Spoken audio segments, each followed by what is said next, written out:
Louise, are you talking to us?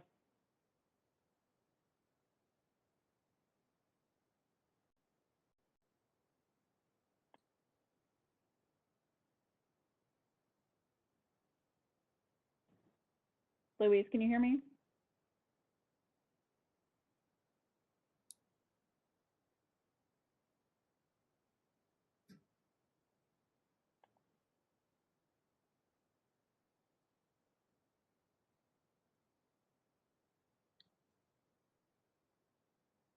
She may be having some issues with her audio. I think For just a so. minute. I'm sorry, someone called me, so that's why I was talking. I didn't know you guys wanted to hear that conversation, so that's why I left it muted. Well, I could see you talking. I thought, man, is she talking to us? And we just don't know it. Well, we were waiting on Alderman Meyer, but if the rest of the board's ready to get started, we can go ahead and he can catch up whenever we get into this. But we got a couple of workshop. This is David Smoke. David, we have a couple if you're talking, I can't hear you. Can you hear me, Allison? So am I having a voice problem? Apparently. I'm going to try and re-sign in. Okay.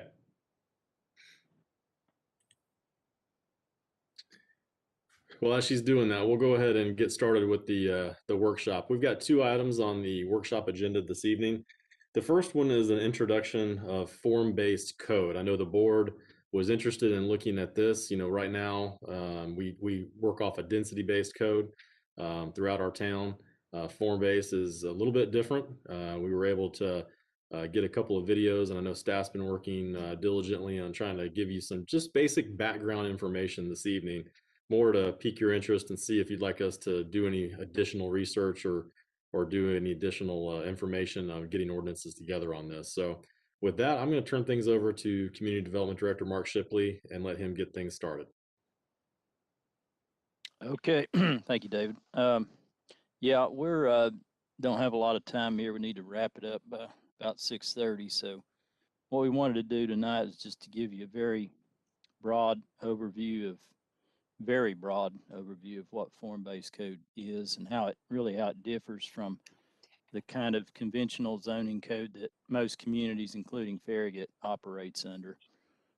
So we thought we kind of looked through quite a few sources, and we thought it might be good just to have a short video that really kind of walked through the basic components of form-based code, what it is, how it differs from conventional zoning, and then this is about a 10-minute video, and then after that, we'll bring up a few discussion items to talk through with you all as time permits, and then kind of get some feedback as to how you want the staff to proceed with regards to addressing this and pursuing this further. So with that, I'll just turn it over to Allison. If you could go ahead and start the video, and then we'll resume after this. All right, I'm going to go ahead and start it. If anyone can't hear it, just kind of pipe in and let me know, okay? And what it looks like. In the early years, there was actually a long and vigorous debate, a noisy debate, among the founders of the Form-Based Codes Institute, seeking to define and refine the practice together. What's most important? How's a code different from a vision or a guidelines document? Here's the definition we eventually derived. A method of regulating development to achieve a specific urban form. Now, there's a lot there, but regulating, it means these are the rules. These aren't just suggestions. These are the rules. And specific urban form. We're not talking about just the individual building anymore. We're talking about how buildings go together in a set as urbanity. Form-based codes create a predictable public realm by controlling physical form primarily and land uses secondarily through city or county regulations. Predictability. It's because we believe that uncertainty is the enemy of reinvestment in our cities. We need the predictability. Public realm, because the form-based code is most concerned on how buildings go together in a set and reinforce one another, less concerned about what's going on inside the private spaces within a building. Controlling physical form primarily and land uses secondarily. There's a little myth busting there. We often hear people ask, well, if you're doing form-based code, does that mean you don't care at all about land use? And of course we care about land use. We just don't use land uses as the organizing principle and the dominant factor in a form-based code. Instead, the dominant factors are physical form. And then last, through city or county regulations. This means a form-based code, as we define it, is actually adopted by a local government and given the force of law. Now, there are three interrelated concerns which come up every time in the making and maintaining of place. One is form, the other is use and density, as we just talked about, and the third is management. So under form, we might be concerned about the building-to-street relationship, or the skyline of a place, or the compatibility of things. In use and density, we probably want to be careful to make sure that that toxic use, which once poisoned the neighbors before conventional zoning, doesn't come back in and among the housing or the places where kids are playing and poison us again. So of course we're concerned about certain segregation of land uses. Noxious uses need to be pushed away from our homes. Last, management. There's a whole class of activities local governments are accustomed to enforcing, like noise ordinances and parking regulations that have to do with the use of the place over time. Now, in conventional zoning, the land use and density intensity calculation dominates the proceedings. It is the organizing principle behind the zoning. So that's why the zones are commercial zones, or residential zones, or office zones, industrial zones, and so on. Management plays a big role because local governments love to squabble over things like that noise ordinance or light pollution ordinances, and that's important. And then way down in the corner, a little bit about form, usually just as an after effect of things like regulating setbacks to push buildings behind a certain theoretical line. Now, when we make a form-based code, we turn this around and we say the form comes first. This is the organizing principle. It has the most attention in the code, while management and land use are still there and still important. I'm going to do a little comparison now between conventional zoning and the form-based codes. In the map that goes with a conventional zoning ordinance, you typically will have big blobs of color, red for commercial, yellow for residential, and so on. And there's very little detail. Lots of the addresses within a blob are dealt with exactly the same way with exactly the same rules. In form-based codes, we usually find a great deal more detail. The addresses themselves are broken down, so Main Street is not dealt with the same way and ruled the same way as Elm Street. This picture shows in one photograph why we think predictability is a big problem with conventional zoning. The zoning here, voluminous, it goes on, page after page of tight regulations for this place, actually can generate either building you see here. These are actually, this is a real unretouched photograph of buildings that exist across the street from one another in a small town downtown. And the older building on the left, has one kind of relationship to the street and public space. Arguably, the one on the right has no relationship.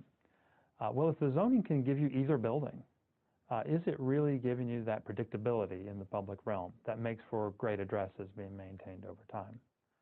So here's the point. The building-to-street relationship is the most important thing we regulate in form-based codes. There's a kind of grammar in the architecture, in the position of the building on its lot, that gives the street a shape.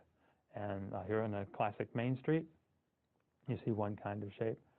You're actually seeing the space of the street given a form, like a public room with walls. That's usually the building faces or the trees, and a floor. That's the sidewalks and motorways in the center of the street. That shape is the thing that the form-based code tries to get right first. And that's because the sense of place often derives from giving that spatial coherence to the place. And different proportions are possible. When you get really wide height to width ratio, the sense of place tends to diminish. So that's why form-based codes try to articulate carefully what that relationship should be on any given street. Not that they're all the same. The building-to-street relationship can vary a lot from one place to another. It could be like these in these pictures, or like these, or any number of other variations. Here, for example, on the picture on the left, there's a very shallow dooryard, all of which is taken up by the porch. In the picture on the right, there's a very shallow dooryard and a very small stoop and no porch. So the relationship here is coming partly from architecture, partly from the location of the finished floor, and partly from the distances between things, like from the edge of the sidewalk back to the building face. Or here's a dramatically different one. Again, a designed building-to-street relationship, this one designed by the great town planner John Nolan, But the buildings are set back behind deep front yards, even to the point where in this photograph we don't see the houses. What we see instead are the trees, which Nolan, in his code for this place, very carefully regulated. So the key to this is to know where you are and to build that way. I like to say context is everything. And so we go out and we study the context. We take photographs of it, we measure it, we write down the dimensions of everything we can see, and we try to discover what that grammar is that makes a place unique. And this is different in each region, in each architectural tradition, and so it's really something that has to be observed anew in every new project. You'll hear form-based codes enthusiasts speak about the transect. This is a simple idea. Again, know where you are and build that way. It says that if you're in the rural part of that range from rural to urban, there's a different building to street relationship. As you move toward the center of the metropolis, buildings tend to come closer. They tend to be more attached to one another. And there's a whole range of these human habitats in between. This is an idea that comes from naturalists. Early planners like Patrick Geddes adapted the work that naturalists and observers of biology and geography were documenting and said, well, if we can slice the natural world into these different kinds of zones, or ecotones they call them, surely we could do the same thing with human habitats and understand that different grammar from urban to rural, or even within a given neighborhood from its center to its edge. And there's a lot more variety possible when we study this and apply the transect idea than, say, just one big blob of yellow on that whole area of the map and calling it a subdivision. How are these form-based codes being actually used on real places? The variety is astonishing. They are being used to regulate development in downtowns, not too surprising. They're also being used to regulate new development in infill locations and brownfield sites, on skipped-over real estate where new neighborhoods are growing, and in the places where historic buildings are being replaced with new ones and the gaps between buildings on Main Street are filled in gradually. They're being used in so-called greenfield developments, that is, new towns or new neighborhoods outside of the historically settled urban area. They're being used in newly created transit-oriented development, where local governments are grappling with densities and intensities that are much greater than they did before, and they need to get the form right so that that walkable environment around the transit station has the coherence it needs. And last, they're being used in retrofitting suburbia. As we kind of transition from a coarse-grained suburban environment to a more fine-grained one with greater sustainability focus, we need a different set of tools. Retrofitting suburbia seems to be one of the most fertile places to apply the form-based code, because much of suburbia was built according to the conventional zoning form-based codes seek to correct. Welcome to the Disney Bundle, where Disney Plus, Hulu, and ESPN.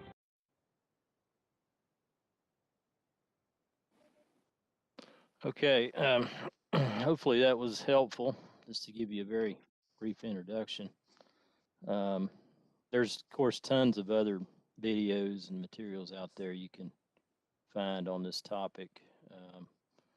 In fact, there's a 7-part series that we may consider having a training session with the Planning Commission on that, and maybe this coming next month, if y'all feel that that would be useful.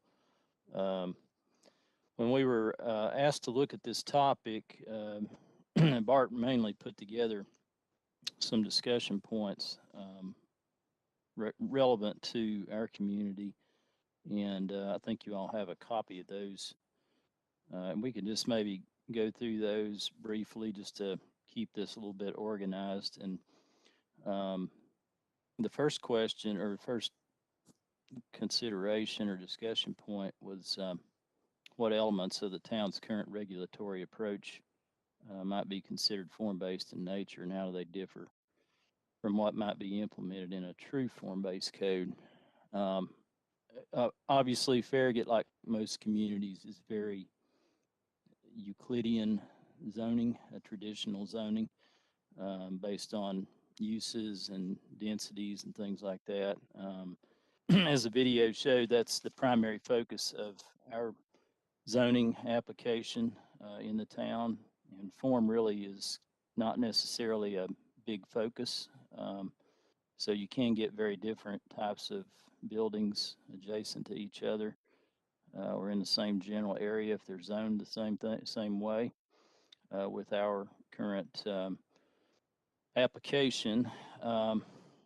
The only districts that we even come close to, in my opinion, referencing kind of a form aspect is some of the newer districts that we've created where, like in the transition concept in the neighborhood convenience commercial, and in the senior living community that we created in our zoning ordinance for the Village Commons project there off of Kingston Pike. There is some, it's not form-based code by any means, but it does ask the applicant if they are going to use residential around the periphery to transition to what's around them, that they look at the form of other buildings that they abut and match that form in terms of the scale, the general placement on the lot and things like that. And then they actually plat building envelopes as part of their plan approval process, just like you all looked at a couple of months ago when the Village Commons came in and they had those single family and two family residential units that are going around part of their periphery. And they had the boxes that were platted. Those boxes, what the dimensions of those boxes are intended to be generally comparable to the dimensions of other footprints of residential structures that they abut. And in some ways, that's kind of a form-based application. A real form-based code is normally it's very specific. It can, obviously it can vary greatly depending on what the community wants. It doesn't really have to have any architectural design elements to it, or it can have an extreme intense amount of architectural consideration. It's really driven by, it's a very vision oriented process to where you kind of work with the community in an area or a project and kind of see what their vision is for that area or that development. And then you basically put the provisions in place that ensure that the buildings get built that way, and they are in a certain configuration that creates that sense of place, that sense of community or the vision that the community is wanting to promote through the form-based approach. So basically you would have kind of a build-to area on a lot. You'd have part of your development plan. You basically just kind of plan out the whole area, and then within that area, individual buildings are built within what's called a build-to box, and then that's basically established by the building's relationship to other buildings and to the street and the public spaces. So you're kind of putting on the ground a visual vision of what the community wants to see. Is kind of a easy way to describe form-based codes. It's very different from zoning, traditional zoning, because in traditional zoning, if the use is allowed and it meets the setbacks, meets the height, whatever, then you can build whatever you want to build there. So there's really not a lot of attention given to how the building interacts with other buildings and with the surrounding area and the public realm. So I don't know, Bart, if you had anything to add on that, or if there's anything you can think of that we have in our current regulatory approach that would have some form-based concepts. Yeah, I think some of the things we do, like, allowing the buildings to be brought up to closer to the street, some of the streetscaping stuff we have now in our regulations, some of the architectural design standard elements that we're looking at are all, at least moving in the direction of thinking about form. But I think the big difference between what we've been doing and what a true form-based code would provide for is a real sense of predictability. Most of what we're doing now is it's either fairly ill-defined, or they're options but not requirements. And I think if you look at any of the other form-based videos or any other materials, like two big things there is they're very, very concerned with predictable form and it being regulatory in nature. So there's less sort of less being very general about things.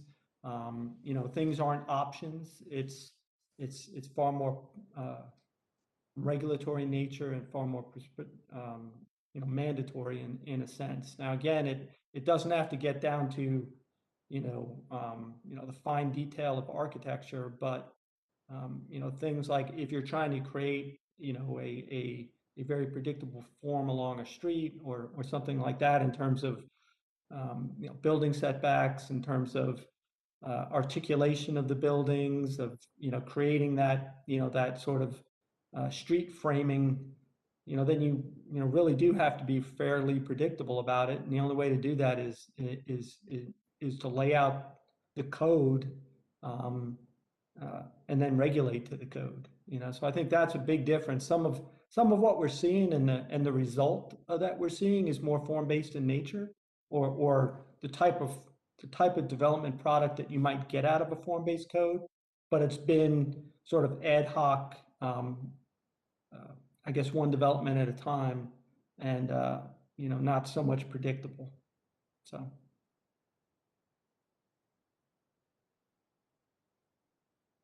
Do any of y'all have any questions or thoughts on that first discussion point that you want to make? I do want to ask you. Go ahead, Ron. I'm sorry, Alderman Pinchuk. I had a couple questions. I know we don't have any codes currently, but I'm thinking the most recent project, the Biddle project, when we first saw his plans for commercial being only 1 story, and we said, we wanted it 2 stories, and he went and came up with a plan where it looked like 2 stories, and we talked about pushing the buildings back and widening the sidewalks and angled parking, so forth. Is that a type of form based, even though it's not a code, but that form-based thinking, is that not right? Yeah, I mean, I think it's like Bart says. I mean, the result could be comparable to what you would achieve if you had a form-based code in that context. Yes, I mean that's very important in a form-based code is having that that interrelated nature between your street and your the front of the building and the public space in between is all very important in a form-based code, and would be the same result that we would have in a project like the Biddle farm. So yeah, I would think those are all components that are important in a form-based code. All those things, yeah. And I think the difference there would be, now that's gone through a process over a great many months of back and forth with the developer. Whereas, if a form-based code had been in place, a lot of those elements would have already been prescribed by the code, and That's right. it would have just been, this is what is required in this area. I guess the thing I'm most concerned about is that we're looking at a mixed-use town center. At one time, in the last few years, we say we only have about 25% of our land that's still going to be developed, and we're getting close to using a lot of those big spots, big spaces. The one off of I can't think of it. Station. Floyd Station. Thank you. Yeah. So my point is, to this is it too late?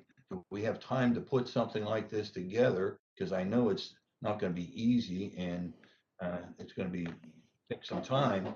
And with things developing as quickly as they are, do we have time to put a code, a form-based code program together and utilize it?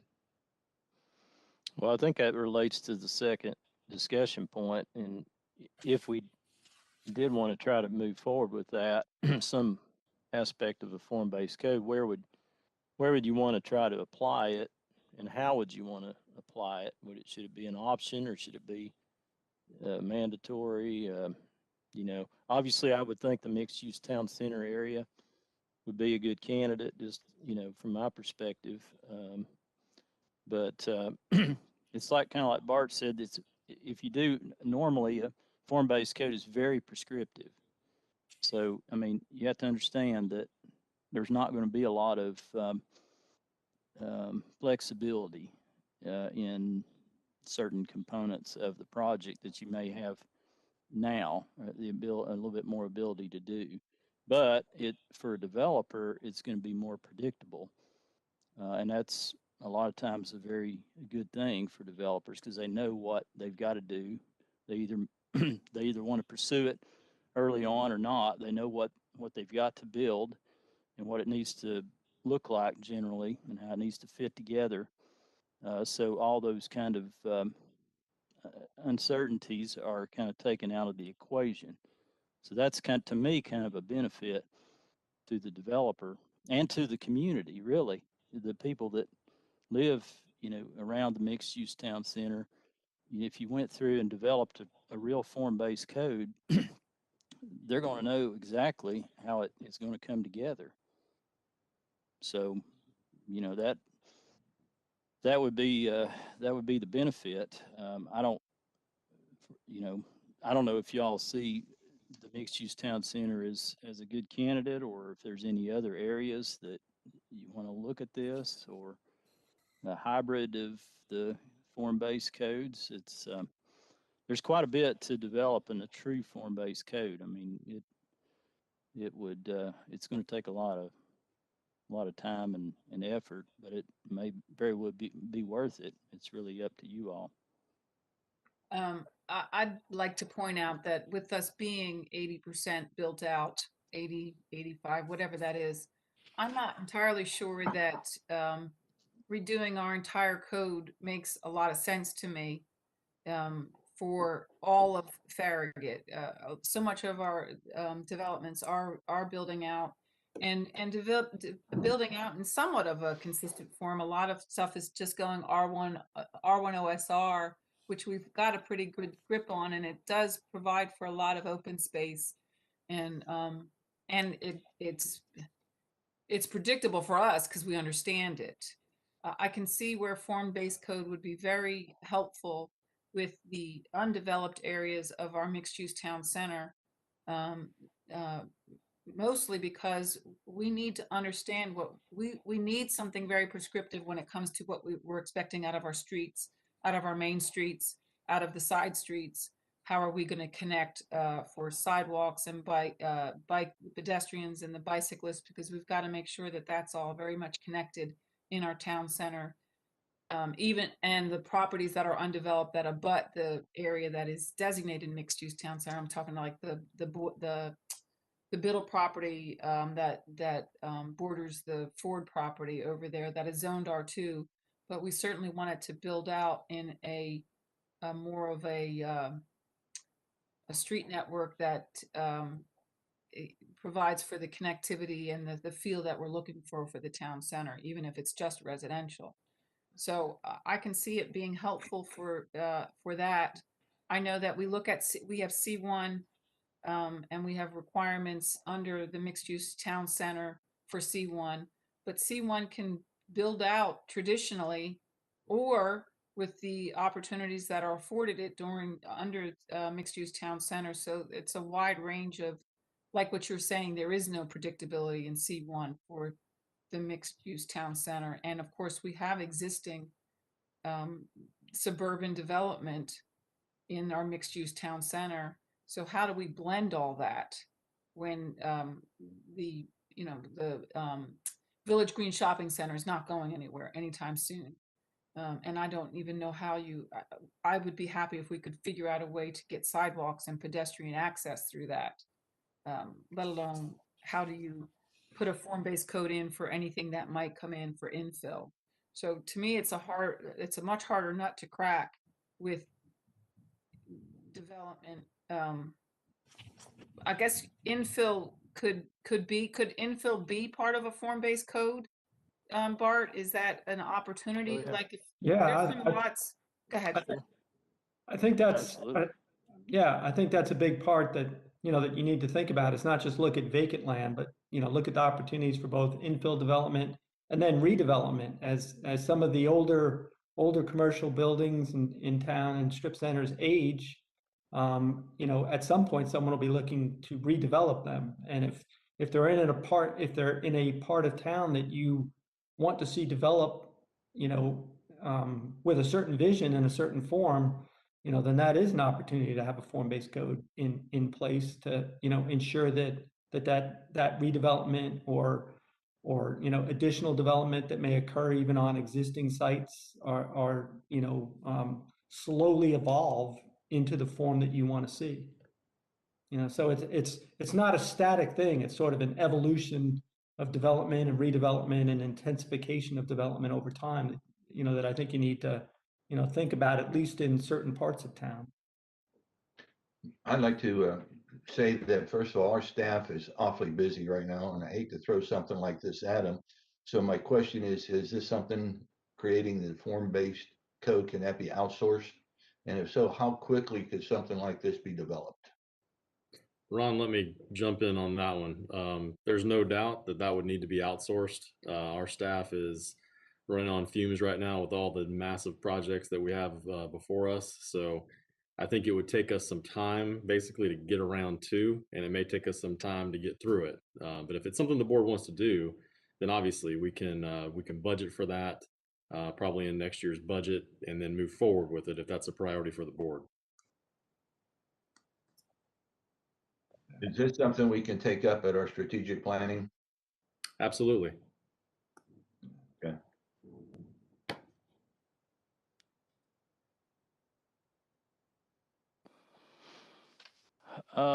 Let's see, there was a couple other questions here. Public management considerations. And that's going to be, we're seeing a little bit of that with potentially with the town center at Biddle Farms, the public management.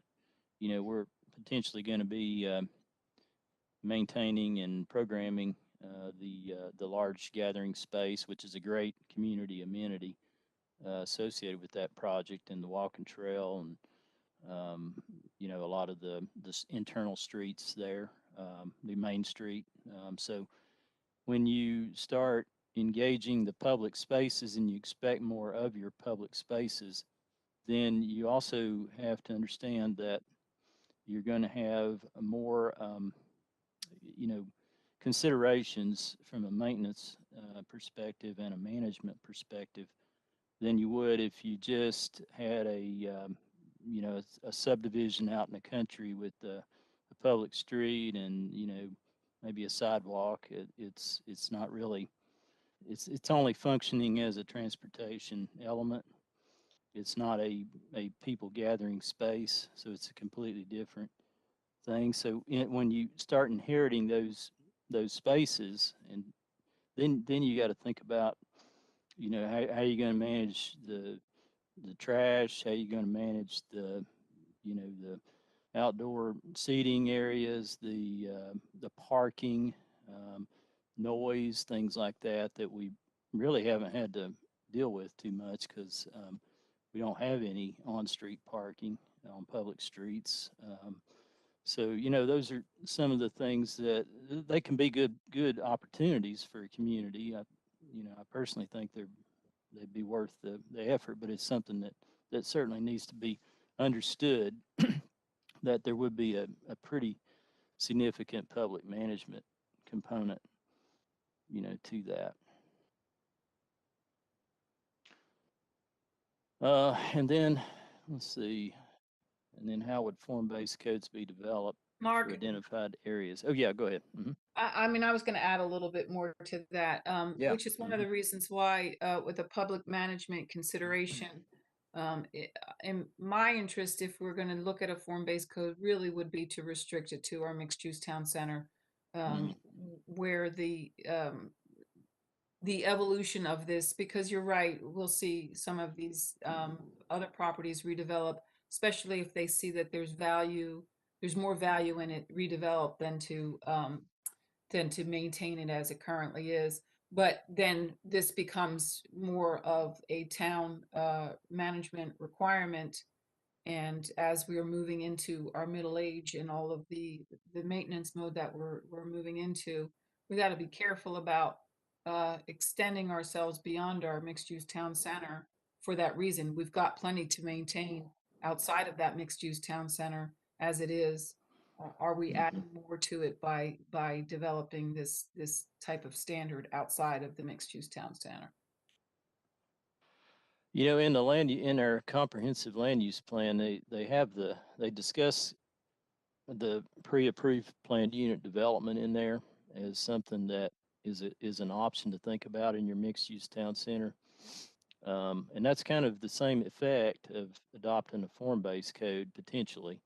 You have basically, you've had a visioning exercise with your community, and you got this idea of what you want this to look like, and you basically, in that case, you'd have a plan prepared that essentially reflected that vision. The form-based code would be kind of the same way, but that would be, it would take even more uncertainty out of it, because then whoever's interested in developing would just have to follow the plan that the community's already said they like it and it's what they want to see. So that's another thing to think about. There's more than one way to, I guess, address this or look at it. And then there's also the option of kind of having a hybrid of the kind of zoning that we have, and then just making it more prescriptive on the layout of buildings and streets and your transportation system in certain areas, and make it much more detailed and prescriptive rather than an option. That's another maybe quicker way to deal with it, that wouldn't involve a full-blown form-based codes process, but you might still end up with generally the same built environment that you would have had with the form-based code. So there's more than one way to maybe potentially achieve the community's vision for the mixed-use town center. So I think that's something that we would need to look at if the board wants to, pursue that and focus on that as an objective.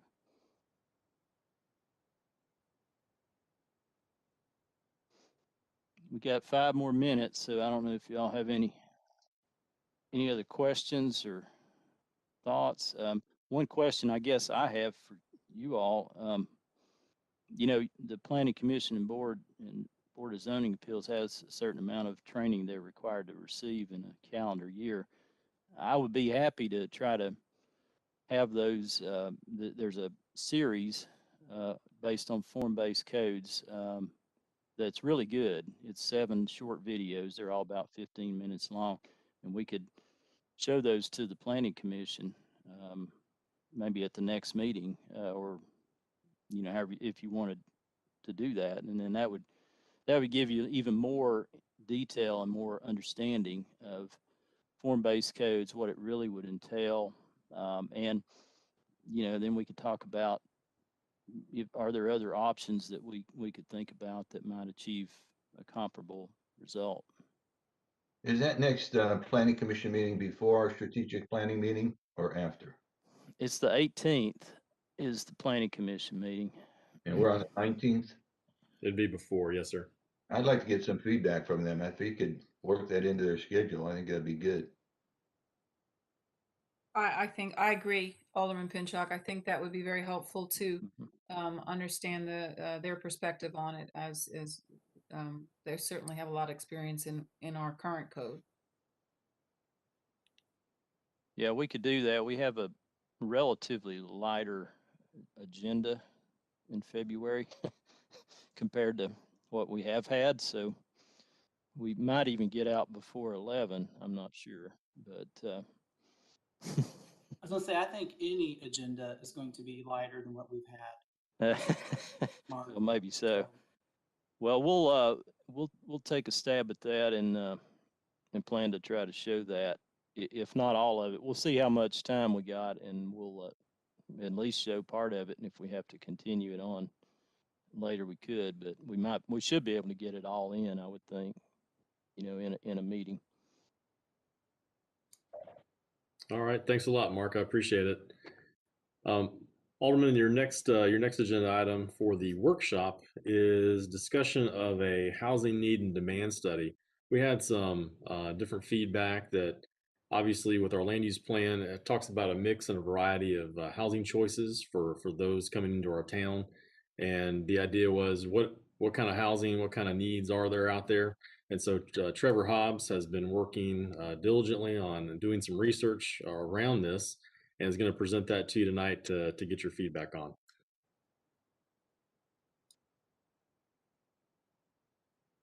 All right, thank you, David. Good evening, members of the Board of Mayor and Aldermen.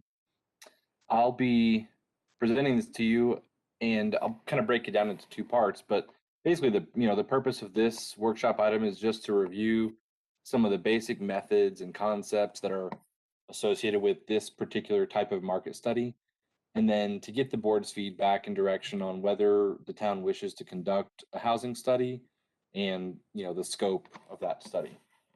So by way of background, these studies are typically conducted by private research firms as part of determining the viability of a new development project. In most cases, a need and demand study is actually required by a lender, for example, in order to determine how likely a project would be successful, and therefore how likely the borrower will be able to repay that loan. A study can be conducted for pretty much any type of housing, for a broad or a narrow scope, depending on what you want. A broad scope study would typically include multiple types of housing units, owner-occupied homes, renter-occupied homes, apartments, etc. But it's also possible to do a study for just one type of housing. In terms of kind of the process, if we were to hire a firm to conduct and do a demand study for us, we would need to go through a competitive bid process, review the submittals, and I'd say probably, combined with the time that it would actually take to do the study itself, we'd be looking at several months to, actually have a final report. And in terms of cost, depending on the scope and the complexity of that study, that could easily range anywhere from $15,000 to $35,000 for that study. So that being said, let's spend a moment and just look at this, what a study entails and what sort of report we would get and what that might include. So first and foremost, when it really boils down to it, these housing need and demand studies are an examination of supply and demand for housing in a particular market. And it relies heavily on, the principles of economics. So that means that the terms supply and demand actually carry with them their meanings in the context of economics and not just their everyday meanings. Generally, housing need and demand studies are one of two types. There's either a market study, which is for a large area, or a project-specific study, which is, again, for a specific development project that's being proposed. Both types of studies will determine essentially the total number of households that would potentially move into a newly constructed housing unit, either in that defined market area or, in the case of a project-specific study, into that proposed development. So kind of in a nutshell, these studies evaluate the market, all the market information, in order to determine the number of housing units that people will want to demand and at what price developers will want to supply them. Now, studies I looked at just in kind of researching this also typically summarized, all of those economic conditions that they evaluate by stating whether the market is balanced. And keep in mind that a good study will take into account the available supply of housing that, that there actually is right now, as well as the housing that's in the known pipeline, that's been approved, that's, going to be built in the near future. And And also it's going to take into account perhaps a larger housing market that's outside of just your municipal boundary lines. So it's gonna be looking at, potentially a larger area than just like one city, perhaps. Also keep in mind, if the available supply in an area is equal to the demand, so that means that the market is balanced. We say it's balanced. And if the available supply is either less than demand or more than the demand, the market is said to be unbalanced, meaning that there is either demand for more housing or the market is called oversaturated. In markets that are not balanced, the report might even state a specific number of additional housing units that are needed in that area in order to make the market balanced again.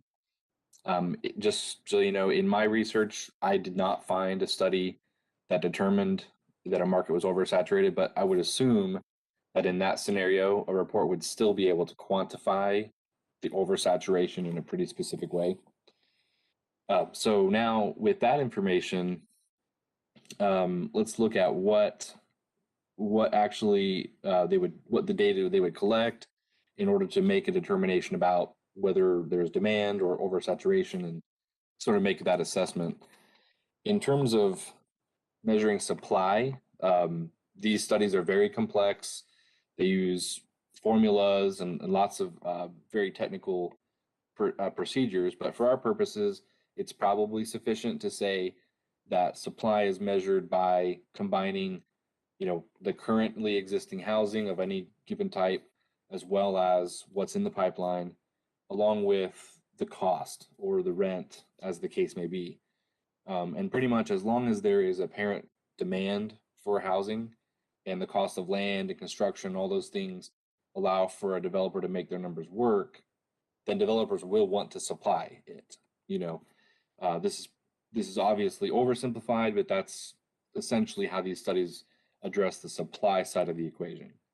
Now, that being said, the study of a lot of studies tends to be on measuring demand because that's really what they're more concerned with. So in my report to the board, I discussed a broad range of economic conditions, market conditions, demographic information that's collected.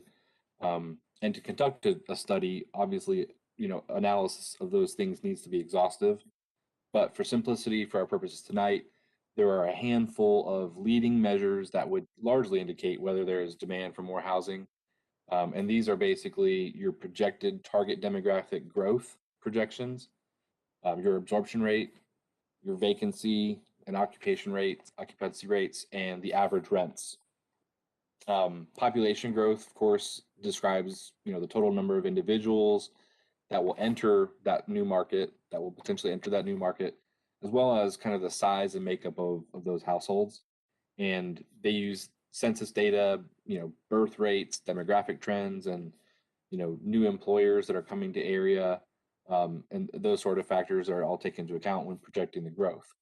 Obviously, depending on the type of housing you're actually studying, there would be a different target demographic that you're looking at, and it would more narrowly focus on that. Then absorption rate is the amount of time it takes for a new housing to be purchased or rented or leased or otherwise occupied to capacity. And the quicker a new development is occupied to capacity, the higher the absorption rate.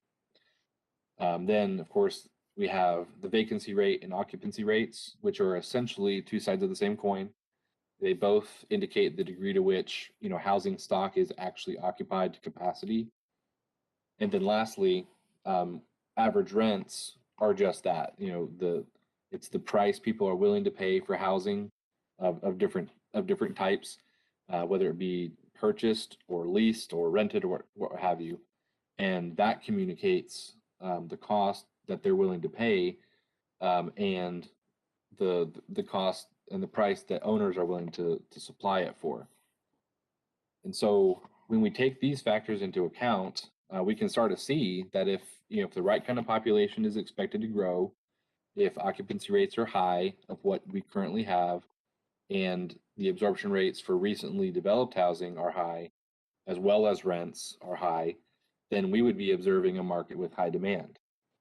On the other hand, if we were seeing an area where population wasn't growing, people weren't moving to the area, we were seeing vacancies in various types of housing despite low costs, we would be observing a market that has low demand and perhaps one that is maybe oversaturated. And so all of that being said, that's essentially what a study of this type would tell us. I think it's important to keep in mind that it would not tell us what we should do essentially with that information that we get from the study. It would not tell us whether we should permit more of a particular type of housing. Again, these studies are really an exercise in economics, and they're an evaluation of how likely it is that people would want to occupy new housing if it were to be built. The town would still need, to determine whether we want to allow more of a particular kind of housing, and we have to figure out where it makes sense for that to be and where it would want to be permitted as far as, land use and zoning goes. So that being the case, if the board is interested in knowing whether there is a demand for a particular type of housing, and it's a type of housing that we're comfortable permitting more broadly than it's currently permitted, then it might make sense to conduct a study and get that information. On the other hand, if there is a particular type of housing we already know that we're not really comfortable permitting more broadly than it's already permitted, then from staff's perspective, there wouldn't be as much of a reason to conduct a study for that type of housing.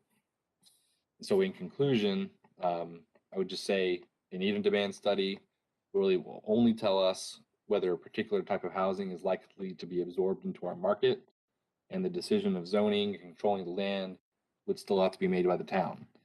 And so sort of in conclusion, that way I'd say staff would like to get feedback from the board as to whether there is an interest in conducting a study. And if there is interest, we'd like to know sort of what the scope of that study should be. Can you hear me? Yes, I'll open it up to questions and I'd be happy to answer any I can. I've got a couple questions. Has any staff member, Mark, especially, have you seen a housing study with any developments within our town? No. One that was brought, or one was contracted by the developer. That's what I'm asking. I haven't seen any recently, no. Well, I'm under the impression that for example, apartments, to get financing, I would think that a study would need to be done to make sure the lender would approve the financing. So is that a fair assessment? Alderman Pinchuk, I'll answer that. Yes, that is a fair assessment. That was actually one of the first things I said in my explanation. It's typically more and more, it's a requirement for lending purposes. Staff did reach out to a number of developers to ask if they would share with us copies of their market studies, and unsurprisingly, the bank who ordered that did not want to share that with us. And so we didn't get to see any one person's specific study that was conducted. But I think, if we look at those main kind of 4 measures of demand, I think you can see, of the, let's say apartments, for example, in our area, we were able to contact them, and we know that the ones that have been here for a little while, they're all basically at full capacity. They're always occupied to 100%. And usually if there's a vacancy coming up, it's pre-leased already. The newest development that has opened, it's at, about 75% capacity now, and they haven't been on the market for that long. So I'd say that's indicative of a high absorption rate. And so I think all of that taken into account, I think we can sort of assess that there is demand, just in the technical way that I described it. Now, again, whether we want to permit more of it is a separate question entirely. That's still a decision we have to make, even if we have infinite demand. Well, I think recently I've heard 3 different developers, at least 3, who say they're interested in developing and building townhomes. I feel that there's a demand for that. I've heard a lot of requests for that myself. But what is that demand? And if all of a sudden 3 developers are looking at it, there's going to be 4 or 5 out there. Something I think we need to get an idea of, how much of that type of housing is right for our community. What kind of demand is there? So those are my thoughts. I'd like to hear from some other board members. Thank you. I'll jump in. I'm not entirely sure we need a demand study. I don't. I think that's a road we don't need to go down as far as a multifamily. I don't think there's any appetite for much more multifamily, if any more, in our town. And I'm not entirely sure that that's the avenue we would like to explore. But demand today doesn't mean there's demand 10 years from now. So I think we'd be better off looking at, do we have balance in the supply of the variety of housing that we do have? Like in my mind, we've done a count of multifamily. I don't know how many senior living units we have, assisted living and all of that, but we have quite a few of those developments in town. And to me, I feel like we've addressed that need as far as our town goes, the 16 square miles that we are. So what's the remainder of the land that we have? We know we have interest in building OSMR, and maybe we'd like to have a little bit more handle on what that looks like from a concept plan stage. But having a mix of housing in a neighborhood, what does that look like? What does that blend mean to us? In the long range, do we have a balanced, different types of housing that will take us through the changing times? Because we're some of our Village Green and Foxden are in their 60. They developed in the 60s. Certainly Stonecrest was in the 60s, and Peterson Road, that I know it was in the 50s. So some of our neighborhoods are aging, and how do we keep relevant? How do we keep the mix of our residential neighborhoods? How do we secure as best we can? How do we secure relevancy for our years as we continue to age? I guess is my concern. I agree with you, but my question is, how do we determine what that balance is? I think it's kind of a guess, but I would love to understand our numbers. How many single family homes detached do we have? How many single family home attached do we have? How many units of assisted living do we have? How many? I don't even have a real sense of a grip on that. And I think that is really what would help guide us, and as a community be more informed about, okay, we want more of this, we want less of this. I think the community is very interested in seeing more townhomes and very open to it. What does that mean? Or what are the numbers? Just where are we starting from? I'll jump in I'd too. say it's Oh, go ahead. Can you hear me okay? Yeah, go ahead, Scott. Oh, I just want to say, I certainly respect the Vice Mayor's comments. I have a little bit of a different perspective. I wouldn't mind looking at the demand. I'm always a big economics person. I think that information would be helpful, just because it shows a certain type of house or residency doesn't mean that we have to follow it. But I'm not thrilled with the price, but I do think that a market study could be beneficial as we make decisions about undeveloped parts of our town.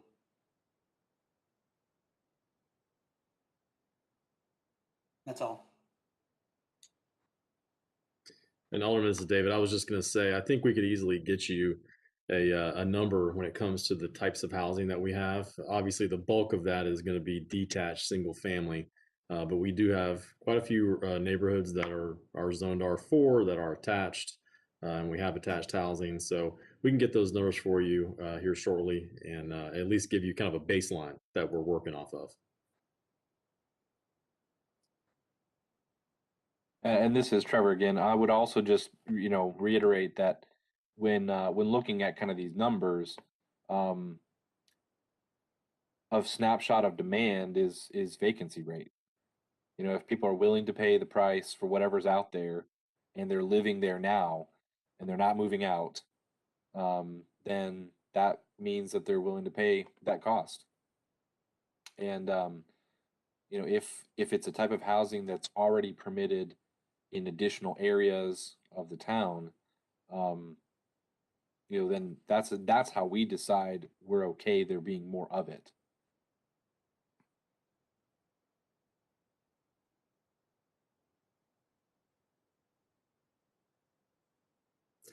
Okay, any other feedback from the board tonight? This is something we can get you some extra information and then circle back here in the future and see how you'd like to proceed during the budget process. So, okay, with that, I think we have about 10 minutes before the board meeting starts. So you have a little recess break before we get started at 7. Thank you. Thank you.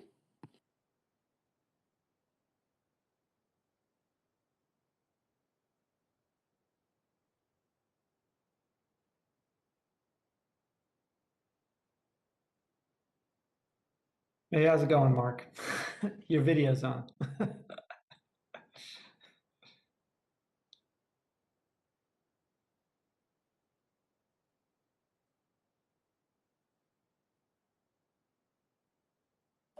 Now, Mark, I No, I figured didn't. we would see you in your PJs. I have a feeling it's going to be a long night. You dialed in for Yeah, how I long? It didn't. would have I been- didn't bring them in the office. That might be frowned And- upon by the town administrator. He may not like that. Yeah, I would echo that, and nobody wants to see that. No, Mark, but I don't just think thought, anybody does. No. if it's a late night, Yeah, it could be a long one tonight. Yeah. Yep. Sure could. Well, I'm going to grab my snacks. I'll be back. Yep.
Hello, Allison. Can you hear me okay? Yeah, we can hear you. Thank you, David.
Okay.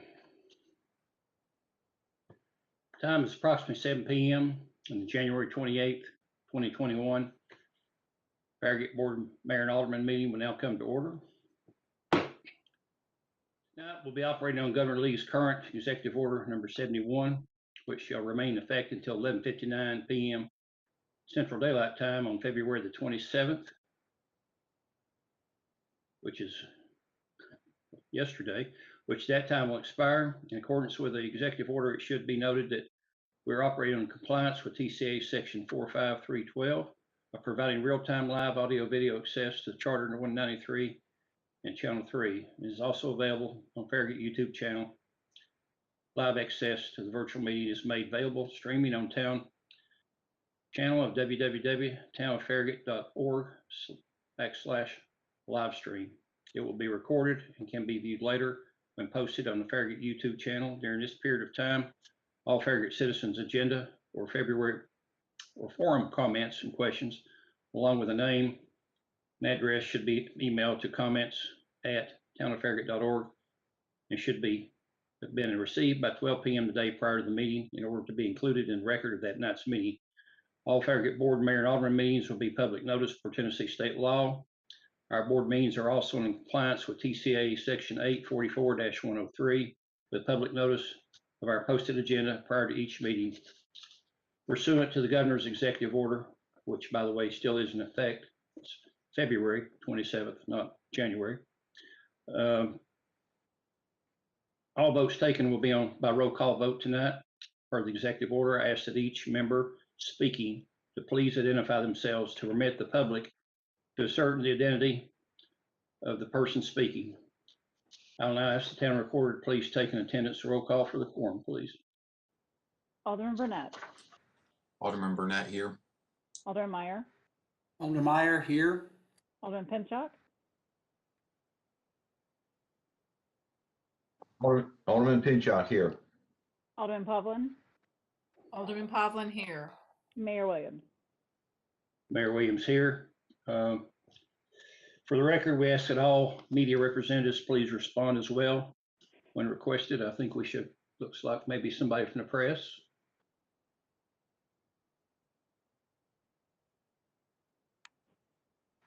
This is Michelle Holland, Yeah. Farragut Press. Okay, thank you. Anyone else? No. Okay. Just point, I'll ask for approval of agenda. Are there any agenda amendments? No, sir. None. I'll ask for a motion to approve, please. Alderman Pavlin, move to approve. Alderman Pinchot, second. Okay. I'll now ask the town recorder to take a roll call vote, please. Alderman Meyer, Alderman Meyer, yes. Alderman Pinchuk, Alderman Pinchot, yes. Alderman Pavlin, Alderman Pavlin, yes. Alderman Burnett, Alderman Burnett, yes. Mayor Williams. Mayor Williams, yes. Let the record show that the January 28th, 2021 agenda has been approved. Okay, approval of the minutes. I'll now ask for a motion to approve the January 14th, 2020 minutes as presented. Alderman Pavlin, move to approve. Alderman Pinchot, Burnett, second. second. Okay. I'll now ask for a roll call vote, please. Alderman Pinchuk, Alderman Pinchot, yes. Alderman Pavlin, Alderman Pavlin, yes. Alderman Burnett, Alderman Burnett, yes. Alderman Meyer, Alderman Meyer, yes. Mayor Williams. Mayor Williams, yes. Okay. Let the record show that the January 14th, 2020 minutes have been approved and they will be recorded as the official minutes of the meeting. Next will be the mayor's report. And again, I know I may sound like a broken record, but I'm urging everyone to stay with the physical distancing and face covering when you're around each other. I also urge everyone to please go to the New Tennessee State website and register, or there is a new one that the Knox County will have that you can also register on. And so that both of those are available online. The board, mayor, and alderman places a very high value on our great staff and volunteer committee members as well as our Farragut citizens. And we are very thankful that Governor Lee has again extended his executive order for virtual meetings for everyone's safety. With Mayor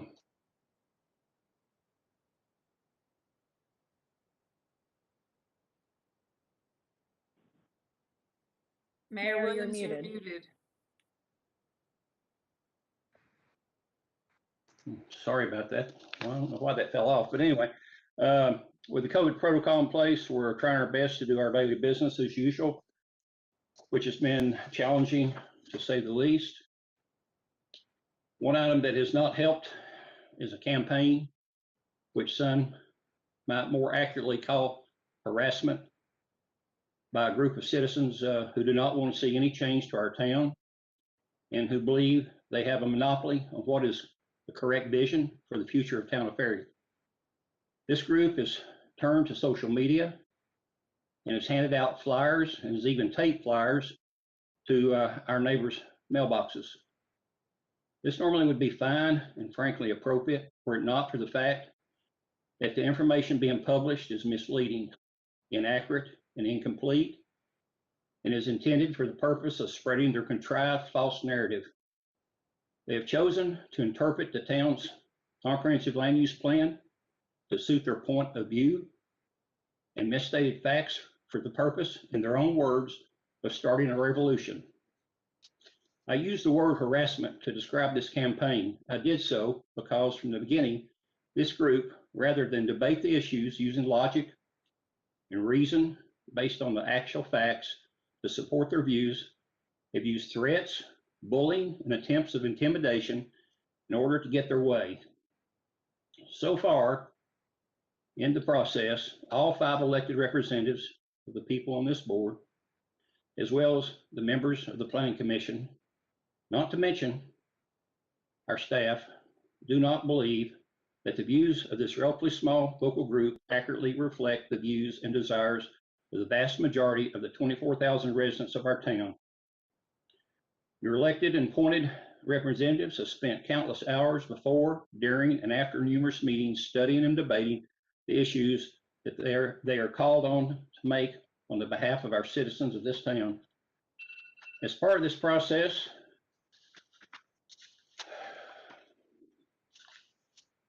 they welcome, hear, and consider the views of all sides of each issue that comes before them. We all, each one of us, value this reasoned input from all citizens, even in a disagreement, but we can do without threats, attempts to intimidate, and the spreading of inaccurate information, and the statements that we as volunteers are dishonest and are on the take.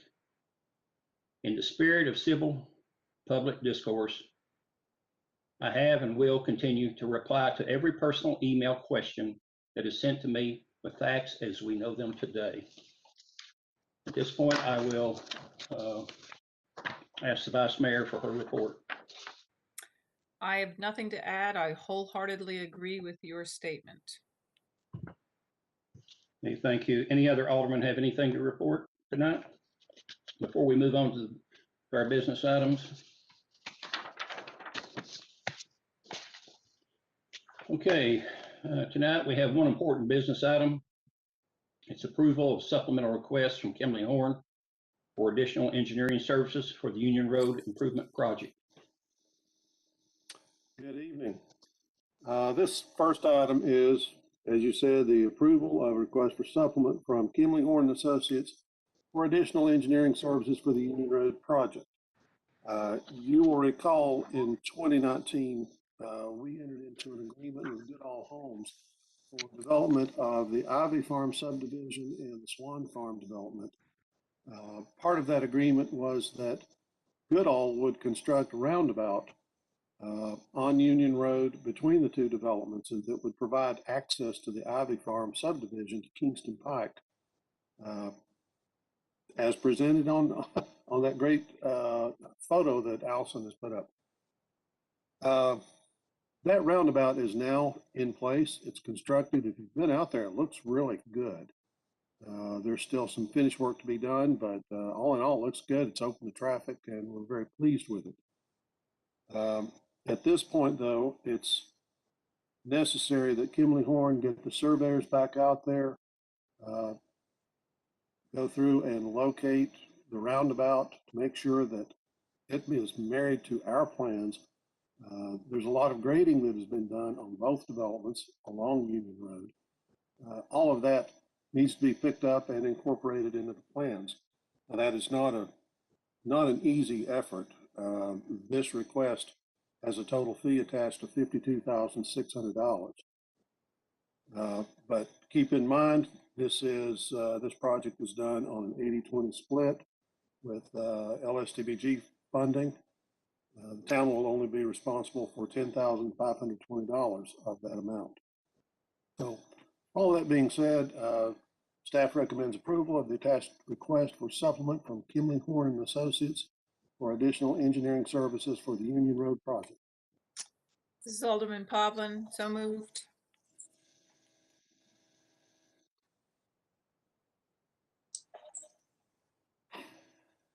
Alderman Pinchuk, I'll second. Okay, thank you. Discussions. You can go ahead and start, Alderman Pinchuk.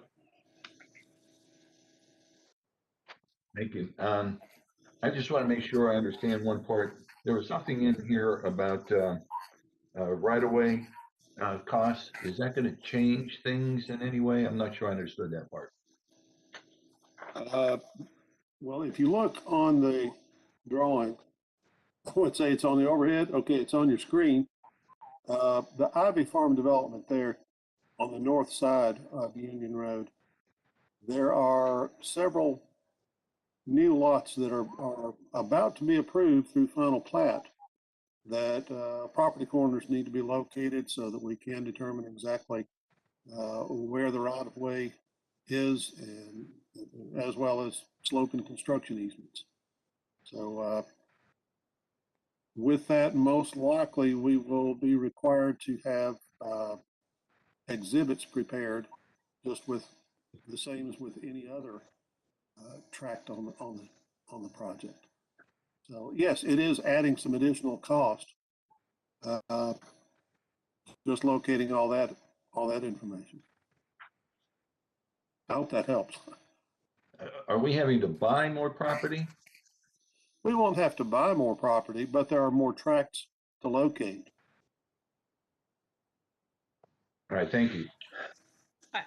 Alderman Pinchuk, I think that was part of the process's dedication of right-of-way for us to do our project. Is that correct, Darrell? That is correct. The right-of-way is being dedicated for this project, and we feel pretty confident that what they're showing is it is tying very closely to our plans. What I'm concerned with is the slope and construction easements. I'm trying to get a definitive answer from TDOT if they will accept slope and construction easements being dedicated as part of the plat process. I'm hoping to have that answer next Wednesday morning.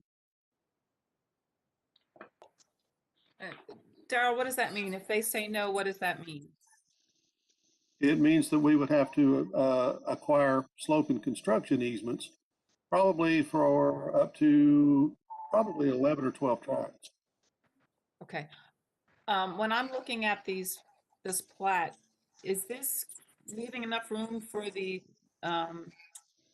6 foot, I thought it was 10 feet, grass strip plus then the 10-foot trail? However, it was designed originally. Lawson, can you zoom in on that northern quadrant there? I don't know if you can zoom. No, I can't. Okay. What's shown here, what is being dedicated, accommodates our plan. Yes, if it's a 6 foot grass strip or 8 foot grass strip, it will contain it all.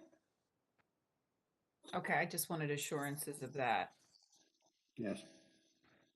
Okay. Alderman Burnett. Alderman Burnett, I don't have any questions. Thank you. Alderman Meyer. Alderman Meyer, pass. Okay, I do have a question. Eric, you said something about approving the plat there if they don't approve it, but like you said, if the TDOT does not approve it on Wednesday, are we going back to the property owner there to make sure that we do whatever we need to do before we start approving a plat? Well, in a perfect world, we would be able to have all of our information and be able to determine exactly where the slope limits are, where the slope and construction easements will be on the plans, and hopefully have Goodall show that on their final plat and dedicate it just for free. If Okay.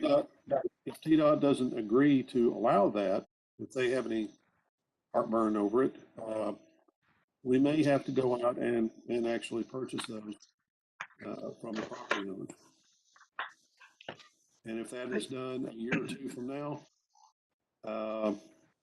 there's likely to be houses on those lots. So we would be negotiating with private property owners. Mayor, this is Tom Hale. Could I ask a question to Daryl? Sure. Please. Just for future reference, depending upon what happens here, am I understanding correctly that although they have to dedicate any fee interest at no cost, the developer does, the issue here is whether or not we can get construction easements and slope easements for no cost? That's correct. Might be a problem. That is correct. It should be seen the same way. Because I mean, it's normal that that right of way is dedicated as part of the platting process. Yeah. But I'm not sure that slope and construction easements that I've ever had that occur. Our agreement with Goodall, they're happy to provide the easements as part of the plat, but it comes down to a question: will TDOT approve it? They're very leery about getting anywhere close to a violation of the Uniform Act, which is a federal rule. I think they're going to be okay with dedication of right of way, but they may require us to actually go out and make offers for the easements. I think we need to do something about this Uniform Act. My blessing. That's all I've got. All right. Okay, same here. That's all I have. I have one more Louise? question with regard to slope easements. Why would we need to do a slope easement? Why wouldn't we just have them graded the way it needs to be graded now? Does I suppose that's an option. I can talk with Goodall about it. Because a slope easement is a permanent slope easement. It becomes the new slope, correct? You're paying them to agree that you can change the slope of their land. So from what it is right now. Yeah, so and that's what I'm wondering is why isn't it since we're going to be in construction and they know that, why can't they slope it the correct way now? And then all we're worrying about is the construction easement. Well, we still change the slope of the land as it exists today. And that's what you're compensating them for. Right. But it really doesn't make any sense anyway, because, well, we've got other things to do. Well, the biggest fear here is, you know, I had to raise that question with TDOT because I certainly don't want to find out later that there's a ruling that we have violated the Uniform Act, because at that point we'll lose all of our federal funding. And delay this project even more, so. Right. So the project moves forward slowly. We can talk with Goodall. It might be possible that we could get them to grade to meet our plans so that that's already in place and all we have to do is build a road on top of it. That sounds too easy. Nothing is easy. Common sense, folks. Okay, looks like we do have a motion and a second on the floor. Everybody's had a chance to comment. Can the county recorder now take a roll call vote, please? Alderman Pavlin, Alderman Pavlin, yes. Alderman Burnett, Alderman Burnett, yes. Alderman Meyer, Alderman Meyer, yes. Alderman Pinchuk, Alderman Pinchuk, yes. Mayor Williams. Mayor Williams, yes. Let the record show supplement has been approved as requested. Okay, tonight we have 3 ordinances to review with public hearing. All 3 will be on the second reading. And we'll start off with ordinance 2101, an ordinance to amend the future land use plan map and in the comprehensive land use plan update for a portion of partial 003.19 tax map 143, which is a portion of the property referenced as 133 Concord Road, associated with the town of Farragut Town Center at Biddle Farm project from medium density residential to town center. CHM LLC applicant. Good evening. This is Mark Shipley. I'll give you a brief overview of these 3 ordinances as they come up. They're all related to a project, the town center at Biddle Farms, which this meeting will make the 19th meeting within which some aspect of this project has been discussed in a public forum, 19th meeting. And this particular request, Allison, if you could go to the next slide, is pretty simple and logical. This is a request to amend the future land use map for the property. Most of the property is already mixed-use town center. That's the purple area to the north there, north part of the image. But there's an area just to the southeast that's currently medium density residential. And since this is a planned development project, logically their request is to have all of the development in the same land use designation. So that's essentially what this matter is about. If you can go to the next slide, it will show what the future land use map.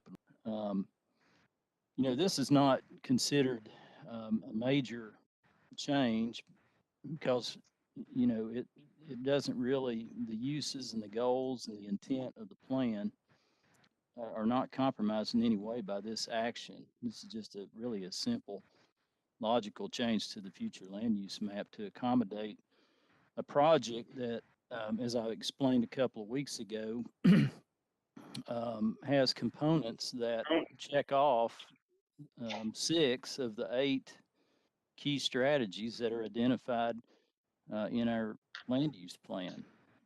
This change to the future land use map happens all the time. We've had, you know, I counted 3 projects just in a matter of 5 minutes that have gone through a very similar process. The Ivy Villages on the Swan Farm that we kind of looked at earlier with Daryl's image, they had to change future land use map there a couple of times.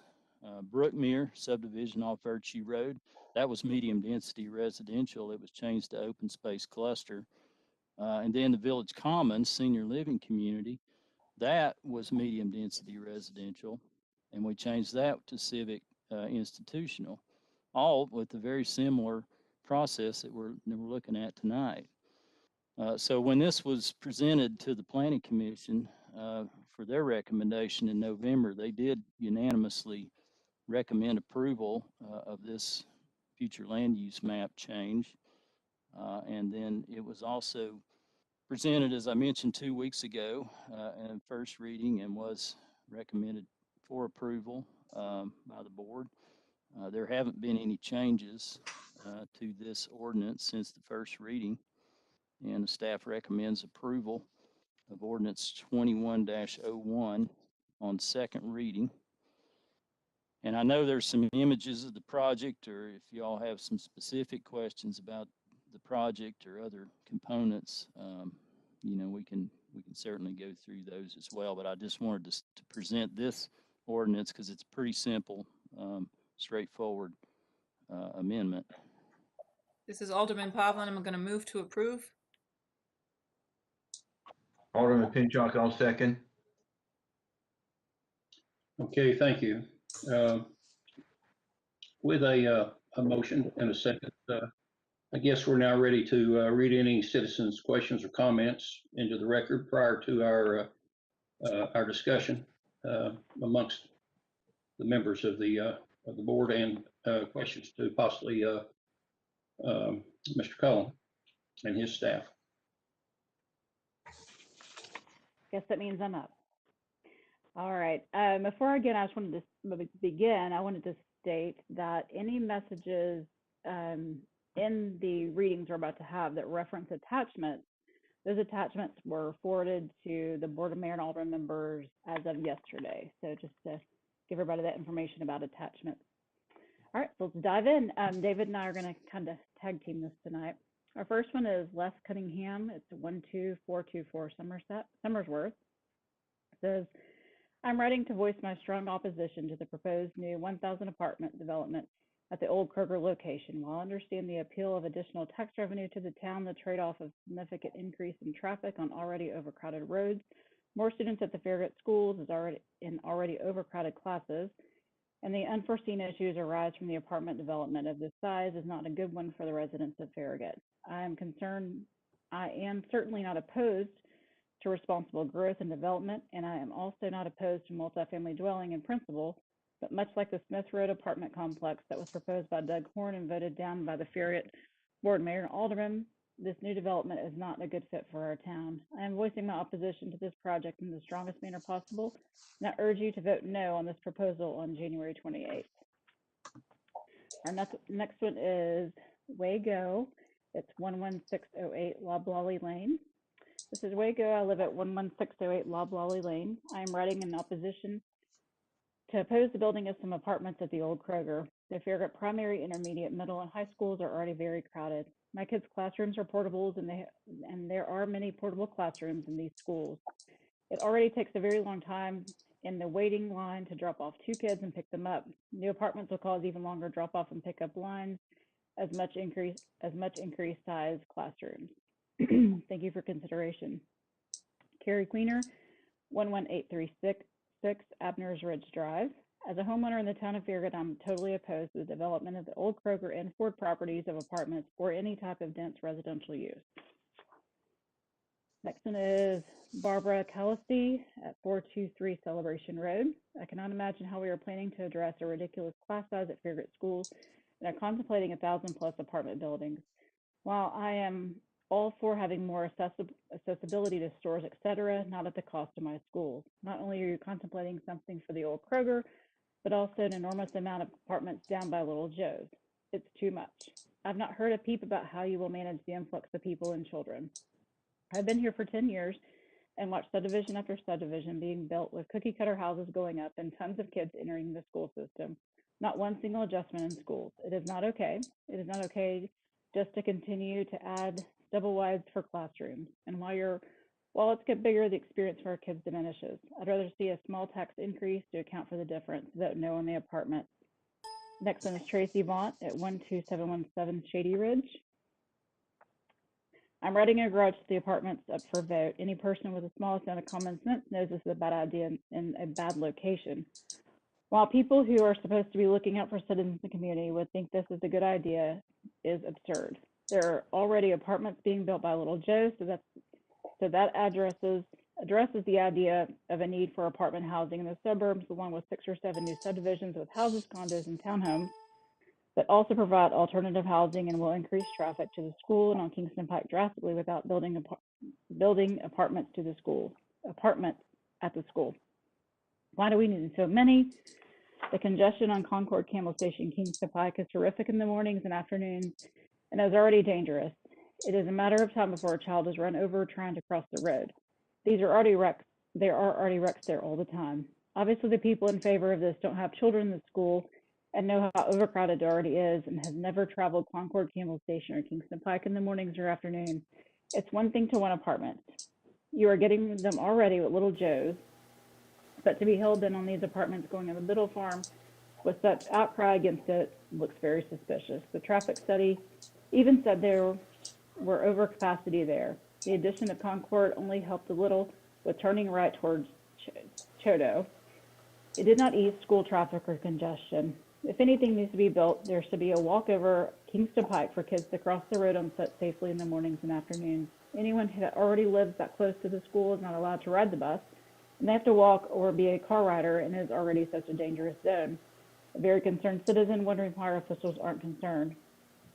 The next one's Stuart Everly, 713 Bridgemore Drive. I'm writing to express my opposition to the multifamily development that is being planned for the middle properties.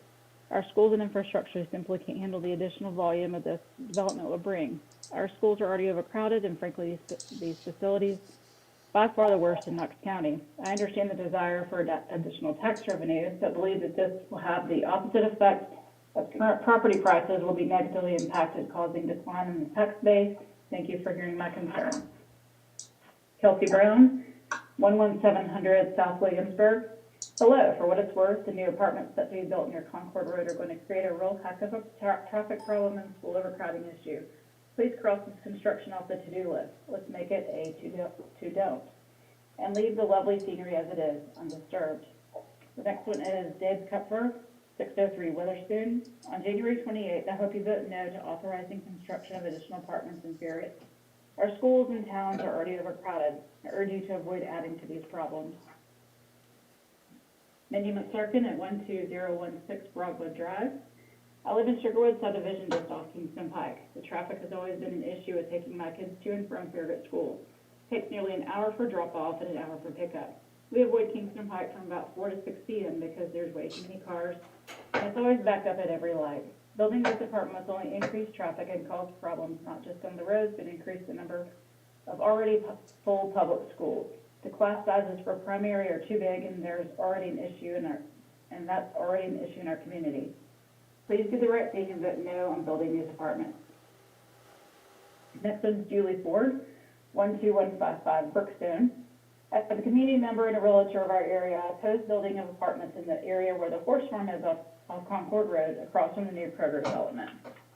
Schools cannot handle the amount of families that would rent or pretend to rent just to have access to Farragut schools. Already there are students who use a grandparent or other family member name just to attend Farragut schools. In this instance, there will be additional unneeded traffic, crowded school halls, and an unsightly apartment building in the heart of our beautiful community. Next one is Maury Ford at 12155 Brookstone. I'm running to voice opposition to the development proposed behind the old Kroger building in Farragut. Our traffic infrastructure cannot handle this increased population. Already there are lengthy wait lines at red lights with the amount of residents in place. This will add without this added population. Sandra Wade, 128 Peterson. I'm opposed to 1,000 new apartments in the old Kroger and Ford areas with no benefits offered to the community to support the influx of population. David Wade, 128 Peterson. I do not support the housing proposal for the old Kroger location. Bo Kirkpatrick, 505 Carlisle. Traffic problems are already a burden.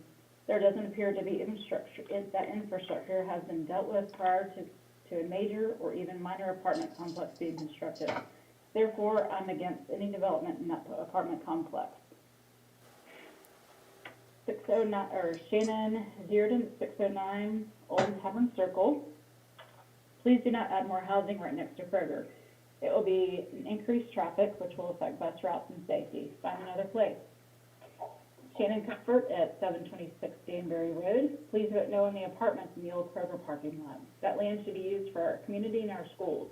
There are plenty of capable people who would support and help develop that land for the schools, an indoor swimming pool, indoor tennis facility, baseball fields, you name it. Keep in mind all the money our businesses and restaurants lose when we take our kids outside of Farragut for activities. As a parent, I shop around where my girls' activities are, and several are not in Farragut. I know a lot of families like that. Do that apartments? Traffic will be a nightmare trying to get into the school complex. The traffic study says it won't. I would question the company who provided the data because it's already an issue now. The constant denial of the traffic impact is frustrating. Please join us parents at the pickup and drop-off line at Farragut Intermediate and Farragut Middle. I tried to ask about supporting a project for the schools and community on that land and was given an impolite response. I was ready to get involved and try to form a group of highly capable people to create a business and fundraising plan for it. After the response, I put my energies elsewhere. It is clear that the only interest is to add apartments and single-family homes. I'm concerned about the future of Farragut and whether my home value will remain in 10 years. It won't be unique, and without that, it won't be unique, and with outdated school facilities, it will become less and less desirable for people moving to the area. Hardin Valley is catching up. Please add to my comments, but as a parent of 2 Farragut school-aged children, that I am highly opposed to staggering school times. This is the only school district I've ever lived in where school buses have to run 2 routes to pick up kids. Why do you think over 60% of parents drive their kids? We live within 4 miles from the school, and our kids are expected to be at school an hour early or get home over an hour after they're released because of the 2 routes. Maybe the solution is to make capital improvements at Farragut Middle School to add another traffic circle, create another exit and entry to Farragut Elementary School on the east side of campus, eminent domain if possible. Maybe the solution is to hire more bus drivers so that they can run 1 route. Maybe the town needs to push Knox County commissioners to increase the property tax calculation to get more funding for our schools to alleviate the issues. Before someone responds that I don't understand, I actually do. I've researched school funding and spoke to elected officials about Tennessee school funding. I also worked in HR for a school district that I'm very aware of the issues, including those around hiring bus drivers. Any changes to our schools need to be discussed with parents directly. There need to be meetings held at each of our Farragut schools. I can list a litany of issues with staggering school times, and it would be irresponsible and unethical of the town of Farragut to push the agenda without taking every step possible, meetings, information, newsletters, mailings, etc., to engage parents of Farragut schools, teachers, faculty, and staff, and giving them a chance to provide feedback. Lori Stansberger at 829 Spinnaker. Does not seem reasonable to insert so many people and vehicles into an already saturated high school Kroger marketplace area. If I could actually vote, I would vote no. Matt Plum, 11804 Rebel Pass. My family moved to Farragut Crossing subdivision for the school system in Farragut and for the high quality of housing. I'm afraid the short gain of quick money and shadowing the long-term effects for current residents leaving and the negative effect of having these apartments will bring new people wanting to invest in buying a home in this area. Jerry and Amy Landis at 232 Sandringham Court. We're opposed to additional apartments in the town of Farragut. Traffic on the pike now is very hard. Every apartment adds at least 1 additional car and often 2 to the congestion. Keep Farragut a nice bedroom community. Developers are about profits and not necessarily the best interest of our town. Judy Bloodworth at 517 Benberry.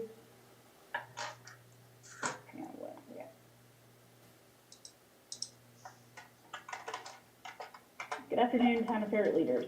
I'm writing in opposition to any proposed development of the Farragut and Ford area. At this time, it appears 3 developments for apartments are in different stages of development. As a former member of the Planning Commission in another state, it appears impact statements have not been done or are not current. Staggering school times, ingress, egress complications, changing the Farragut hometown feel from homes to apartment complexes, not even condominiums, does not enhance the living standards of current Farragut residents nor give any residents the lifestyle they may perceive exists. Any increase in tax-based receipts is offset by the demand of the current infrastructure. The recent drive to produce these apartment developments does not bode well with the infrastructure needs to support this growth, let alone current requirements. And I've not seen any documentation of what the town of Farragut plans to do to ensure these projects are compatible with the town of Farragut ideals and not cause significant harm to the quality of Farragut residents have come to expect. I've already lived the additional taxes to support the apartment lifestyle before, the additional strain on services, law enforcement, parks, traffic, schools, and it was not worth it. Lynn Perry, 11616 Foxford. I'm strongly opposed to adding apartments or any more housing to this area of Farragut.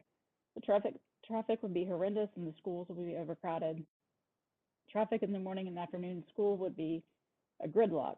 Talk about road rage. You need to reconsider the use of land. To put apartments in this area is madness. Listen to the people who live here, which is a good part of your job. No more apartments or homes here. Figure out another way. That's what you need to do. Donnie Hall at 12500 Willow Hill. I would like my negative opposition of apartments to be in construction on the Biddle Farm to be read to the issue of the Biddle Farm vote taking place on January 28th. The proposed construction is not the best interest of our community or its residents. Dane Wheeler at 11523 Foxford.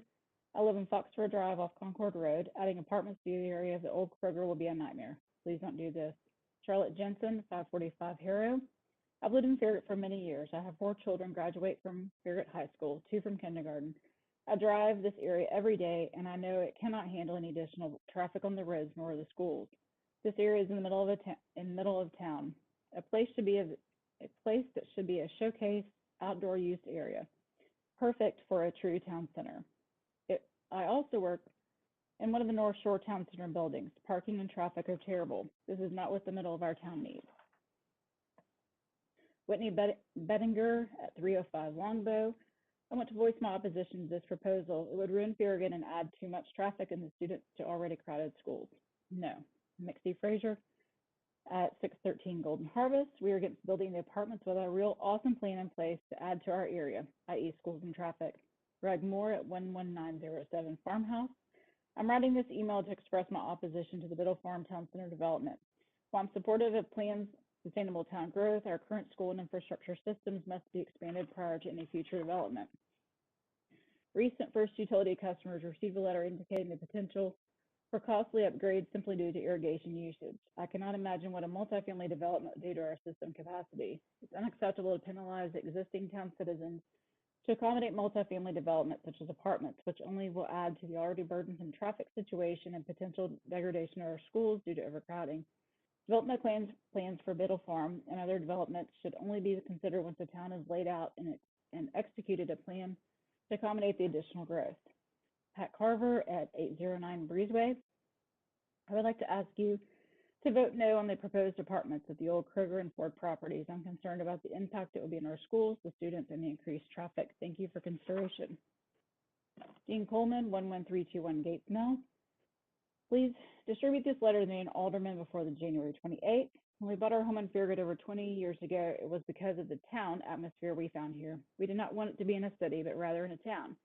We delighted in finding everything we needed in our town. Even when Turkey Creek was added, the town didn't change. We lived in the self-contained area that had everything we needed. We were still in the town of Farragut. We had the conveniences of city, but in a town setting.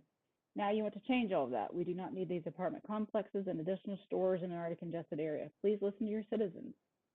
You were elected to the office to work for us, and the great majority of our citizens do not want this change. You seem to be determined to push through in spite of the opposition from the citizens of Farragut. Everyone is happy with things the way they are. Why do you want to change a good thing? Farragut has a charm that is missing in so many other areas, and what you want to do will destroy it. Everything else in our world seems to be changing. Isn't there one thing that isn't forced upon us? Weren't you elected to do the will of the people? And the people of Farragut do not want a new complex to bring traffic into the area that is already becoming a traffic nightmare. Please don't do this. Bring in the voting machines and let the citizens vote. Don't just push this through over the objections of the majority of the population. Yield to the will of the people who are crying out, don't do this. We don't want this complex. We don't need this complex. We deplore even the idea of this complex. Hear the people. I write to join my voice to the many citizens who are begging you to not push this complex through over the opposition of those who voted you into office. This is something you will come to regret and if you proceed in this direction. By doing this, you could actually kill the town that I believe you must love. We all love Farragut. We're not against change, but it has to be the right change, a change that is keeping in the character of the town of Farragut. Please listen to the people. We don't seem to have a vote, so at least let us have a voice. I'd appreciate if you would read this letter at your meeting before you vote, before you voice. I represent the voice of the people. Thank you. Amy Coulter at 12430 English Laurel. First and foremost, anyone who votes for this to be approved will not get my vote next term. I'm a wife of a hardworking husband and mother of 2 children. One child goes to Farragut Intermediate and one to Farragut Middle. My husband's worked hard to bring us back to our hometown of Knoxville, and we specifically chose to live in Farragut, primarily because of the school ratings. If you go through a large apartment complex, There's no way these schools will uphold the ratings because the teacher ratio to student ratio will no longer be what it is now.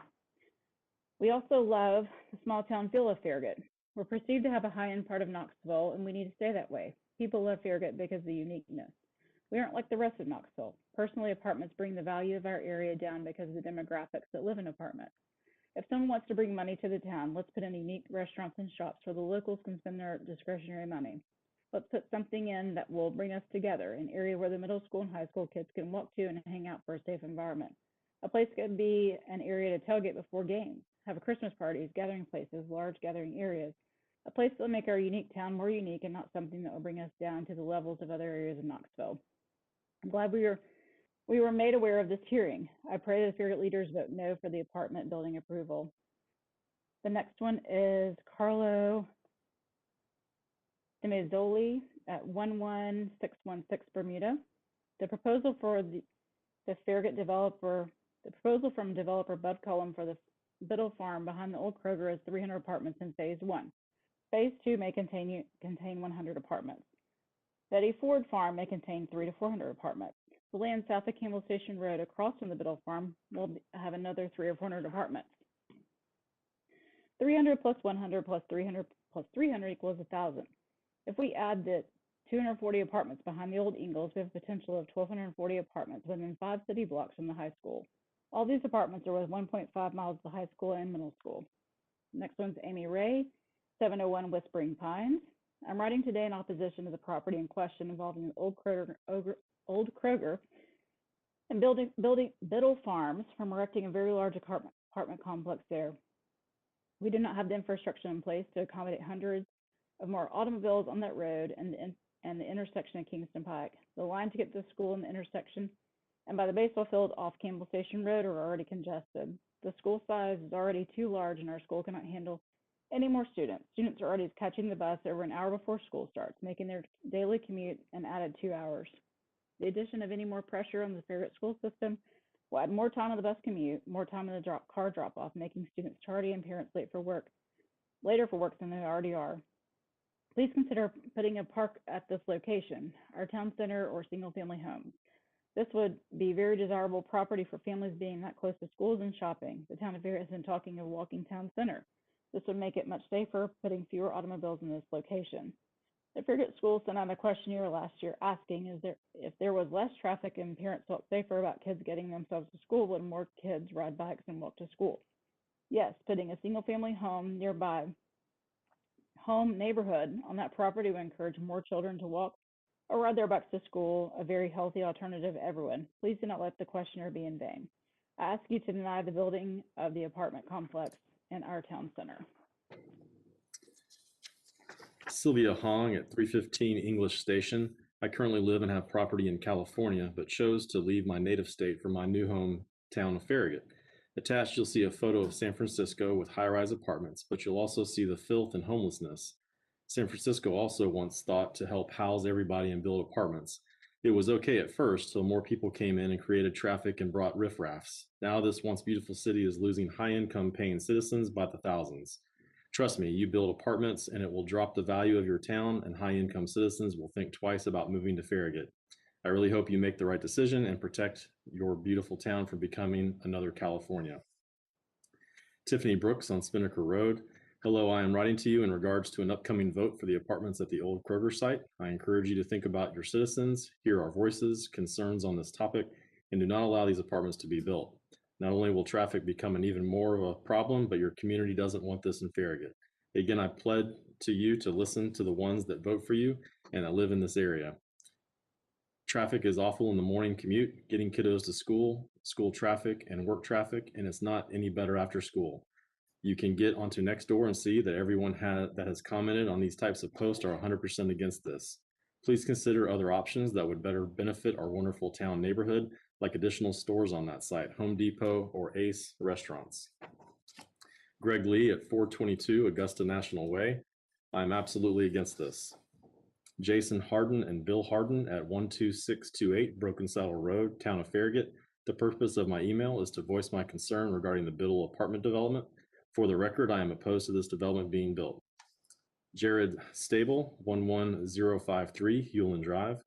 Good morning. I am just writing to voice my concern over the new Biddle property development. While I'm very excited about the prospect of a new green space and open area market to congregate and shop, I'm a little disappointed at the potential addition of that many apartments in this particular area.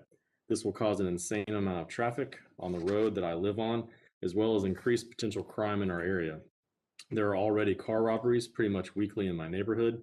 I don't have any desire to increase the traffic of that type of element into our area.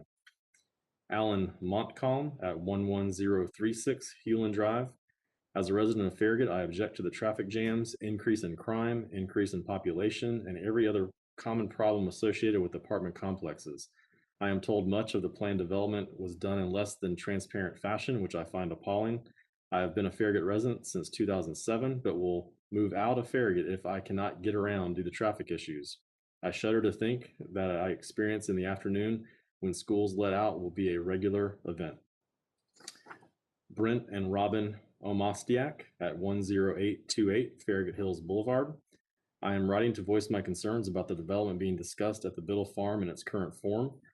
I share other Farragut residents' concerns about the increased traffic and effect on the schools, etc. But in my opinion, what I find most concerning is the lack of public outreach attached to this project. Once this and multiple other proposed developments break ground, there is no going back. Farragut will be changed forever for better or worse, and the residents should feel like they were involved in the process. I've been here since 1985. I grew up in Farragut and went to school here, and although I would like to keep Farragut the same forever, I know that change is upon us. How do we make this a change for the better? I've read about proposing a walkable downtown feel. If that's the case, we have to give the residents somewhere they would like to walk, a true town center. Long term, there will be developments at Eddie Ford's property behind the Ingalls, across from the Biddle Farm on the south side of Kimball Station Road. The Biddle Farm project, as currently proposed, isn't truly the town center that Farragut deserves in the large apartment concept and doesn't realistically give the residents a place they will walk over to visit. If you develop the area as restaurants, shopping, green space for farmers markets, or outdoor concerts, the people from all the nearby areas will come. People from the future developments that will surround Biddle Farm will come too, and they'll walk and support positive growth in Farragut. Harrison Painter at 11946 Abner's Ridge Drive. I am asking that you vote no on the 1,000 additional apartments to be added at the old Kroger and Ford properties. I will not go into all the ramifications this will have on the town of Farragut. I trust you have had that voiced to you already. Ina Painter at 11946 Abner's Ridge Drive. Please consider the negative effects that your votes to permit 1,000+ apartments will have on our town. Please vote no and do not allow a permit to be issued for these apartments to be built. Joy Casper at 12345 Butternut Circle. I am not against apartments, but the density in the various plans you have presented is far too great. More importantly, the tax drain and overcrowding of the school system that these apartments bring is overbearing and will lessen the quality of education for a time and raise taxes. Currently, it costs over $10,000 on average in this state to educate a child. It is probably more here. How many homes does it take to educate a child? Many, 10 to 15, depending on the community. How many children are anticipated? Lots. It is not likely that the apartment taxes will balance the drain.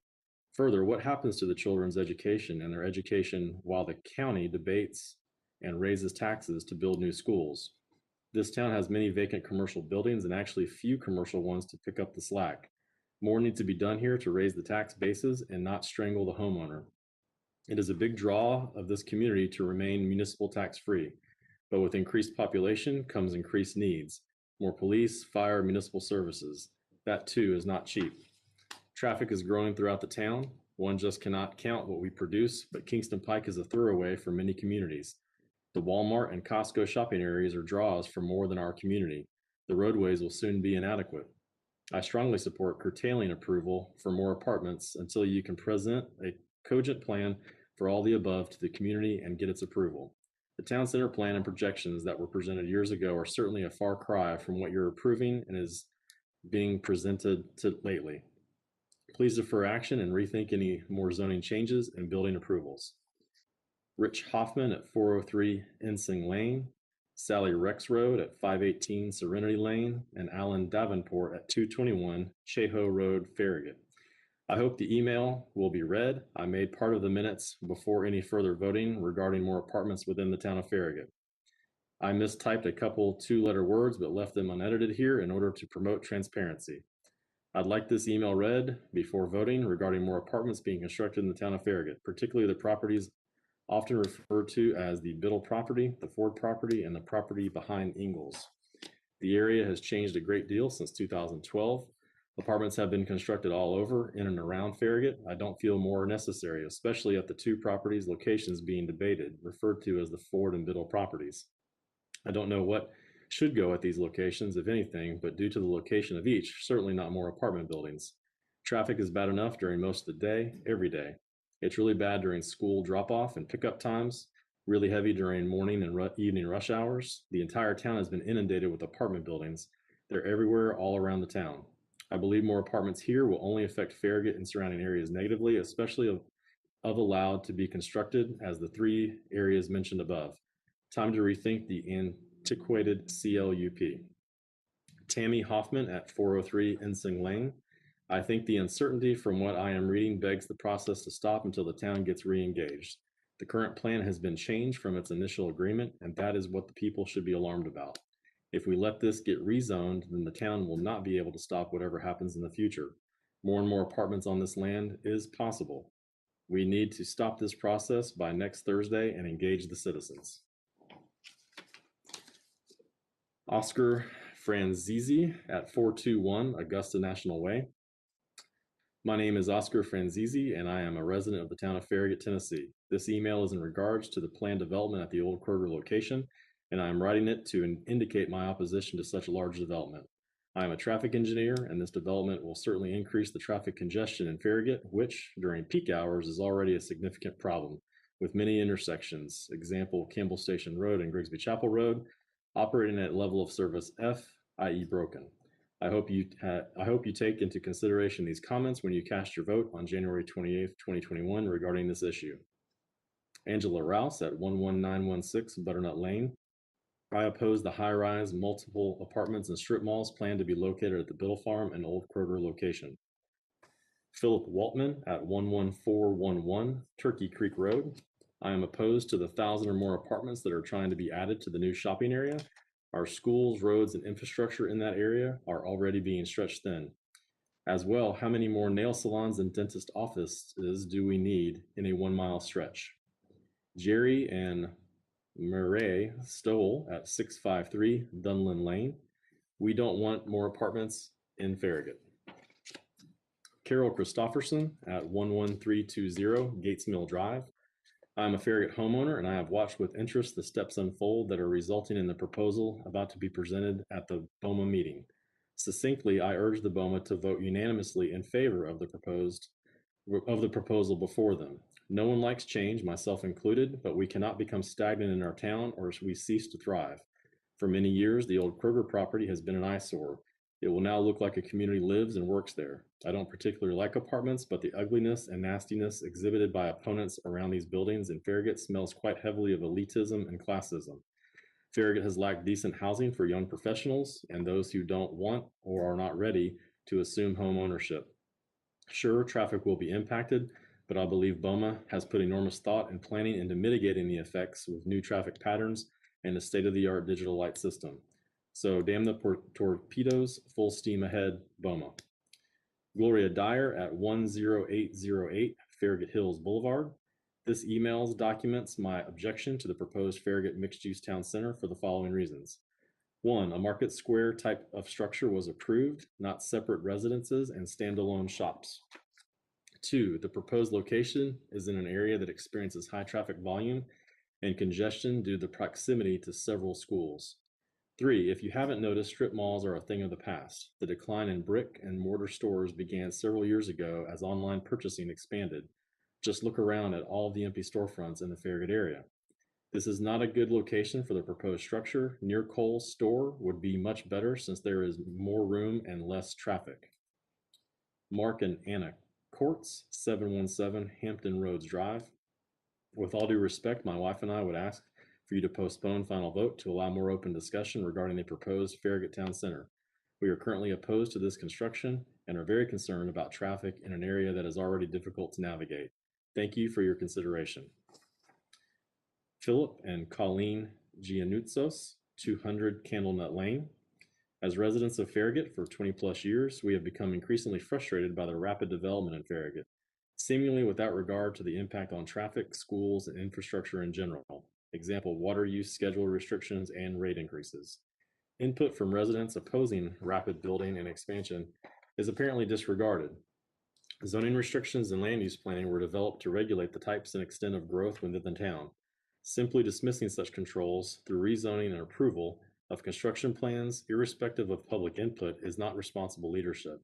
We rely on the mayor and aldermen to maintain an awareness of Farragut public opinion and to act accordingly. That is the basis for representative governance. The explosive growth in new subdivisions in Farragut over the past few years suggests that builders' voices are more persuasive with town government than the opposing voices of residents. In summary, continued rapid expansion, particularly high-density apartments in the proposed mixed-use town center Biddle Farms project, is not a benefit to current residents, will degrade the desirability of Farragut as a place to raise a family, and will generally degrade the quality of life for residents. We respectfully request the proposed mixed-use town center plan be rejected and that the reviews of future development plans consider input from existing residents. Melanie Bachman, 12713 Comblain Road. I am writing in opposition to the excessive apartment development that is being proposed and supported by town leaders. Traffic throughout sections of Farragut is already a significant problem. Adding over 1,000 apartments in the proposed areas will make the problem unbearable. When the town first presented ideas for a town center, it was presented as an area for community engagement. The way this has evolved in no way sounds like an improvement in quality of life for residents. To the contrary, it sounds like it will create gridlock and extreme frustration for our community neighbors. I urge you to abandon the massive influx of new apartments and concentrate on providing improved experiences and resources for the folks who already call Farragut home. Al Parrish, 405 Ferret Road. This controversy would have gone unnoticed by me were it not for Ed Sinclair's outburst at the last Concord Hills HOA meeting. Mr. Sinclair took the opportunity to stand up and tell the residents of Concord Hills that the Farragut Planning Board knows what is best for the community and everyone else needed to stop voicing their opinions and stop posting their concerns on social media. His shouting match with other residents had to be stopped by the HOA president. Meredith Godbold, 874 Belgrove Road. I'd like this email read before voting regarding more apartments being constructed in the town of Farragut, particularly the properties often referred to as the Biddle property, the Ford property, and the property behind Ingalls. I do not feel more will be conducive for our town of Farragut, especially at the two properties locations being debated, referred to as the Ford and Biddle properties. We moved here in 2016, and I was overwhelmed by the daily traffic congestion around rush hours and school drop-off pickup times on Grigsby Chapel, Campbell Station, and Kingston Pike. A 2.2 mile commute to take children to school takes a solid 45 minutes. The traffic intersections at West End Avenue, Kingston Pike, and Campbell Station, Kingston Pike are a chaotic experience daily. I believe more apartments in the center of our town will only affect Farragut and surrounding areas negatively. The charm of our town will be redefined and become less appealing. All of the aesthetic and thoughtful planning at the intersection of Kingston Pike and Campbell Station will unfortunately be overcome by multifamily housing surrounding it. Ryan Denning and Ashley Gorey at 11504 Midhurst Drive. We vote no to the building of apartment complexes and strip malls in the town of Farragut. You're going to ruin the quality of life of the people who live here. There is enough traffic here as it is. I want my comment read to the issue of the Biddle Farm vote. Lee Riedinger at 12141 Brookstone Drive. I support the Farragut plan for the town center at the old Kroger site. I trust the wisdom of the official group making these decisions. Leslie Hild, 203 Sandringham Court. I am writing to express my objection to Farragut approving the construction of 1,000 plus new apartments at the old Kroger and Ford properties. The traffic congestion in that area is already out of control, and this would only exacerbate the situation. In addition, new apartments are underway on Kingston Pike and Watt Road. How many more apartments do we need in this town? I was led to believe Farragut was more of a home-owning community when we purchased our home here, and we prefer it remain primarily that. Adding such a large number of apartments right in the heart of our town not only would cause terrible increased traffic congestion, but also would diminish the image of Farragut as a whole. Please do not approve this project. Jim Ewell at 11036 Flotilla Drive. My name is Jim Ewell. I live at 11036 Flotilla Drive, Concord Hills. I am for the Market Square style venue for the old Kroger Biddle Farm property. I am against multi-apartment style complex with strip malls. I have lived in Farragut for 20 years and traffic has become extremely heavy during morning and afternoon rush times and school hours. I only see much additional traffic if multi-apartment buildings are built in the old Kroger Biddle proposal. I would vote no to this vote. Amy Creasy and Village at 11621 Georgetown Drive. We have 4 children in 3 of the Farragut schools. We live in Village Green. The traffic to and from the schools is horrendous right now. My children's class sizes are already too high. We cannot add such a huge residential development in our town center. Please consider the opinions of the current residents of Farragut. Joshua Hawkins, 12209 South Foxton Drive. I do not want apartments or condos further crowding Kingston Pike traffic or devaluing property. Colleen Benson at 730 Harbor Way. I am writing regarding the proposed apartment town center project on the Biddle Farm property. I am begging you to reconsider this proposition and vote no on the current proposed plans. We moved to Farragut for its pastoral appeal. We loved how most of the commercial development was in one area, leaving the rest of the town more country-like and natural with large lots and a lot of trees. While I like the idea of town center, I picture it being more natural and park-like where I could go for a stroll or walk my dog, with maybe a small amphitheater for nice weather concerts, maybe a few nice restaurants, not chain restaurants, but mom and pop restaurants, or a place to get dessert or coffee after dinner, with beautiful flowers that change with the seasons, with benches for a rest or a chat with my neighbor, sculptures by local artists, etc. I did not picture the ugly monstrosity that is proposed, a reimagined mall with hundreds of people that live at the mall.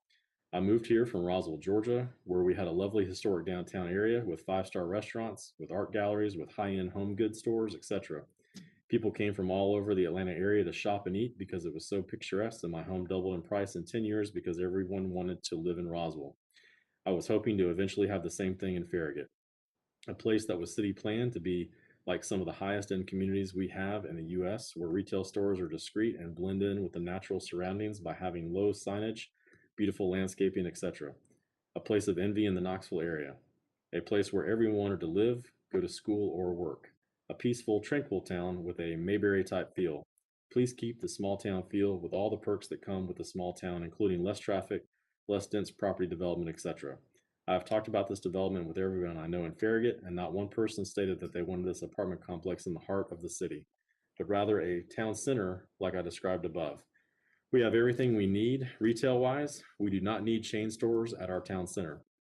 Please, I am asking you to listen to the people that voted you into office and vote no to the current Biddle Farm property plan, then commission a new plan that is more in line with what the citizens of Farragut desire.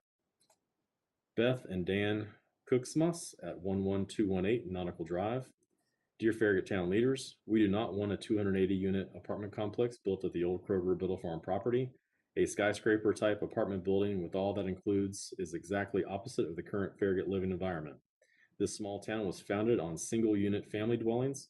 We have steadily and even quickly developed over the decades into a lovely, safe, and thriving community. We are a community of people living primarily in houses and surrounded by green lawns, big trees, winding walking trails, and more than adequate shopping and restaurants. We need to continue to be a community of people who care about our private and public lands. Apartment residents have no investment in the land, or as is often the case, the community. Nor do apartment residents pay property taxes. Obviously, there would be other stressors on the town of Farragut and the population with the sudden influx of renters. Increased traffic and congestion, additional burden on sanitary waste and wastewater, parking availability, additional concrete and asphalt surfaces, and possibly more crime. Whether it's 280 units or 1,200 apartments, we are against this development. We also wish to note that this type of city decision should not be made during closed sessions. It is inappropriate to push such a large, controversial proposal through without listening to the Farragut community and implementing their will. Waiting until the COVID-19 pandemic is over would be the correct thing to do. This is not the time, as many people cannot gather in public meetings. The rush to a decision during this time of restricted movement is wrong. Juan Caloca at 559 Wyndham Hill Road. The subject line says it all. The purpose of this message is to state my opposition to the building of such an apartment complex. I believe that this is contrary to what the residents of Farragut envision this development to be, and it has been turned into a small group's pet project. Not representing the interest of the majority of the community that elected its officials, I request my opposition to be taken into consideration for the final vote on this development. Charles and Karen Thibodeau at 353 Rustfield Drive. Dear representatives, my wife and I moved to Farragut in May of 2019. The reason why we moved here was twofold. First, the town had the best school system in the greater Knoxville area. Second, the neighborhoods were A, established with primarily long-term single-family dwellings, B, equipped with things such as sidewalks for ease of movement, C, within close proximity to community features such as Turkey Creek Shopping Center and Founders Park, etc., and D, safe.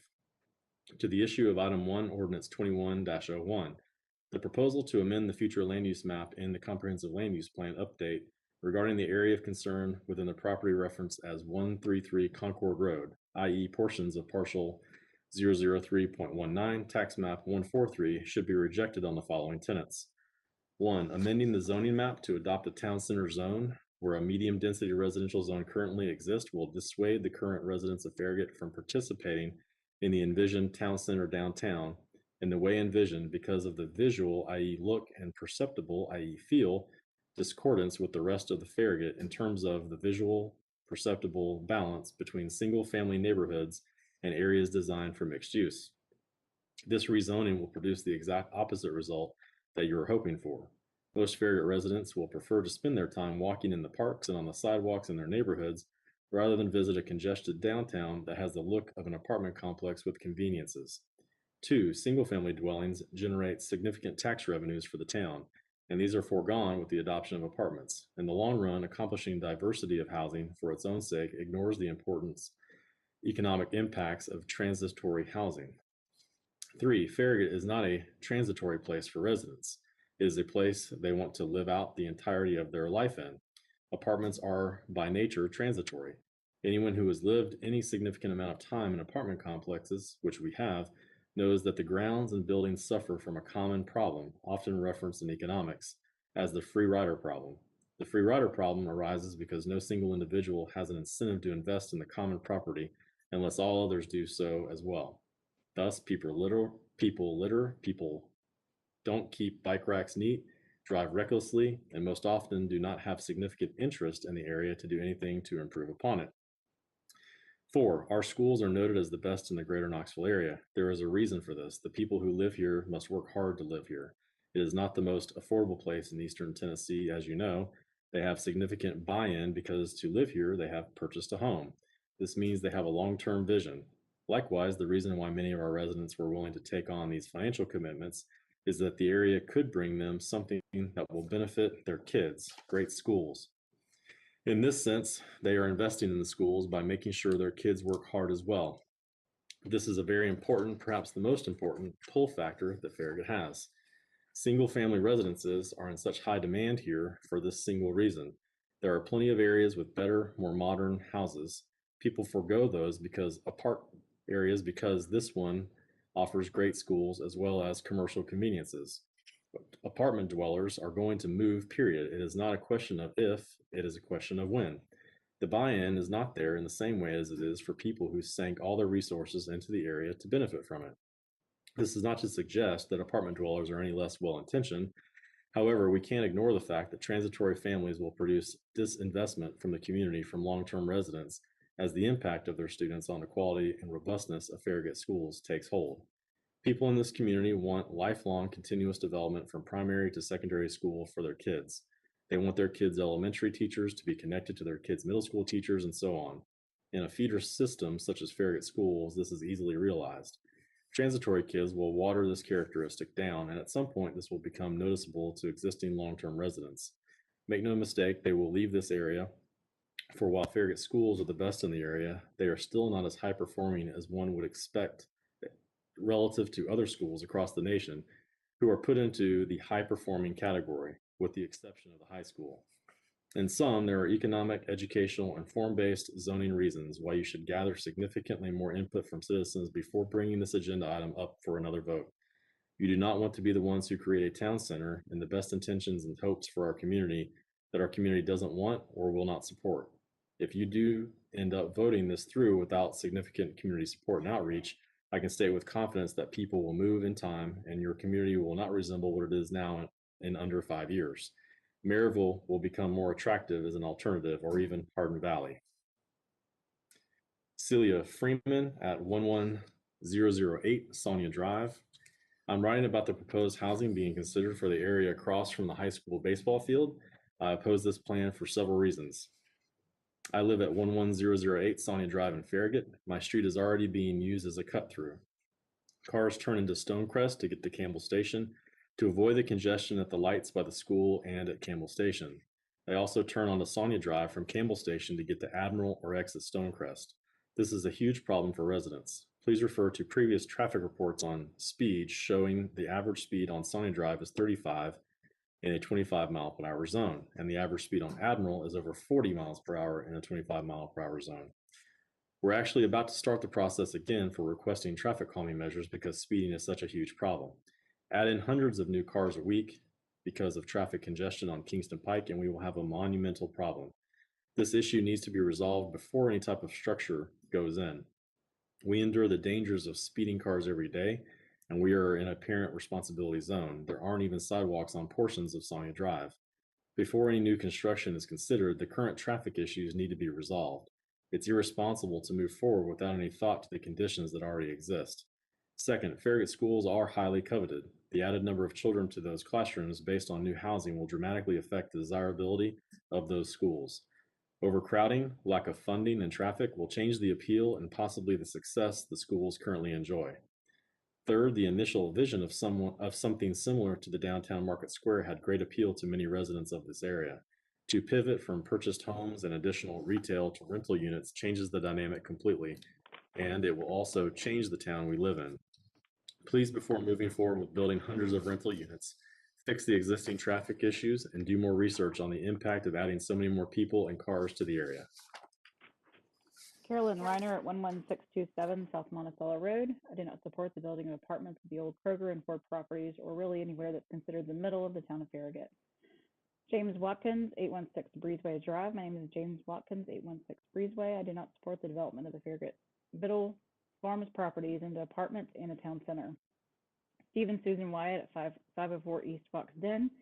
I'm expressing my unhappiness with the plans that the town of Farragut will allow 1,000+ apartments to be built at the old Kroger and Ford properties. It is appalling that there has been little or no significant public outreach. Farragut's already experiencing too much traffic along Kingston Pike and Campbell Station roads, and we do not need any more vehicular traffic. I urge you to please vote no on this final vote. Rankin Carlin Meisenhower at 11632 Georgetown. We are totally against apartments being developed on any areas between Level Road and McPhee. All concerns are around the traffic issues and disturbed that there isn't a clear plan at this time to address these issues. Requesting a stay on these zonings and developments to avoid the issues Hardin Valley is now having all over the building of homes. Homes were allowed and now discovering those who live in the area are not being served. Dr. Wendy Wentworth Moore at 713 Hamptons Road. I ask that you read the following and please rethink your decision to approve the apartment complex model at Biddle Farm. I speak from experience, having moved away from a town in New Hampshire that not that many years ago was a similar turning point that Farragut currently is. Town officials decided to proceed with the apartment complex model as it would be good for the town. Over not that many years, our quaint and safe town was pleasant quality of life deteriorated. First came congestion, then came crime, then came overcrowded schools, then came the high taxes to support the police force to deal with the increased crime and the building of new schools. Alternatively, a neighboring town took an entirely different approach. They focused on maintaining primary single-family housing, high-end owned condominiums, and green space for town parks. That town is thriving with lower congestion, lower crime, and quality schools. The taxes are raised to support this alternative concept in the beginning. They are still far less than what they ended up being in our town. I've been a resident of Farragut for over 3 years. However, I have frequented the Knoxville area since the mid-1990s visiting family that has lived here for generations. When an opportunity arose for me to move here, there was no doubt that I wanted to live in Farragut over other areas in Knoxville. You need to cherish and protect the green space that you have and ensure that it's developed responsibly. Farragut does not need to look or be like the communities just a few miles to the east of us. Keep Farragut unique.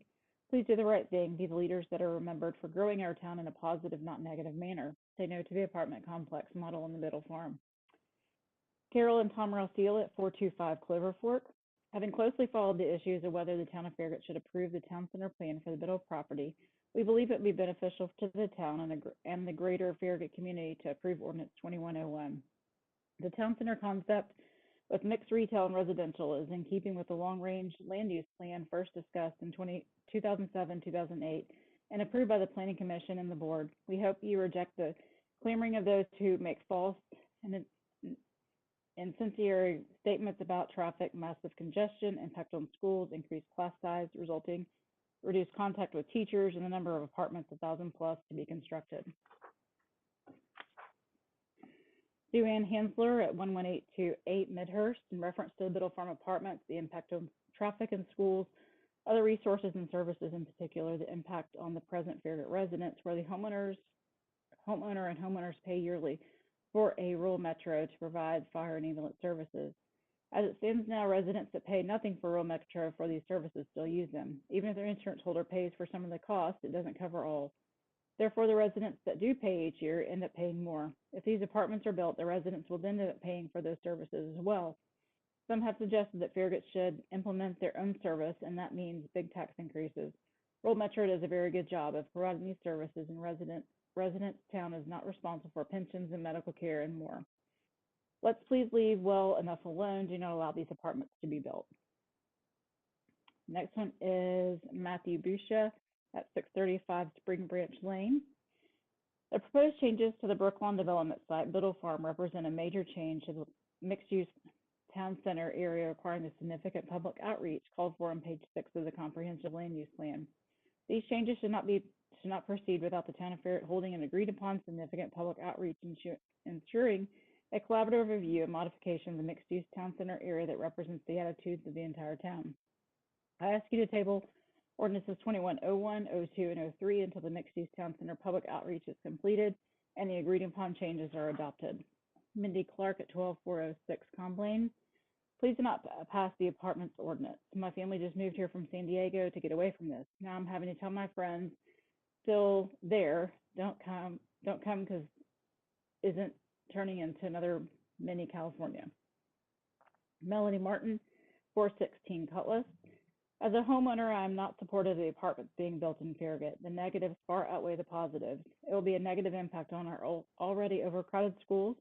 Traffic would also be a nightmare. Farragut has always been a town that has been very selective and made it very difficult for unwanted businesses. Amazing how this has slid through without hardly anyone knowing about the plans. As a town, we do not want more apartments. That property could be an amazing area for our town. Elizabeth Rose at 11601 Cassidy. Farragut is a great place to live. I understand the need for different types of housing. I also respect the right to develop the land. However, Farragut has not done a good job figuring out infrastructure until other developments occur. The town is focused on rezoning and building McPhee Park and less on tight, high-traffic roads and overcrowded schools with traffic issues. Please focus on fixing these issues, and I'm very happy for more people to live here. Until then, I'm concerned about rezoning the land for apartments. Patrick Lee, 405 Ensign Lane. I respectfully ask that you table your vote to the rezoning of the Biddle Farm property at all until it conducts significant public outreach as required in your agreement created with town residents when developing the mixed-use town center concept. What right do you think you have to force this on the town who demand you stop and follow policy? Pursuing your course of forcing this on the unsupportive citizenry and abuse of authority and result in a report being filed with the Tennessee Comptroller's Office as recommended by Congressman Tim Burchett's office. You are determined to continue to bar the public from town meetings while freely cavorting about the public otherwise. It is pure hypocrisy. The eyes of East Tennesseans are open to your behavior and look to you to stop this and dialogue with the citizens you purport to serve. Christy King, 704 Brochardt. Regarding the upcoming vote from the mixed-use town center project proposed for the Biddle properties, which includes 286 apartments this week, I am for this development and feel that it will be a benefit to the town of Farragut. I believe the town officials have done their due diligence on this issue and should proceed. Elias Gibran at 11633 Cassidy. The proposed changes to the Brooklawn development site, Biddle Farm, represents a major change to the mixed-use town center, requiring the significant public outreach called for on page 6. These changes should not proceed without the town of Farragut holding agreed upon significant public outreach and ensuring a collaborative review and modifications of mixed-use town center area that represents the attitude of the town. I ask you to table ordinances 2101, 02, and 03 until the mixed-use town center public outreach is complete and the agreed upon changes are adopted. Anthony Timothy Olson at 504 Rolling Creek. I'm writing this letter to express my deep concern on the proposed Biddle Farms proposed site plan rezoning to allow for the building of apartments on that site. I've lived in Farragut for 12 years, and while my family loves the community, the traffic and school overcrowding has become a major concern. Adding apartments will increase both of these concerns. The traffic analysis presented was outdated, and reporting these apartments would not overcrowd our school is ludicrous. Farragut school systems are in the best in Knox County, and families will be drawn to moving their children to these apartments. We are highly encouraged you to listen to your Farragut residents and not allow this proposal. Wes Emerson, 11045 Hewlin. Thank you for your efforts towards development of our community. I'm a resident in a home, and I own in the Thornton Heights neighborhood. I have 3 children, with the oldest being 5 years old.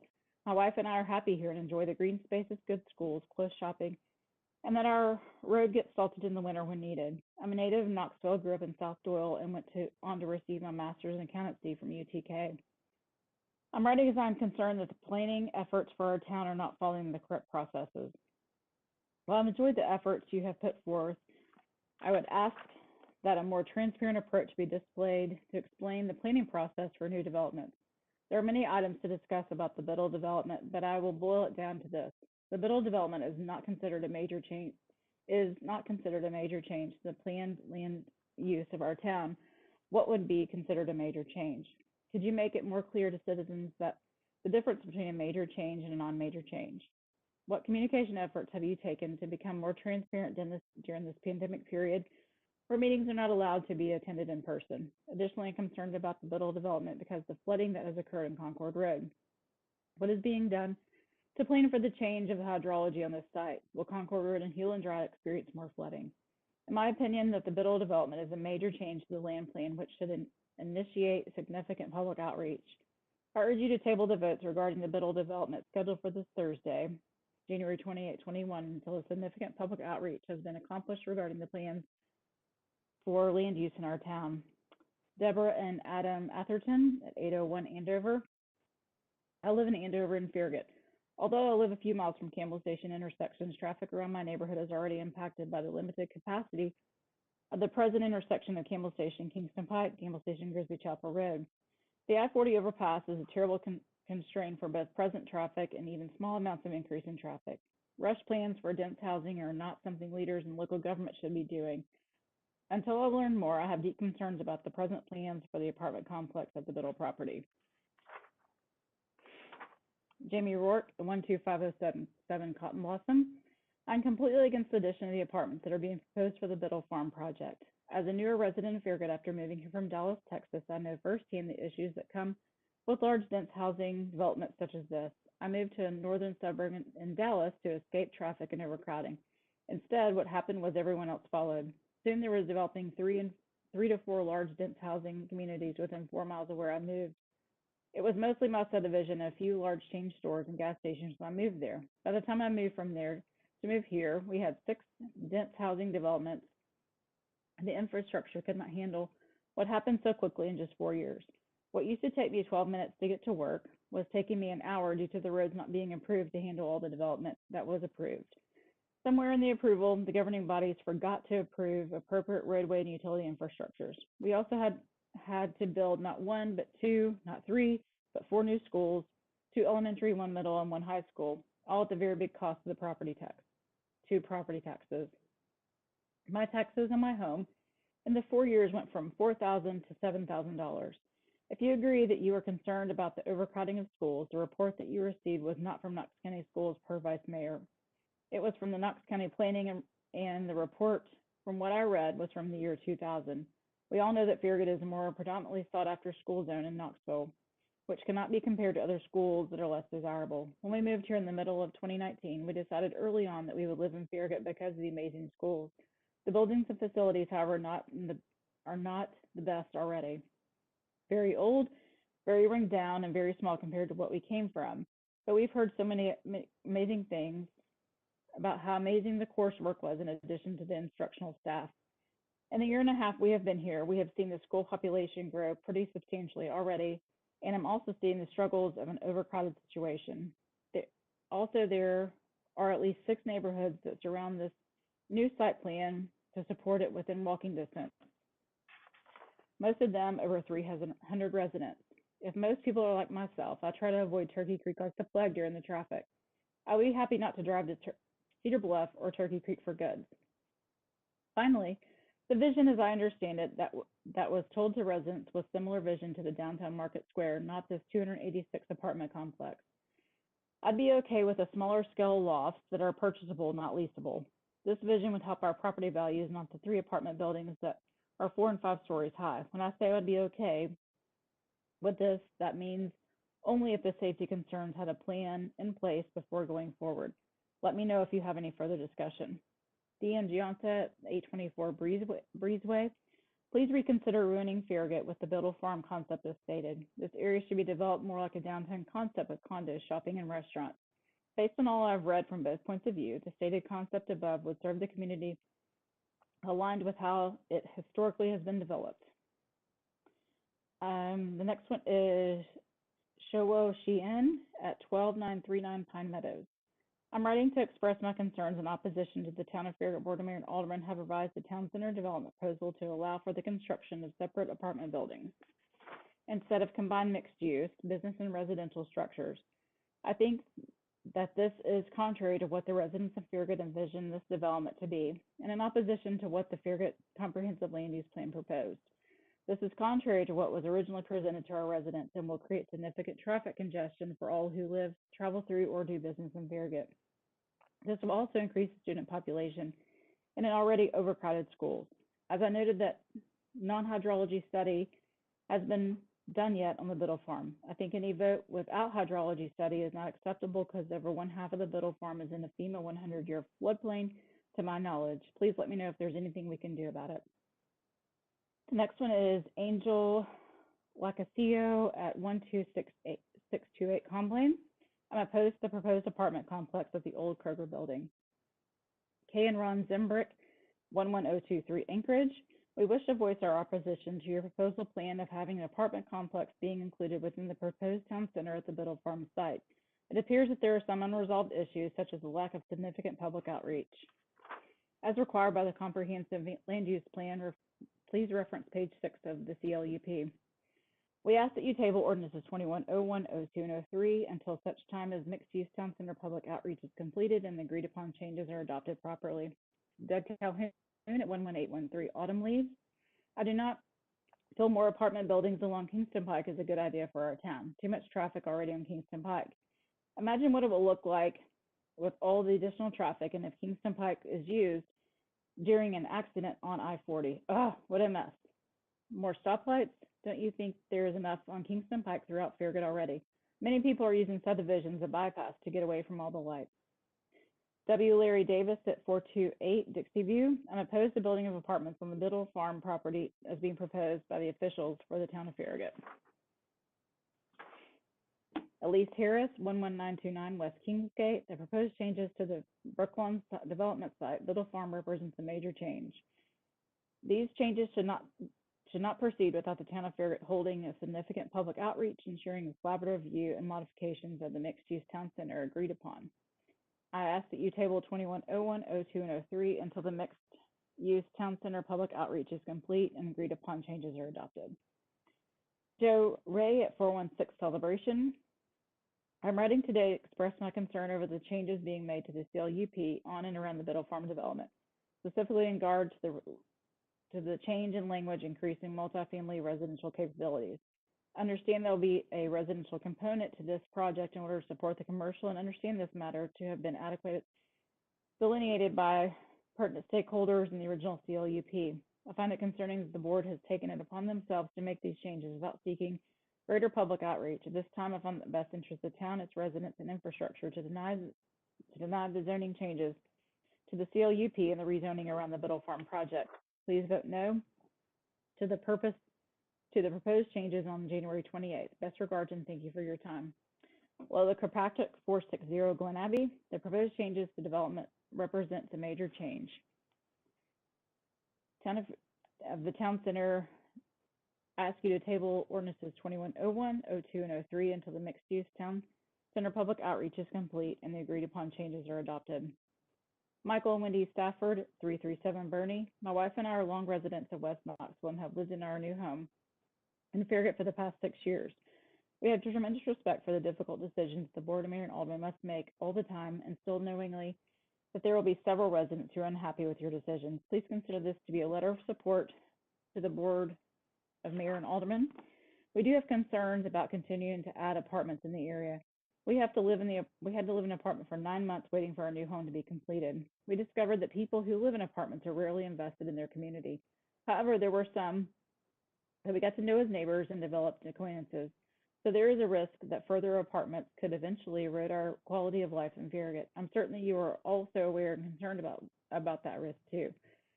We would love to see a more entry-level, mid-range single-family homes available for our young families to join our community instead of apartments. Wendy and I are not directly opposed to apartments at that location. However, we are concerned over the quality of the apartments being out of the phase with your planning for a town center, et cetera. And that would potentially bring unpleasant increases in crowded population density in the center of the Farragut Civic District. Our request is that if you decide to allow apartments to be constructed at that location, please ensure that the architectural quality and amenities are fitting for our unique community. Thank you for your patience and diligence in serving our community. Guan Yang at 712 Cabot. I vote no on the plan of the Farragut Town Center apartment complex on Biddle Farm. Next one's Jesse and Benny Ray, 11700 Midhurst. We have a real concern regarding the plan for anywhere from 3 to 1,000 apartments at the old Kroger site or any site in Farragut. Most of us live in Farragut because we want a nice, quiet town. These apartments will cause an issue regarding traffic, which is already an issue in the mornings and afternoon. We and many others do not want this in Farragut. This will also cause an overcrowding of schools. We also have concern regarding property value with the addition of too many apartments. Please consider the feelings of the people in the town of Farragut. Lauren Johnson, 11036 Far. I'm writing for my voice to be heard, and I reside at 11036 Far Drive, minutes from the property in question. We vote is to continue with the intended plan of the Market Square type development that allows more jobs to come into the area, safe meeting places for my children and their friends, and also promotes a healthy lifestyle while cutting down on population by allowing residents to walk to this area. Aside of the benefits of an overall community, a 60-foot tall apartment community would be such an unsightly sight right in the middle of our town. I feel it has been potential to increase crime rates, and it is a horrible idea. Think about everyone who could benefit from the original plan. Mary Rubens at 308 Governor's Lane. I live in Village Green, and I want to voice my concerns about having the old Kroger building made into a 280-unit apartment complex. I'm against this being done because the schools are already overcrowded. Kingston Pike has enough traffic on it, and it will bring down the value of our home. We pay top dollar to live in Farragut, so our kids can attend the schools here. We could have lived any other place in West Knoxville and got a lot better house for our money. We paid more money for a house because this is a better and higher end area for our family. These apartments will do nothing to raise the value of our home and only hurt the schools that are already overcrowded. Please do not allow this to go through. Thank you. Mark Magnuson at 301 Heritage. My family moved here in 1979 after my father took a job working for the Scruggs family. Farragut wasn't even a blimp. The Kinko's was a 2-pump unpaved gas station with the Posey family selling poop and peat moss. Truckers Lane was just that, a road full of truck shops and Mayfield milk. Lovell Road had an A&P grocery and a Cone gas station. It was a great place to grow up back then and now. When people move into this area from abroad, it's generally the bedroom community feel and schools that are the biggest draw, not affordable housing and not nightlife.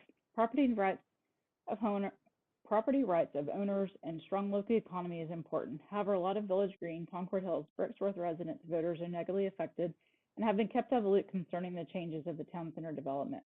Moving forward, it would be the best to have an open forum to allow constructive discussion between the public and its voted in and appointed officials. If bars, gyms, restaurants can remain open and safe, I'm sure we can find a safe way to discuss solutions. Local residents do not feel included in the process. Staggering school schedules and higher traffic will not make them happy when they go to the voting booth. Some might donate their money to your opponents. Liz Gobrich, 11010 Crown Point. This is a terrible idea that would affect the Farragut community in a negative way. I want to go on record as objecting. Carrie Bedard at 11514 Foxford. I hope you consider voting no on the apartments where the old Kroger still stands. I live in Kingsgate and have for 18 years. With this development already happening around us, I can't even imagine the overload of traffic apartment buildings will bring. School traffic is a whole other concern, especially when it's already unbearable. Please vote no on overloading our area with traffic. Jeff Perry, 12009 Broadwood. I love the original discussion of the mixed-use town center. I am, however, absolutely opposed to the current plan with all the apartment buildings. It's completely out of character with the rest of Farragut. In 10 years, our town center will be run down apartments, not a charming place to shop and live. Chris Nunning, 712 Banbury. As a married 30-year-old father of 2 children, I support the Biddle project. We've lived in Farragut now for over 2 years and plan to stay for a long time. The sense of community in Farragut is great, especially with events like concerts in the park. I think this project will add value to the community, not just financially, but more important, socially. I see all the nonsense on Nextdoor about people complaining, and I wanted to voice my opinion. The negative comments are loud, but are not the voice of everyone in Farragut. Enrico Moore, 713 Hamptons Road. I'm writing in strong opposition to the proposed apartments contemplated on the Biddle Farm site. I moved here with my wife nearly 3 years ago after spending nearly a year and a half choosing which area of Knoxville I prefer to move to.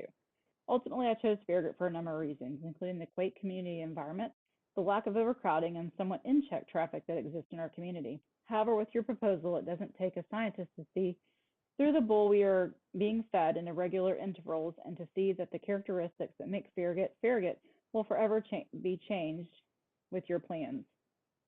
I'm not certain what type of people you are trying to attract, nor do I even think you have stopped to consider this beyond the point of your agreed with projected income tax revenues. However, I can say that I have no doubt that our lifestyles here will be changed dramatically. And yes, we also have rights too. I also have no doubt that you will be attracting the kind of people we do not want in our community, namely a group of people with a greater propensity to commit crime and who would give a rat's butt less about our community because they have no real investment in this community other than increased congestion, using our resource and creating a greater feeling of uncertainty in our community. All things we are trying to keep out of our community. I can also say with this proposal, you're not going to be attracting professionals like my wife and myself, who have invested heavily in this community. However, with a deaf ear, you have turned the citizens as a whole that you're supporting, supposed to be serving. I will not be investing further in this community. I'm seriously considering pulling the nearly $2 million investment that my wife and I have made in the community. Finally, I can say that we no longer think of Farragut as a place where we'll be retiring. I'm so glad that you would rather try to attract people with no investment in our community and turn a blind eye to people like my wife and myself. Sounds like a community I have no interest in being a part of for a long run. But then again, I'm certainly you don't care. Finally, I want to state again that one more time, we strongly object to the apartment proposal. All in the name of tax revenues. Don't be surprised when you see the complete demographic of this area change, and you will have traded it for one of the community will never recover from.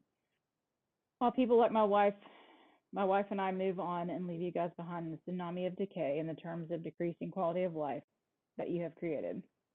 Phyllis Clint 12428 Comblaine. What citizens of Farragut are for the apartments besides the board? I would like to know. I confess I don't know who the Biddles are, don't care, but should what they want outweigh what the other residents of Farragut want? Understand they own the property. I'm opposed to town center, but I'm not opposed to a town center, but I'm opposed to apartments. As a point of reference, a box store, Kroger, was in that spot and traffic was not overwhelming. Robert Grobach at 11010 Crown Point. I'm a 37-year resident of Farragut. I've raised my family here and now enjoying my retirement. Farragut has been very consistent in defending the policy of having a family-friendly community. As development has occurred, strict standards and kept Farragut one of the most desirable areas to reside. There were times restrictions may have been considered unfriendly to business growth. There was even restrictions to the height of business signage, but now no restrictions against building a 60-foot apartment complex. What has happened? No one wants to have an eyesore in the middle of our community. We have grown, the infrastructure has been pushed to the limit. We all have to deal with the heavy traffic every day. As growth continues west down North Shore, more and more vehicles crowd the local roads to get to their destination. Why can't we see a solution to the issue? Is it maybe you don't have one? Infrastructure is a problem, but still not the main issue. You have already pushed our environment to the limit. A real issue is keeping Farragut a family-friendly community. You're voted in to protect the standard, not abandon it, because you think you are smarter and know better. In today's political environment, individual wishes are ignored. At all levels of the government, even down to the local level, it seems as if it's okay to mislead and lie to the residents, even in the smallest community. Why not be totally transparent, bring forth all the facts and get all the residents involved in this decision, not only a few who agreed to the plan in the beginning, since the current plan is not what it originally presented. Why are you so determined to disrupt this community? Mark Strevey at 416 Eisenhower. Town meetings have been closed since March of 2020. How have you met your commitment to significant public outreach so that there can be a collaborative effort to reach the best alternative to the Farragut Town Center? Is it not possible to postpone this vote until the outreach can be achieved? The community should be a part of the planning and have influence over how we want our town to grow.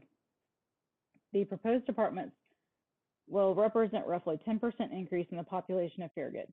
I don't oppose growth, but I'm concerned about the increased demands on the infrastructure, including water, water treatment, power, roadways, schools, etc. We've already seen restrictions on water. Without the needed infrastructure in place, restrictions will become more commonplace and extreme. Thank you for postponing the vote and soliciting more community input as required by the town ordinance. Hugh Daughtery, 523 Colonial Ridge. I'm writing to express my opposition to the proposed ordinances being considered by the Farragut Board of Mayor and Aldermen on January 28th. On page 6 of the Town Comprehensive Land Use Plan, a major change is defined, one that substantially changes the land use goals or intent to the plan.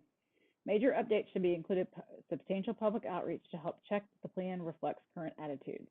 I would submit that the changes to the CLUP is allowing horizontal development of the Biddle Farm is a major, and that changed significantly the character and intent of the town center and contained in the CLUP. This is being done without substantial public outreach that should include town hall and workshop meetings as have been done in the past.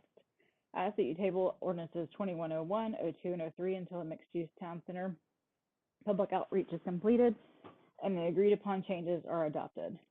Susan Royster at 715 McGuffey's Drive. I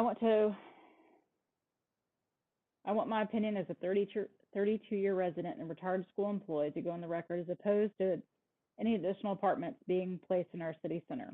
Apartments currently around the perimeter should be sufficient for any Farragut residents that are in need of this type of housing. Our schools are already to capacity and over their limits, and until the school system itself builds new community schools, we cannot allow additional stress on them. Morning traffic at several intersections is already ridiculous, and adding to these numbers are not in anyone's best interest. I'm also amazed at the idea of building any new storefronts or strip centers, as we have numerous empty areas. These are places in our town. These are the places our town officials should be promoting and helping to fill instead of constructing more, especially in these uncertain times where more and more shopping is sadly being done online. When I moved here 32 years ago, it's the open space and farmlands that attracted me. I'm realistic in knowing things change with progress, but I feel we have maxed out our available land without totally losing our beautiful landscape. Probably already too late for that. I would love that the Biddle area be purchased by the town itself and turned into a beautiful park and walking trails around the circumference. You were elected to represent the citizens of Farragut, and it's more than obvious that a majority are against additional apartments and empty storefronts. Kathy Herod at 408 Royal Birkdale. I want to strenuously object to the apartments at the above properties. I can't understand why the town is deviating from the original plan of the mixed-use town center. Apartments are the last thing Farragut needs. Traffic, which is currently heavy in these areas several times a day, will increase exponentially. Our infrastructure is already maxed out. Apartments will only exuberate this issue. Our schools are overcrowded. Apartments will only exacerbate this. I believe the town of Farragut meetings should be open for the residents of Farragut. Gyms are open. Why shouldn't town meetings be? Stephanie Fang, 712 Cabot. I vote no to building more than 1,000 apartments in Farragut. Shannon Taylor, 720 Witherspoon. I oppose the rezoning change of what now calls for medium density residential to mixed use town center to include a high density residential. Please table the vote and let our community peacefully come together to come up with a resolution. Please allow everyone's voice to be heard before making this decision. Our schools and streets are already overcrowded. Let's be a part of the solution instead of contributing more to the problem. Just last night, the FMS principal emailed parents saying we have a drastic increase in late arrivals to school. Last week, we averaged over 40 students arriving after 8:30 each day. While I agree that a portion of the Biddle Farm, fairly so, should be commercial, that will not contribute to the traffic jams already occurring at peak times of the day, more than commuters in the apartments trying to get to and from work or school. We can protect the charm of our town by turning some of these into green space.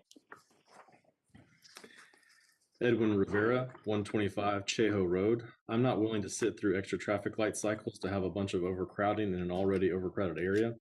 I would rather see a different project such as commercial spots only without apartments, or a town park frisbee golf course, dog park on the Biddle Farm, Eddie Ford Farm. I want my email comment to be read to the issue of the Biddle Farm vote. James Lawson, 312 Bernie Circle. I am opposed to having an apartment complex in the proposed town center. Bob and Bonnie Meisinger, 200 Battlefront Trail.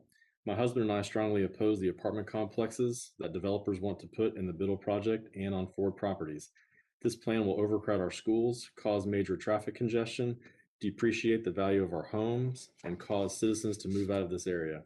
We love living in Farragut, but this plan will ruin the wonderful atmosphere we now enjoy. William and Barbara Enzer, 806 Prince George Parish Drive. We oppose having an apartment complex being included in the proposed town center.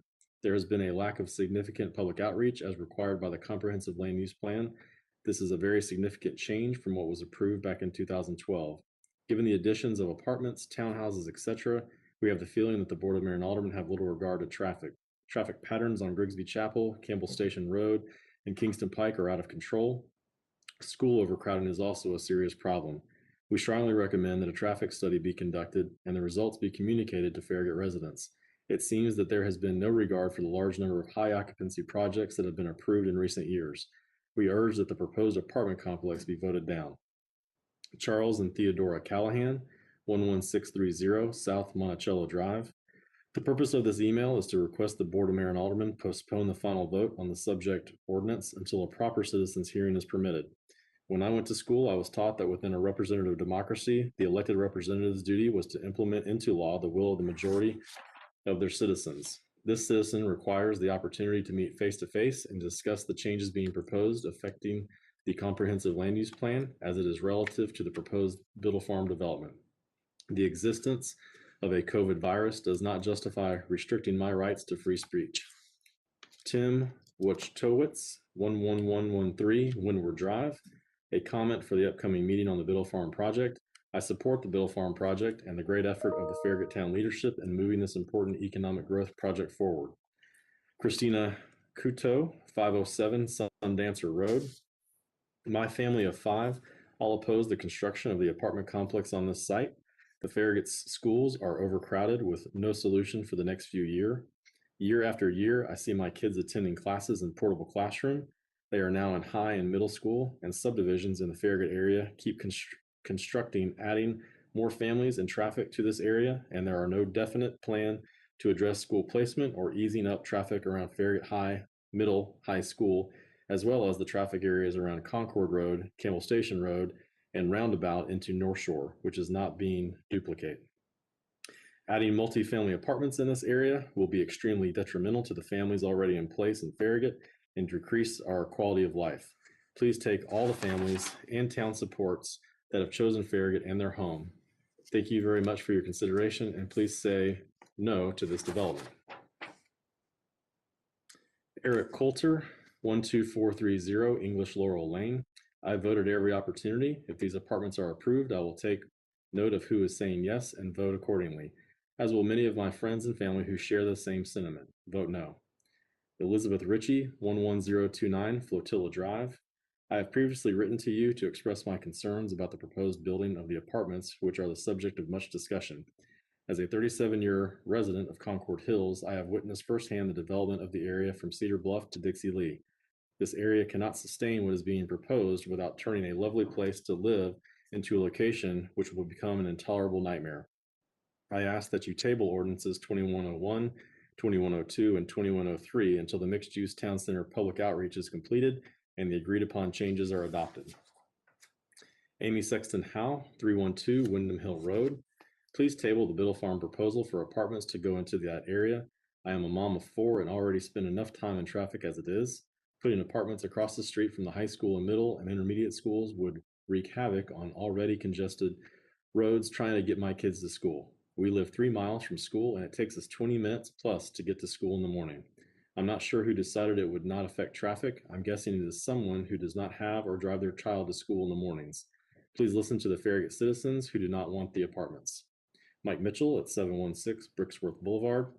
For months, the people of Farragut have demanded that the mayor and aldermen conduct significant public outreach as required by Farragut ordinance on changes to the comprehensive land use plan. For months, the people have been ignored. Please find enclosed the change.org opposition to Farragut Town Center apartment complex, which has 1,430 signatures. This information was forwarded to the Board of Mayor and Aldermen for their review. Please find enclosed polls done by residents of Farragut that show the majority of respondents do not support a town center on the Biddle Farm. These polls prove the path that you are forcing upon the people is not what the people want. This information was also forwarded to the Board of Mayor and Aldermen for their review. The Biddle Farm poll shows 77% of respondents do not want a town center on the Biddle Farm. The town center poll shows 71% of respondents want a town center on the Eddie Ford Farm. The CLUP density poll shows 74% of respondents want a town referendum on the density in the comprehensive land use plan. The Aventine poll shows 86% of respondents think the Aventine apartments at North Shore Town Center are suburban apartments and not a town center. Please show these polls on the screen so people can see them. The people of Farragut don't want the Biddle Farm Town Center proposal. It is ugly, it is not a town center, and it is not Farragut. We request once again that you hear us and represent us. Farragut Citizens for Responsible Growth and Development has presented alternatives for you to consider. Our membership is over 1,000 members. We request that you vote down these ordinances Thursday evening. Item 1, Ordinance 2101, Item 2, Ordinance 2102, and Item 3, Ordinance 2103. We request that workshops be held and that the people have an opportunity to participate in our government. We want our alternatives to be heard. Judy and Al Wheeler, 11530 Woodcliff Drive. The proposed changes to the Brooklawn development site, Biddle Farm, represents a major change to the mixed-use town center area, requiring the significant public outreach called for on page 6 of the comprehensive land use plan. These changes should not proceed without the town of Farragut holding the agreed-upon significant public outreach and ensuring a collaborative review and modification to the mixed-use town center area that represents the attitudes of the entire town.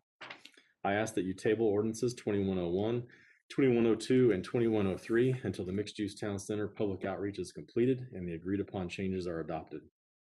Harvey and Karen Dorland, 11130 Farragut Hills Boulevard.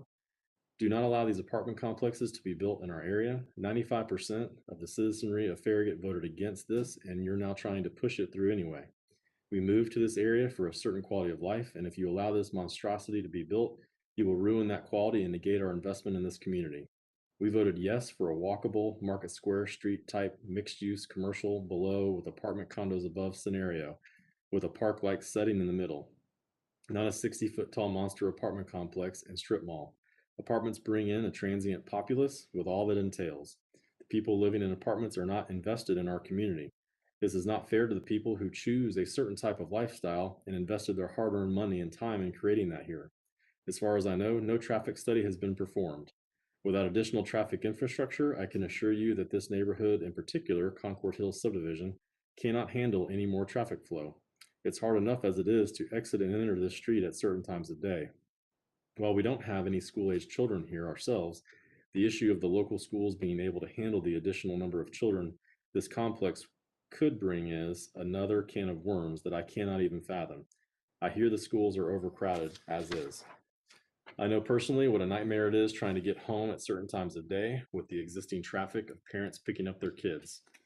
Crime. God only knows what this complex could bring. The peaceful town of Farragut does not need to be set ablaze with sirens blaring at all hours.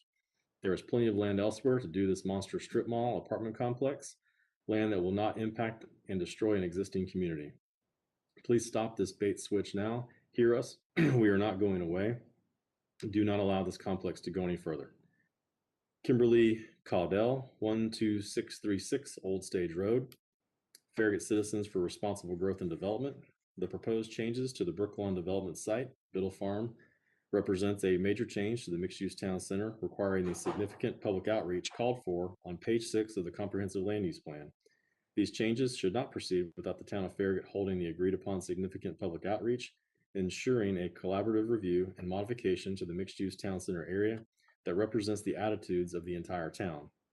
I ask that you table ordinances 2101, 2102, and 2103 until the mixed-use town center public outreach is completed and the agreed-upon changes are adopted. Jay Manishmit at 613 Banbury Road. My name is Jay Manishmit, and I have lived at 613 Banbury Road in Farragut for 31 years. I have raised twin daughters, now over 30 years old, who went through the Farragut school system. I would like to voice my concern and disapproval over the Biddle development apartment zoning expansion.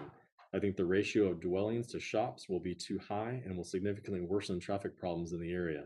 The current significant traffic situation during rush hour and while schools are convening or disassembling does not have the capacity for much additional traffic without significant added danger and dysfunction. To address this issue, I am not simply advocating for more shops, but instead for much less housing in exchange for more open space for green walkways and/or pedestrian mall. It could then be a place for folks to assemble outdoors, go for a stroll, or to have tea, coffee, snacks, as well as to visit the shops. I envision something actually similar to Market Square Mall in downtown Knoxville. Too often projects are rushed into, spurred on by revenue-hungry developers, which despite the arranged traffic studies, end up causing major problems with traffic congestion in the long run. Also, the original vision of such a project as advertised to the general public is often missed or severely under-implemented. You now have the chance to prevent a zoning adjustment that would allow a Biddle development to cause such a long-term problem in Farragut. Thank you for considering my opinion. Tracy Greer Schmond at 501 Smith Road. My family and I have lived here since 1966. My siblings and I attended Farragut schools. Over the years, we have watched the town grow and develop with excitement and disappointment. First and foremost is the issue with the Campbell Station Inn. Why did the town go with this name and not the Russell family homestead or something similar? Approximately 5 generations lived there and owned over 1,000 acres in this community. Second, the park's name should go after one of the community's original families. How does this make sense for the families who have lived here all their lives? The Biddle Family Farm proposal. A family-oriented multi-use complex would be more beneficial to the community than apartments at this particular location. We are in desperate need of an aquatic center with indoor-outdoor pools, sports complex, tennis and basketball courts, a bowling alley, a park with an amphitheater, a food truck court, etc. There is no place for my kids to hang out after school, during the summer, or on weekends. Some of my best memories as a kid were at Concord Pool. Build the apartment somewhere else. The town of Farragut can host sports tournaments if we have a sports complex earning revenue to the local area, not to mention jobs. For example, during the fall and winter, public and private high school swim diving teams have to find an indoor pool to practice and hold their meets. There are only 2 options in the area. They are at the UT Aquatic Center and the Claire Donahue Aquatic Center in Lenore City. Sometimes these teams drive from West Knoxville and Farragut to practice at 8 p.m. on school nights because it is their only option. During the summer, the town could host swim meets, add a hotel for families traveling to competitions or tournaments at a potential sportsplex. The town of Farragut should also consider any further development that affects the school population, especially outside the city limits. The Choteau Road and North Shore area exploding with housing developments. They too are zoned for Farragut schools. Unless more public schools are built or expanded the current Farragut campus to accommodate all these students, this will quickly become a huge problem. The schools are overcrowded already. Desiree Hussein at 729 Brochard Boulevard. The proposed changes to the Brooklawn development site at Biddle Farm represents a major change to the mixed-use town center area, requiring the significant public outreach called for on page 6 of the comprehensive land use plan. These changes should not proceed without the town of Farragut holding the agreed-upon significant public outreach, ensuring a collaborative review and modification to the mixed-use town center area that represents the attitudes of the entire town. I ask that you table ordinances 2101, 2102, and 2103 until the mixed-use town center public outreach is completed and the agreed-upon changes are adopted. Michael Wilson, 412 Eisenhower Street. On January 24th, the Farragut Citizens for Responsible Growth and Development held a rally at Ralph McGill Park. Attached is a petition signed by 127 Farragut residents and 6 individuals from the surrounding area in response to tonight's pending votes on ordinances 2101, 2102, and 2103. These 133 signatories come from 29 Farragut subdivisions and other areas in and around Farragut, and this information was forwarded to the Board of Mayor and Aldermen for their review. The petition states the proposed changes to the Brooklawn development site at Bill Farm represents a major change to the mixed-use town center area, requiring the significant public outreach called for on page 6 of the comprehensive land use plan. These changes should not proceed without the town of Farragut holding the agreed-upon significant public outreach, ensuring a collaborative review and modification to the mixed-use town center area that represents the attitudes of the entire town. I ask that you table ordinances 2101, 2102, and 2103 until the mixed-use town center public outreach is completed and the agreed-upon changes are adopted. And Mr. Wilson continues, good evening. Currently, this area is listed as medium density residential on the future land use map. 75 to 80% of this land is in the 100-year floodplain. See the attached KGIS map.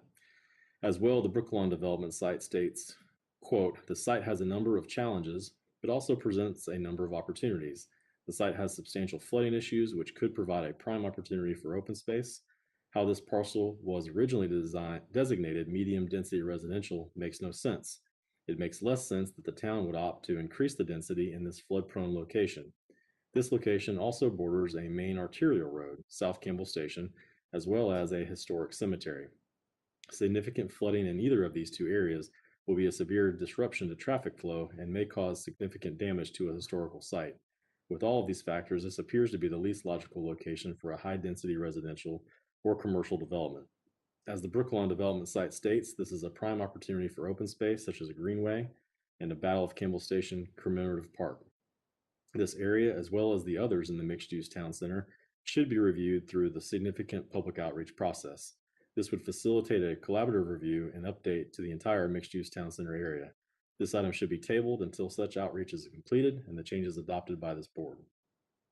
And he continues again with, dear Mayor, Mr. Mayor and Aldermen, good evening. We have advocated that the town conduct the significant public outreach called for on page 5 of the CLUP regarding these proposed changes. The attached proposal is one vision of what these changes might look like if the public outreach is done. There are several benefits of this or a similar design over is being proposed. One, it concentrates the MUTC area on the 100+ acres around the town hall, giving a better sense of a cohesive downtown area. Two, within the 100+ acres would be the commercial uses and medium and high density residential to help support it. Three, it minimizes the impact on the 100-year floodplain. Four, it allows for development of a Battle of Campbell Station Park in the area of our historic cemeteries. Access from the MUTC area can easily be provided by a sky bridge over South Campbell Station, minimizing traffic impacts from pedestrians. 5, retains the current zoning on the Biddle Farm area, thus the landowner's rights to the use the property are currently zoned are retained. No personal property rights are violated. We ask that you table these ordinances and conduct the significant public outreach called for in the comprehensive land use plan. We look forward to working with the town, developers, and landowners to design the town center that works best for all of us. We ask you to show the courage of our town's founders and do what is right for all of us. Sandra Vaughn, 325 Wyndham Hill Road. I want to voice my horror at the prospect of adding 1,000 new apartments in Farragut. I understand wanting to do something constructive with the former Kmart property and the need for additional tax revenue, but adding 1,000 new transient households is not good for Farragut. It will overtax already busy roadways and schools. Please vote no. Denise Falkowitz at 412 Torrington Court. Please table the 3 ordinances on the agenda and conduct a public outreach as called for in the comprehensive land use plan. We want to ensure the changes to the mixed-use town center represent what the citizens of Farragut want, since the previous plan is no longer viable. While I don't totally object to apartments, I would prefer to see in the front of apartments a more market square type of area more like what was originally proposed.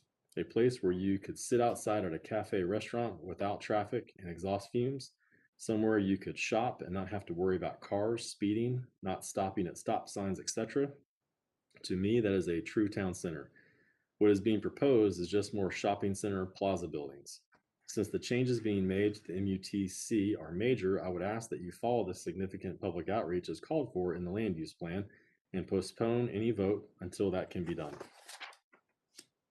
James Folks, 11600 Bermuda Drive. I am urging the Mayor and Board of Aldermen to vote against the planned development of Biddle Farm. The traffic study used data that was 4 years old and then massaged that data in an attempt to represent what would be current normal conditions.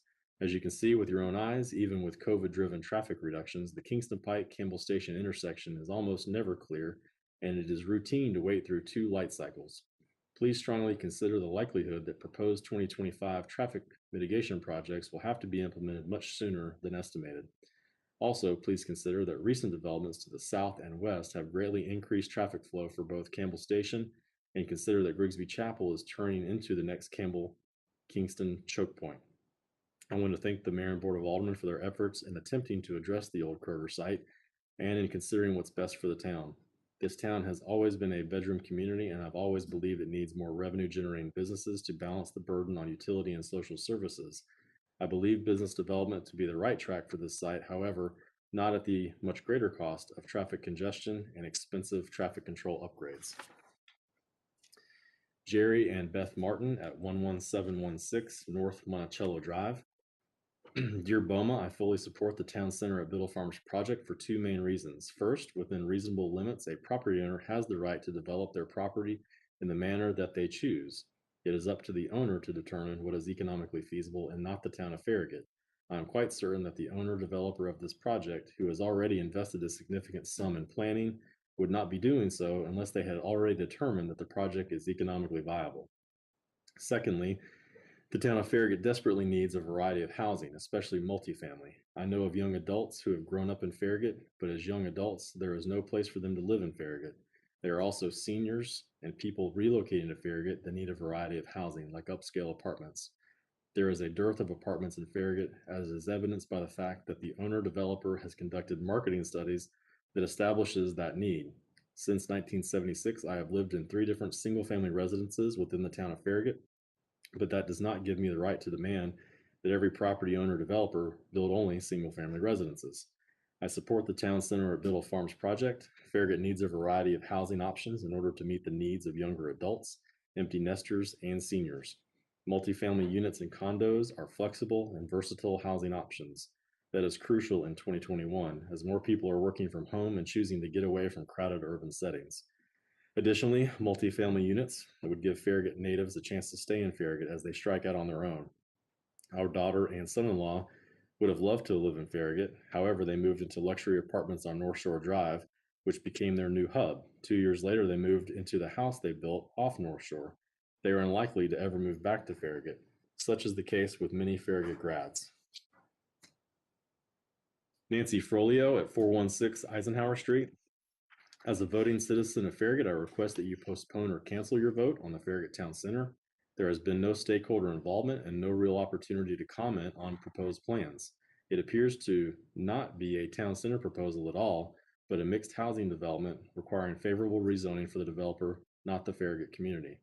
I would want to see long-range plans for Farragut, including impact of all proposed development on the infrastructure. When I lived in Mount Pleasant, Charleston County, South Carolina, growth became almost uncontrolled. Mount Pleasant put in a moratorium on building until the growth issues were addressed and the citizenry had an opportunity to comment. Then Mount Pleasant moved forward in an organized manner. All favorable and dissenting opinions were heard. Does Farragut have a 20 or 30-year plan? Please postpone the vote. Something doesn't seem right about it. Sherry Rose, 205 Inverness Point.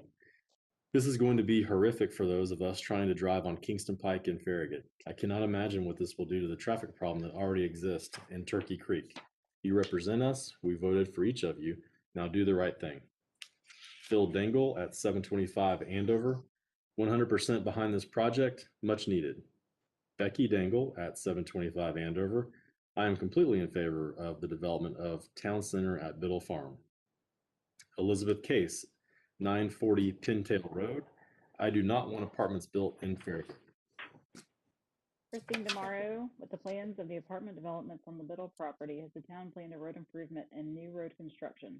Is there a budget item which will cover future road maintenance? Karen Smydra at 559 Bardensley. Let it be known we are against the creation of an apartment complex and multi-tenant strip mall at the old Kroger Biddle Farm location. There are multiple strip mall vacancies already in Farragut with no occupants. As well, the traffic spike at schools would be extremely dangerous for pedestrians. More thought and transparency needs to be had in this decision that affects all property owners and taxpayers in Farragut.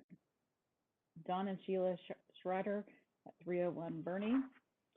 Robert and Diane Osborne, 309 Bernie. Frederick and Marjorie Bloom, 316 Bernie. Sharon Trotter, 324 Bernie. Steve and Sharon Gilliam at 341 Bernie. Joe and Chris Demaro, 349 Bernie. Chris and Kathy Dupree, 400 Bernie. Dave and Irene Rice, 407 Bernie. Charles and Carol Lamond, 411 Bernie. Mary Meyer at 419 Bernie. Cal and Marcia Schreider at 426 Bernie. Steve and Allie DeCanich, 435 Bernie. Jim and Katie Stanford at 430 Bernie. We, the residents of Baldwin Park, object to proceeding with the approval of Ordinance 2102, 01, 02, and 03. 1. The comprehensive land use plan is not being followed. 2. No community outreach was conducted to make the changes that you have permitted to occur. 3. The hydraulic study needs to be completed prior to the approval of these items. We request that you delay until these items are resolved prior to approving. John Painter, 11111 Crown Point. My biggest concern is future Farragut congestion, with so many multi-housing units planned on top of and in close proximity to Kingston Pike and the Biddle and Ford property developments. I believe the 280-unit apartment complex should be abandoned and replaced with lower density, high dollar value townhouses and single-family homes, along with a Market Square commercial area, leaving plenty of green area for a park, Central Park. Rick Rose, 205 Inverness. My family has lived in Farragut for 30 years. Obviously, this is a wonderful community that needs to be preserved. Just like you see every day, we already have to avoid traffic at Kimmel Station and Kingston Pike, not to mention Turkey Creek. Please allow the significant public outreach as required by the town ordinance. Let the residents speak and then make the right decision. Brandy Thompson, 11734 Autumn Glade. Please note vote no on the apartments at the old Kroger property. This is not desirable for our Farragut community for many reasons, nor is it consistent with the tradition of what attracts residents to come live in Farragut. Cynthia Hudson, 12928 Butterfield. To build apartments in this area would be an irresponsible decision for the town of Farragut. The town center with shops and restaurants, a green space, yes. Schools, buses, traffic, sports, work schedules would all be negatively impacted by the decision to build apartments. I've lived in the community since 1988. Zaman Nabib and Sandy Abdesadid at 737 Brooksworth. We feel that the proposed changes to the Brooklawn development site represents a major change. And thus we ask that you table ordinances 2101, 02, and 03 until the mixed-use town center public outreach is complete and agreed upon and the changes are adopted. Bill and Dolores Glenn, 10845 Farragut Hills Boulevard. My wife and I have lived at 10845 Farragut Hills Boulevard in Concord Hills since 1978. Needless to say, since that, the traffic in the vicinity of Kingston Pike and Concord Road has increased almost to the breaking point. We understand that the final vote will be held on January 28th meeting of the Board of Mayor and Aldermen, which will determine whether or not the development can proceed. We also understand that a presently structured development can eventually include up to 1,000 additional apartments, which will increase the traffic problems mentioned above beyond the breaking point. And there has been no significant public outreach to the citizens of Farragut who will be affected by this development. Please postpone this vote until all citizenry can have a say. Thank you. William Smith, 11524 Ivy Chase. Wilma, I'm writing to express my desire to stop 300 apartments planned in the old Krogers. I've been watching these meetings for months and as well as sending emails. I have never once heard at these meetings a conversation where the board states that they have had official conversation with 1, TDOT or the county regarding what involvements are being made to handle the increased traffic. 2, never an official statement about a conversation with Knox County Schools about how they would handle the student increases. This goes for the apartments combined with all other developments. 3, no official meetings mentioned with public utility authorities as to whether they have the capacity to handle all the population increases in town. 4, no mention of Roll Metro has the equipment and manpower to handle a fire at a 4-story structure. Do they need additional trucks and manpower to handle these buildings and medical calls? Do our rates go up? I'm all for the Biddle family development of property as presently zoned. No harm to them. As you're aware, once you change and rezone your PCD CLUP, you open up the additional acreage in the south for more apartments. Mr. Cullen can change his mind, and you cannot stop him. Also, all of the trucks in that area can have high-density buildings, and you can't stop them. Mr. Holm will get what he wants. I watch you people ask questions and then crumble, and the developer gets everything they want. Farragut will never be the same after you do this. It may take some time, but our town will forever be changed, and not for the better, and that will be on you people. This vote has far-reaching ramifications aside from the Biddle property. Table this vote until it can be properly vetted. Last point, Mr. Mayor, how about you put the rule which states no elected or appointed town official can open up a new business in any development for 3 years after its completion. Please reconsider this rezoning. All rezonings at this point had to be scrutinized in favor of the residents. People can develop their land as presently zoned otherwise. No harm, no foul to them. John Wittenberg at 225 Gwynhurst. I'm a 13-plus year citizen of the town of Farragut residing at 225 Gwynhurst. I would like to register my opposition to the building of multifamily apartment units in Farragut. As you know, Farragut is a very desirable place to live. Simply stated, it is not because of its geographic location, but because of its high percentage of single-family property ownership. The building of apartment complexes brings in many people who are transient by nature, only here because of what the community can supply to them and leaving as soon as they've gotten what they can. This is not the mix which made Farragut a desirable community. Additionally, the increase of people will put a strain on our infrastructure and add congestion to our roadways and school system. The building of these complexes occurs, the nature of this town will change and not for the better, dropping its desirability and home values. Thank you for your attention in this matter. Bruce Mason at 205 Candlenut. I support the proposed town center at Biddle Farms and feel that any negatives will be more than offset by the positives the center will bring to the town of Farragut. Beverly Anderson, 924 Blackstone. My husband and I have lived in Farragut for 25 years. We were excited when we first heard about the town center, thinking it would be something Farragut residents and visitors would enjoy for years to come. The changes to the original proposal to include apartments is something residents do not want. The area has too much traffic currently, and adding 300 apartments would make it intolerable. Please listen to those of us that support Farragut by keeping up our property, buying local, and supporting town events and efforts. I recognize developers are always looking to build and make more revenue, but they often lose sight of the residents that actually make Farragut a wonderful place to live. Please support your community by voting no to additional apartments. Rita Mason at 205 Candlenut. I support the approval of the town center at Biddle Farm and believe that the products and services the town will make available to residents will be very beneficial.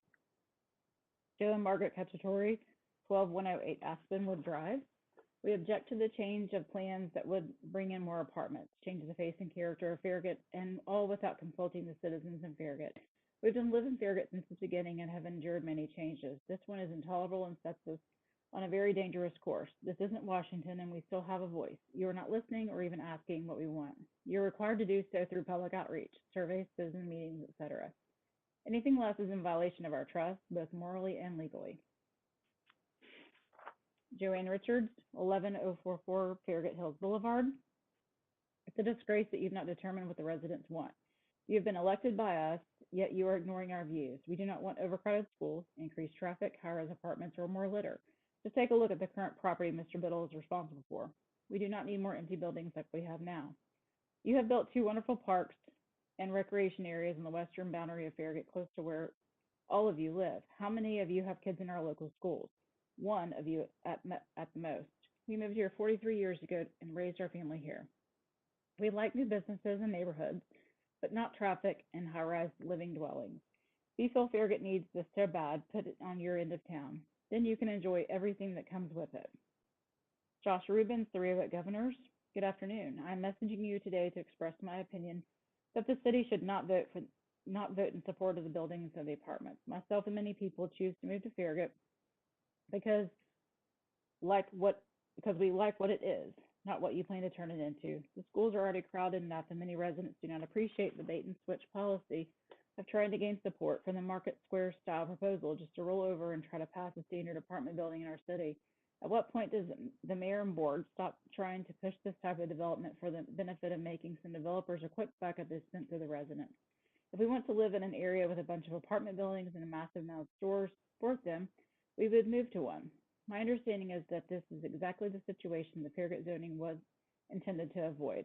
If the mayor and board want to profit from bringing in additional residents so they can benefit from the increased business, they can do it in a city where they already have apartments. Don't try to argue this issue is about anything other than money. Jean Dotz Borgowski at 329 Crestview. Many Farragut residents feel we are deliberately being left out of the process of where and how our town grows. More and more restrictions as to who can address the municipal planning committees, BOMA, and speak at or even attend public meetings. And the town attorney stated that he would only speak to an attorney who represents any residents who has questions. The fact is the residents of Farragut neither need or want a 60-foot tall, 280-unit apartment complex with more multi-tenant strip malls that would increase the already overburdened traffic in and around Kingston Pike, Concord Road, Farragut Middle School, and high schools. The original proposal of a more walkable Market Square Town Center with shop stores on the first floors and residential apartments and condos would be more appropriate and is what the residents were originally under the impression were planned. And the original proposal is no longer an option. Why? And why would a towering apartment complex next to more strip malls supposedly be a better situation? After all, look at all the current empty retail and commercial space on and near Kingston Pike. After all the whoop-de-doo about getting the old Ingalls Shopping Center renovated that supposedly was going to bring in two remnants immediately, I think it's tenants immediately, is still empty. Unfortunately, many of our residents who will state their concern about current town government to their friends and neighbors or on social media do not feel comfortable calling or email the town board. Others feel it's a waste of time, that our concerns, questions, and opinions do not matter. Many fall into both categories. Before any final plans or decisions are made, the town needs to reach out to more than a select 1 or 2% of over 23,000 residents and ask if that we, the people, need and want and pay attention to the answers. Don Fraser at 325 Sugarwood. Based on the information I've seen regarding the planned town center at Biddle Farms, I support the development. And Brian Gill at 12113 Brookstone Drive. I oppose this project for several reasons, including the following. New retail space is not necessary. The project includes a considerable amount of new retail space, where there are many vacant spaces along Kingston Pike and Farragut as well as other Farragut locations. Why is the BOMA eager to approve any new retail spaces? Traditional retail businesses were under considerable pressure from online sales before the current pandemic, and the pandemic only accelerated this trend.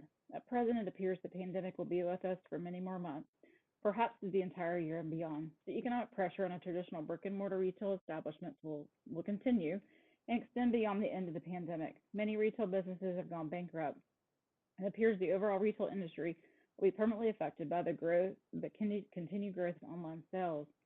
I believe the Farragut BOMA should conduct a review of a long-term outlook of the traditional retail operations before committing to any project which includes new retail locations. Failure to do so only commits the town to an increased number of vacant storefronts at any given time. Assuming a fixed number of locations may be vacant at any given time, as the total number of locations grow, the number of vacant locations will also grow. This represents a negative impact on the town, and in contrary is a perception and quality of life that we want for the town. 2, traffic will be negatively affected. Introduction of multiple new retail storefronts and new apartment buildings will increase traffic. There's no question about this. The October 2020 traffic study was surprisingly dismissive of the impact, but was very clear that 2 intersections will be clearly affected, i.e. Kingston Pike Campbell Station and Kingston Pike at Concord Road. In fact, Kingston Pike and Campbell Station is already over capacity, and adding suggested double left lanes would be very difficult. The study is very clear that the negative impact, stating that both of these intersections makes them experience lower and unacceptable levels of service. Regarding the Kingston Pike and Campbell Station intersection, recent developments over the past 3 years have now essentially prohibited the expansion, such as recommended double left lanes. I support that all 3 recent projects in this intersection, the Starbucks Retail Plaza, Campbell House Park, and Plaza and 35 North project, were short-sighted and done without proper consideration and planning for traffic flow through the intersection. We can learn a lesson from this. Think long-term. Do not rush a project. Regarding planning for traffic growth and mitigation, where are the plans for the Campbell Station intersection, already over capacity, and becoming more so as the town of Farragut population continues to grow? What current discussions are taking place with the Tennessee Department of Transportation? Kingston Pike is in the U.S. highway, assuming maintained by TDOT. What discussions are taking place in Knox County for those roads under their responsibility? How are these various traffic issues integrated into town departments for pavement management and road construction? All these issues must be considered as part of a project review and approval process. Finally, the pandemic affected us for almost 1 full year, has created significant domestic migration, with thousands of families moving to different states in search for jobs, lower taxes, and simple less congestion and healthier cities. Tennessee is the most popular destination for many of these people, especially the Knoxville area. This influx of new people increases traffic volume and congestion. This is a critical point. Therefore, new factual current traffic data is necessary to properly assess the traffic impact from this proposed project. 3, schools will be affected. While Knox County bears responsibility even for schools located in Farragut, we must plan at all times for growth. What is the status of the town of Farragut discussions with Knox County schools on further growth and expansion? What is the schedule for expansion of existing facilities and/or construction of new facilities? What is the impact on traffic and family schedules of proposed changes to start times and stop times, including staggered times? Parents and students both need stability for work, education, and personal productivity. TOF BOMA have the responsibility to consider all these aspects, especially when a large project such as Biddle Farm is under review. 4, pandemic considerations. The town of Farragut, the entire state of Tennessee, and the whole country have been suffering under a historic pandemic for almost a year. Pandemic has forced many changes in how we conduct business in our personal life. One major change is the move to virtual town meetings, now is in effect since March 2020. This is a severe limitation on the citizens' rights to be heard regarding the issue of the town businesses, and the BOMA must give special consideration because of this. Submission of written comments and reading by the dispassionate town employee at a virtual meeting is not an effective substitute for a personal delivery of comments and suggestions. Additionally, I note that the October 2020 traffic study used actual data from several years ago, factoring up the annual growth rates. The pandemic has affected our economy in many ways, one of them being reduced traffic, air and ground of much more than 2020, while large portions of the economy were shut down, following an increased traffic when the economies were reopened and people. This also changed future projections of traffic volumes. As mentioned above in number 2, this is a critical point in making proper assessment of future impact. TOF is to be cautious in gathering proper and accurate information to make a proper decision about the project. Next one, Jim Hutchinson, 11266 Matthews Cove, and Test Fryer 12653 Wagon Wheel. I'm not in favor of the apartments going in at the bottom of the hill in Farragut. It is already very crowded in Farragut schools. Also, traffic is terrible at pickup and drop-off. Please reconsider your decision. It will be great to have a new park for the kids to use after school and families to meet up, even a concert space for lawn chair concert series. Families could then go to 35 North for lunch before the concert or dinner after. Cheng Wan Do at 716 Witherspoon. I live in Sheffield subdivision and object to the proposals to change zoning that allows for high-density housing and construction of apartment complexes in the Farragut area, especially near Kingston Pike, Concord Road, and Campbell Station Road. I have a child who goes to Farragut School. The traffic every day is already horrible. The traffic around our public school is already too much crowded, and having high-density building like apartment complex will worsen the situation. In addition, Farragut schools are already over a capacity limit, and I'm deeply worried about the quality of services to students. Farragut should pay more attention and try to expand these schools first before taking more population in. The Farragut school system is simply not ready for an initial influx of students. The Farragut schools used to have a good public school rating. I see it's going down every year. Having a high-density apartment complex will worsen the situation. I don't see any benefits to the town by having a development plan. It will only harm the town of Farragut. Therefore, I strongly object to the high-rise density housing plan. Ed St. Clair, 409 Farragut. I urge you to approve the second reading ordinances 2101, 02, and 03. Final approval of these ordinances supports a significant opportunity towards establishing a vibrant downtown center consistent with the objectives of our community dating back formally to 2007. Do not be deterred by the Pied Pipers of gloom and doom with the misinformation, lies, and slander they perpetuate on social media while totally ignoring the facts of the full and open process to review the project since March of 2020.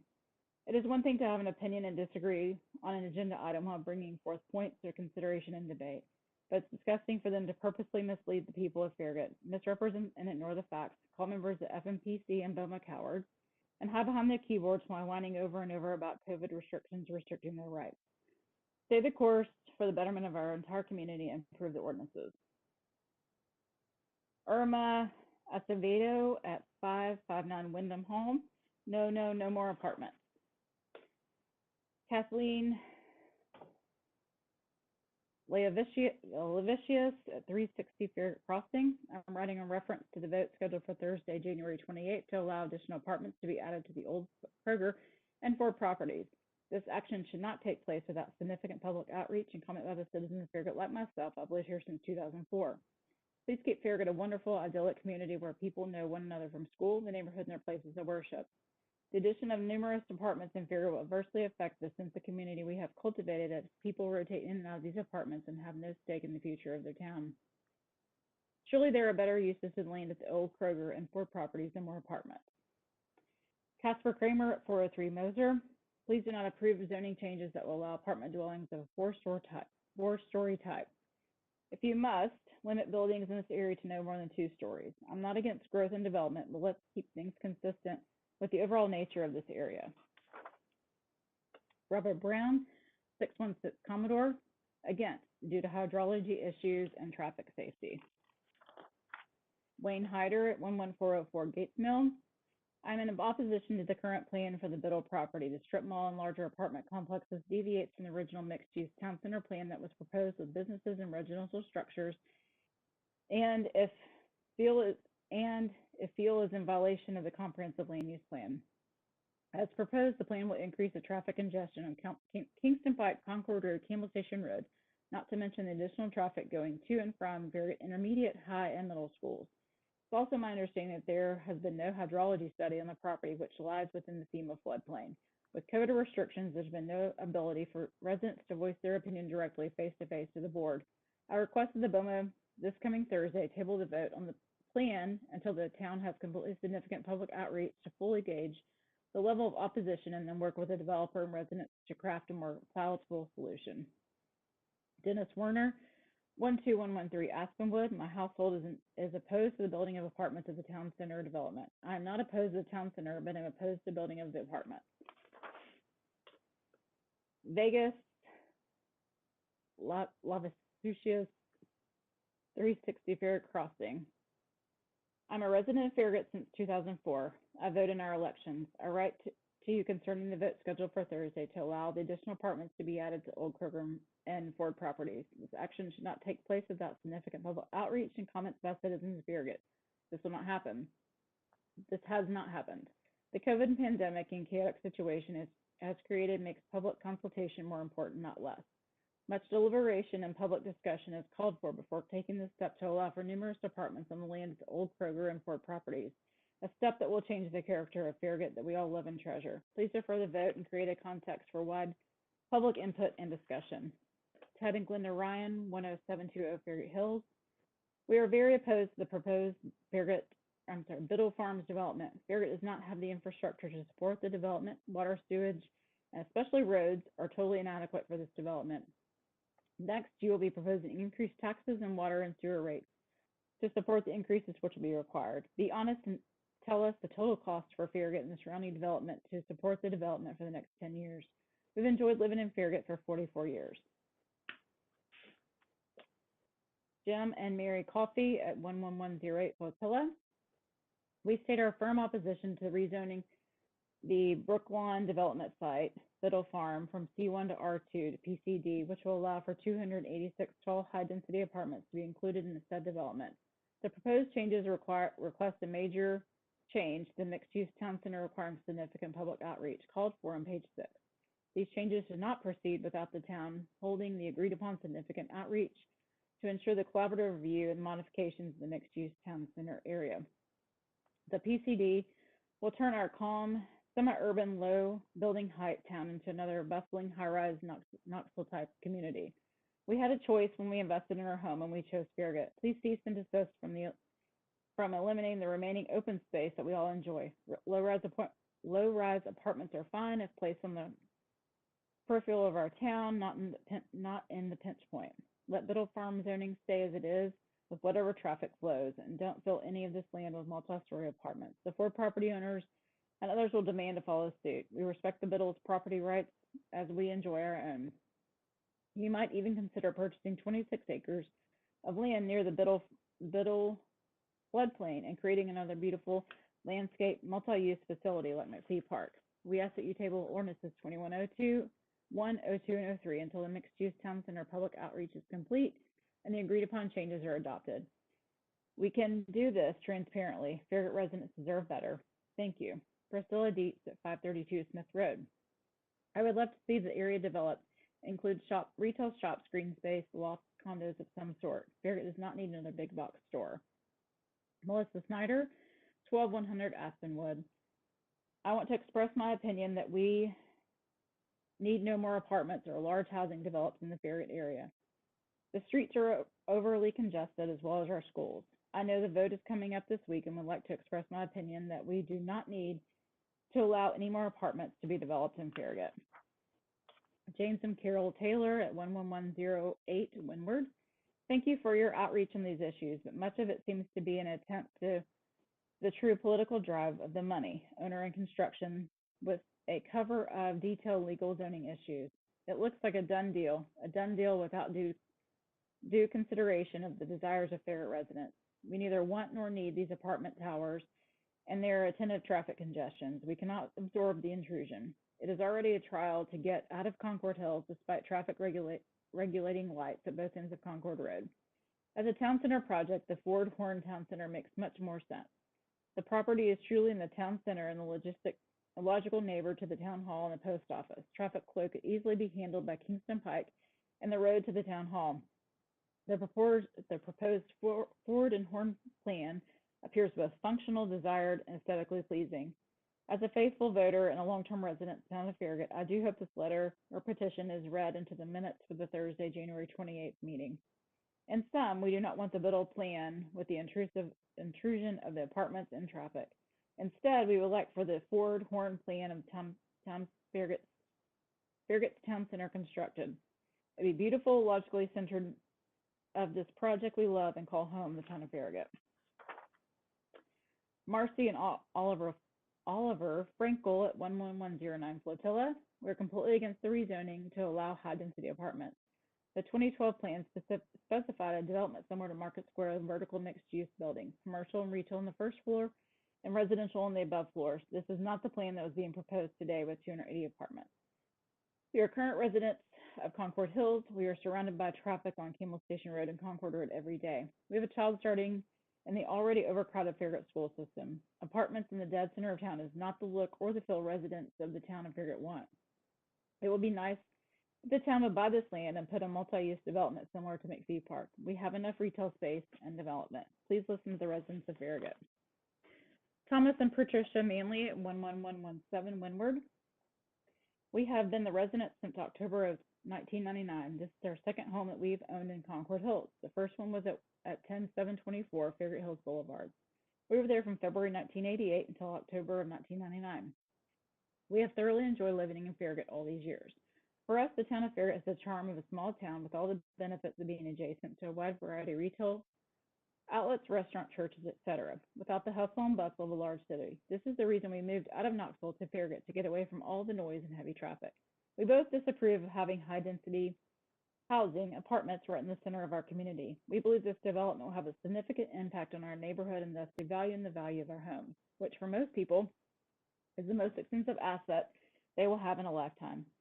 We feel by proceeding with the plan of high-density housing and too many new commercial buildings, Farragut will lose its charm and will not be an upper-end destination for future homeowners. Currently, there have been several strip shopping centers built in the area, and quite a percentage of them are vacant. Not sure why we need more when we can't fill the ones we already have built. Since these are several farmlands in the area, a farmer could realize a substantial windfall of funds by selling the land to developer. High-density housing can be built there, causing less traffic to our schools and main already congested roads in our area. Currently, the Rural Metro Fire Department can be to the entrance of Concord Hills in no less than 6 minutes. Thank you for your time. Sandra O'Rear, 408 Cutlass. I'm against the plan the way it stands now. Brian and Cole Barbary at 406 Monitor. Is to the issue of ordinances 2101, 02, and 03. Please listen to concerned citizens against high-density housing that could forever change our great town. This is not a town center. This strip mall is 4-story apartments and not anything like the original concept the town was talking about for years. Like many friends in the community, some concerns are insufficient infrastructure, flooding in the area, and additional traffic at school times. A big box store such as Lowe's works with the current commercial zoning and would be better over changing zoning to high-density housing for apartments. Once this is done, the gates will be open for additional apartments. Jay Beeler, 410 Moser. This is for comments that applies to ordinances 2101, 02, and 03. As a Farragut resident, I would love to have a town center that has nice restaurants and shops. This is something I've looked forward to with anticipation. I love going downtown to Market Square and strolling through the area shopping and eating. This would be wonderful to have in Farragut. I also recognize that apartments are a great way to welcome new residents to our community and will bolster our economy. I'm opposed to the current plans for developing the Biddle Farms property, as it will bring a tremendous amount of traffic to an already congested area. I drive down Concord Road and Kimmel Station every day. It is a very congested area around school time. Outside of these times, it isn't bad, but when there are an additional 300 to 500 cars trying to get on the Biddle property every day, we will have problems every day for large parts of the day. I feel this space would be much better for a park with walking paths. It is very useful in this way for people who live here now. We need more green space. I'm also concerned about schools. I have children in all of the Farragut schools. All but the high school are overcrowded already. Why do we want to make them more crowded? The most important thing to me about this is that I feel that your constituents are not being listened to. Please hear us. We don't want this.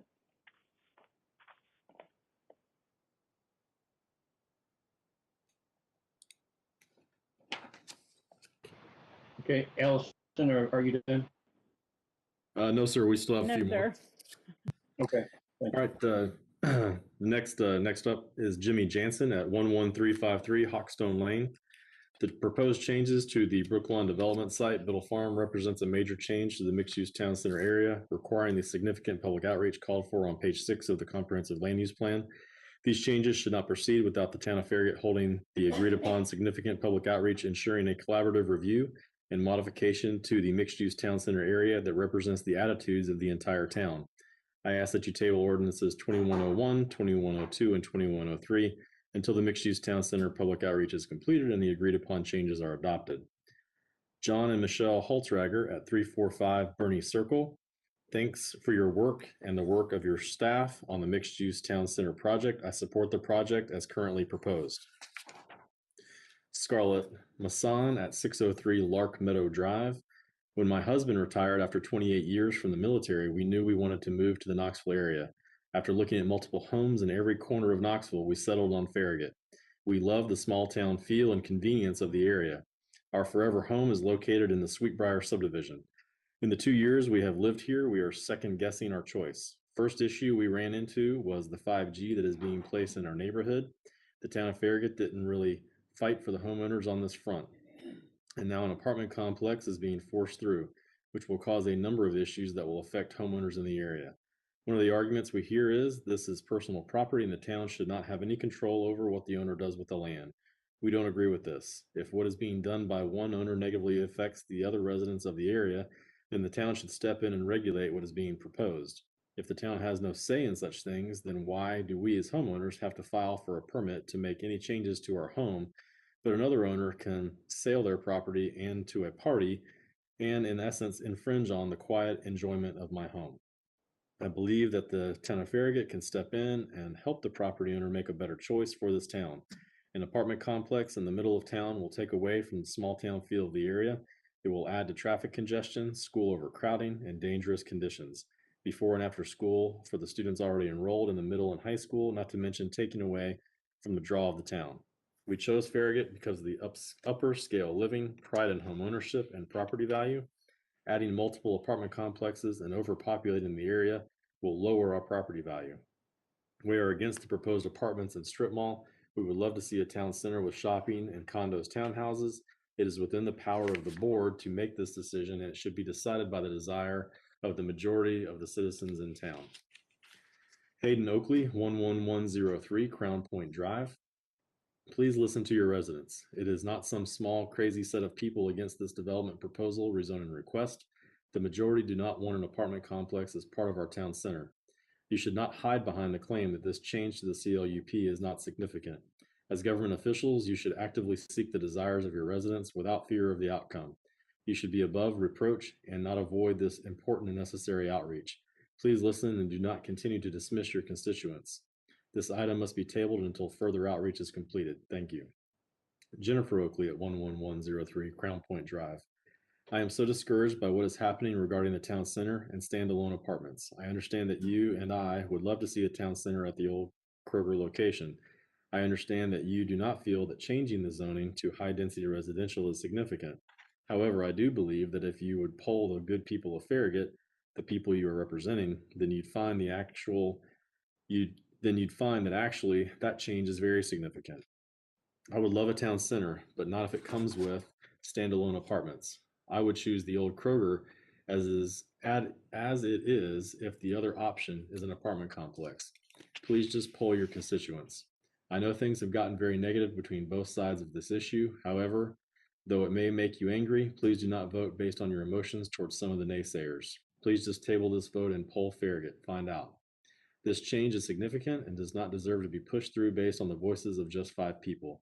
I am certain if you poll your constituents, you will find that there will be very little interest in a town center if it means adding standalone apartments. Apartment complexes do not age gracefully. They will only detract from the entire reason I chose to move to Farragut. Please do the right thing. This decision must be tabled until further outreach can be completed. Jerome Grant at 11915 Burnside Place. I have lived in Farragut for 28 years. Both of my children grew up here, and now one of my grandchildren is attending Farragut schools. It is a wonderful place to raise a family, mainly because of the safety of the area, low population density, friendliness, small town atmosphere, and easy access to major roadways. I am concerned that much of this will change if the proposed changes at the old Kroger site are implemented. I ask you to please table this ordinance until mixed-use town center public outreach is completed and agreed upon changes are adopted. Please consider future generations in the Farragut area and help them to feel the same small town atmosphere that we have come to love and enjoy. Thank you for considering my request. Kimberly Thompson at 717 Brochard Boulevard. The proposed changes to the Brooklawn development site represents a major change to the mixed-use town center area, requiring a significant public outreach called for on page 6 of the comprehensive land use plan. These changes should not proceed without the town of Farragut holding the agreed upon significant public outreach, ensuring a collaborative review and modification to the mixed-use town center area that represents the attitudes of the entire town. Thank you for your time. Kathy Perry, 915 Price Farm Boulevard. As a resident of Farragut since 1993, I am displeased with the multitude of changes the town is undergoing at such a rapid pace. Please table the vote and conduct the appropriate public outreach on the Brooklawn development site, Biddle Farm, as it represents a major change to the mixed-use town center area. I ask that you table ordinances 2101, 2102, and 2103 until the mixed-use town center public outreach is completed and the agreed upon changes are adopted. High-density residential is not appropriate with the resulting traffic, which the roads cannot handle even now and is out of character for the town. Commercial development on the ground level with medium-density townhouses on the second and third floors would be acceptable. However, who's going to control multiple people cramming into one apartment, which is leased by an individual to save on rent? The founders of Farragut never envisioned hundreds of apartments as are being planned right now. All the farms and green space have disappeared. Has anyone approached the Fords to inquire about donating their land to the Nature Conservancy for a park? Has the town offered to buy the property as a park? Is Farragut doomed to be another Cedar Bluff full of concrete with buildings built so close to the street? We've lived in the North Shore Bluegrass area for 15 years. prior to living in Farragut and have experienced all the changes over the course of 43 years. And Angeli Zebley at 11732 Weathervane Drive. I'm writing to object to the current plan for the Bill Farms Farragut Town Center plan. The planning document linked to on the town website shows that the proposed development of this area would generate thousands of more car trips per day on already crowded roads. In addition, the renderings show a tired, outdated model of parking-centric development. See page 249. Essentially, the town center would be a parking lot, despite a few trees, with retail surrounding it and the apartment buildings Soviet Central planning cookie cutter style in the rear. Honestly, the current plan is just plain uninspired and lacking in vision. The architecture is ugly and dull. The apartments seen rising up at least 3 stories in the background overshadow the so-called town center. This is a lost opportunity to create an amazing town center for Farragut. The town center should be the star of the show, and any apartments or homes developed as part of the package should be more hidden and tucked away. Single-story homes or townhomes would be preferable to apartments. Why not allow a more open discussion to continue and promote a truly lovely, open pedestrian mall with outdoor dining possibilities and link the pedestrian mall between the stores to the Greenway Park area? Parking can be kept around the back perimeter so that people can still park close to their desired stores, but not be driving down the center of the area. Handicap accessibility from the perimeter parking can be planned for. I'm attaching a photo of downtown Charlottesville's pedestrian area. Look at the Church Street Pedestrian Mall in Burlington, Vermont for more inspiration. These are timeless, appealing, ageless town centers that the people of Farragut could rally around. Please vote no on the currently proposed plan and hold out for the very best for Farragut. Connie Fanjoy at 11136 Crown Point Drive. I have lived in Farragut for 33 plus years and have enjoyed the fact that the community has been so strict on the building and sign issues. We don't look like so many other communities that have turned into concrete jungles. I enjoy all the natural beauty we have here and would be so sad to see it change, and that is what is being proposed. I couldn't agree more that the Biddle Farm property is an eyesore, but putting 300 plus apartments is not what was agreed upon, especially 60-foot, 3 to 4 stories high. We don't need another multi-tenant strip mall. We already have so many that are vacant. A market square approach with walkways and lots of greenery would be more in line with what we have anticipated and told would happen. Another issue is the overcrowding in the schools. This is already a problem, and adding this many apartments on the Biddle Farm and more on the Eddie Ford property would just escalate this issue. It has been suggested that staggering starting and closing times would be the answer, which would only make the already traffic problem last longer every day. I'll get to traffic next. There are a lot of families that both parents work. How will that affect their work schedule coming in and leaving later, which would then affect after-school activities, homework, daycare, to mention a few, and most importantly, family time? Our children have already suffered enough with all that has happened this past year. Also, I can't imagine the teachers wanting to work a longer day. They have families too and deserve to be with them. Last but not least, traffic. There are times in the morning that if I don't plan it right, I sit at the entrance of my neighborhood 5 to 8 minutes before I can get out on Concord Road.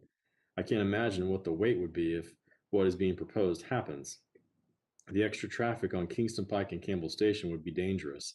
It already is an issue. Please understand that I know some building needs to happen, but please do not take away the beauty we have always been so proud of here in our town of Farragut. Lawrence and Margaret Allard at 11120 Windward Drive.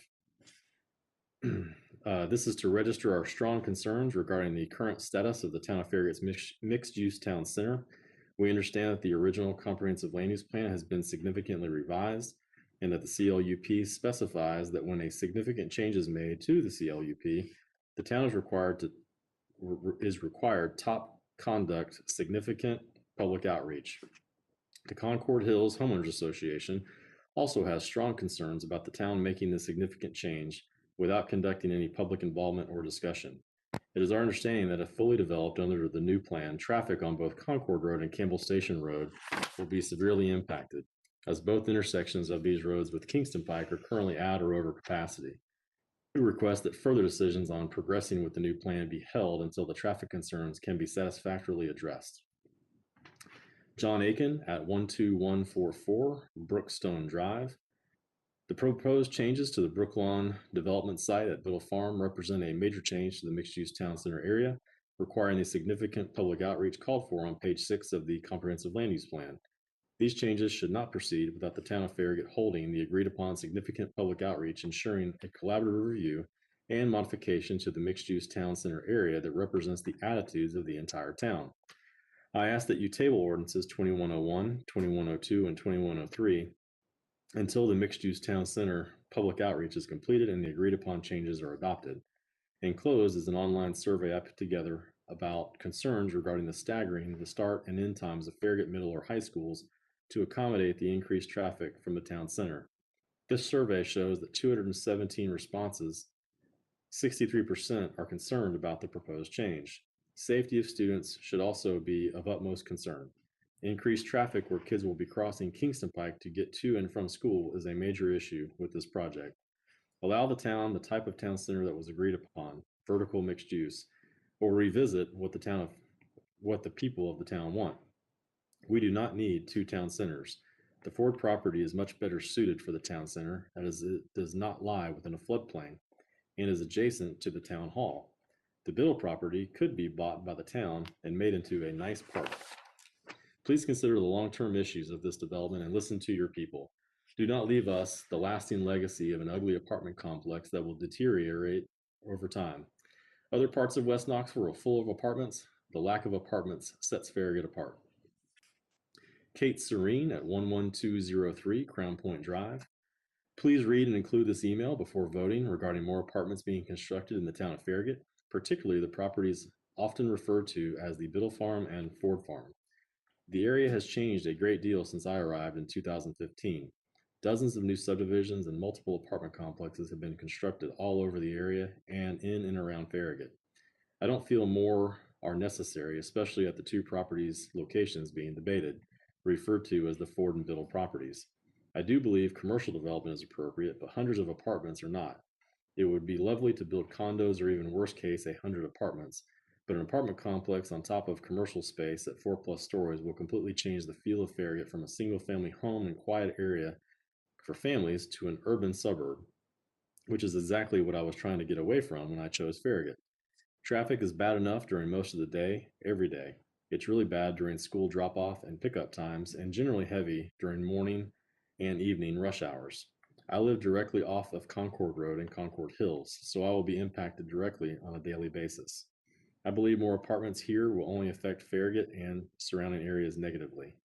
Apartments are not going to add to the pleasant, quiet, family-oriented feel of our small town. They will urbanize the area, making those of us who moved here to get away from that rethink our willingness to stay. I urge you to make this decision based on the whole picture, not just finances. Our town deserves that. David Neiman at 616 Spring Branch Lane. I do not support the ordinances below and hope that you will listen to the community and vote down these ordinances. Ordinance 2101, Ordinance 2102, and Ordinance 2103. Dave Sandoval at 417 Ferret Road. I'm writing to ask that you delay approval of zoning for this project. The request to combine the property into the PCD will allow for higher density than what the property is currently zoned. With the changes to the land use plan for horizontal development, this will set a precedent for any future development in the town mixed use area. This will allow for the current Ford property development to ask for the same zoning. The recent changes in the land use plan were made without significant public outreach. No survey was performed like was done when the plan was created. The land use plan was created with input and in partnership with the citizens of Farragut. Any major changes to the plan should have public input. With this development and what's being currently built or proposed, the town could see a growth of 1,200 plus households. That would mean a growth of approximately 15% to the town all along the Kingston Pike corridor. This could happen in the next 2 to 3 years. Before you allow this unprecedented growth, please allow significant input from the citizens of this town. Joe and Brenda King at 11211 Crown Point Drive. We are longtime residents of Concord Hills. I strongly urge you to disapprove the apartment portion of this development. I am in favor of the proposed development of the old Kroger property along Kingston Pike, but a 500 apartment development would overtax an already overcrowded and dangerous situation. There just is no room to improve the already existing bottleneck at Concord Hills and Pleasant Forest Cemetery. I am not against reasonable progress, but the addition of this apartment development is unsafe and will adversely affect property values, add to an overcrowded school situation, and will create an impossible traffic situation. Please disapprove this apartment development. Robin Cass at 11717 North Monticello Drive. Please cease with the plans to continue construction of thousands of apartments around town. Our infrastructure and schools cannot handle the additional traffic and children. Bruce and Terry Savage at 417 Cutlass Road. As residents of Farragut since 2002, we strongly object to the proposed commercial and apartment development of Biddle Farm and the old Kroger site. This development is significantly different than the development proposed in the CLUP of 2012. The impact on traffic patterns, which are already congested, need further investigation and planning. This is specifically true of the intersection of Kingston Pike and Concord Road, and that of Kingston Pike and Campbell Station, not to mention Concord Road from Kingston Pike to Campbell Station. Surely you're aware that there is a cemetery on both sides of Concord Road. We are also concerned about the impact on the Farragut school system. An additional 300 families with this first development will be significant. Our classes are already overcrowded. Is there a published report that shows discussion between Town of Farragut and Knox County School Board on how this will be addressed? According to FEMA, a large portion of the Biddle Farm site is in a floodplain. This is clearly evident if you drive along Campbell Station during our spring rainy season. How is that to be addressed? Where will the runoff be directed? Barry Thompson at 12732 Broken Saddle Road. Please table ordinances 2101, 2102, and 2103 until mixed-use town center public outreach is completed and agreed upon changes are adopted. This is supposed to be a democracy. Act accordingly, please. You work for us, I believe.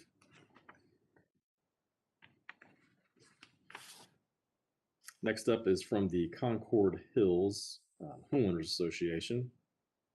Despite your previous disregard for our strong urging to conduct proactive outreach, this letter is to inform you that the Concord Hills HOA Board has again voted to formally request that this rezoning request be delayed for further outreach and study.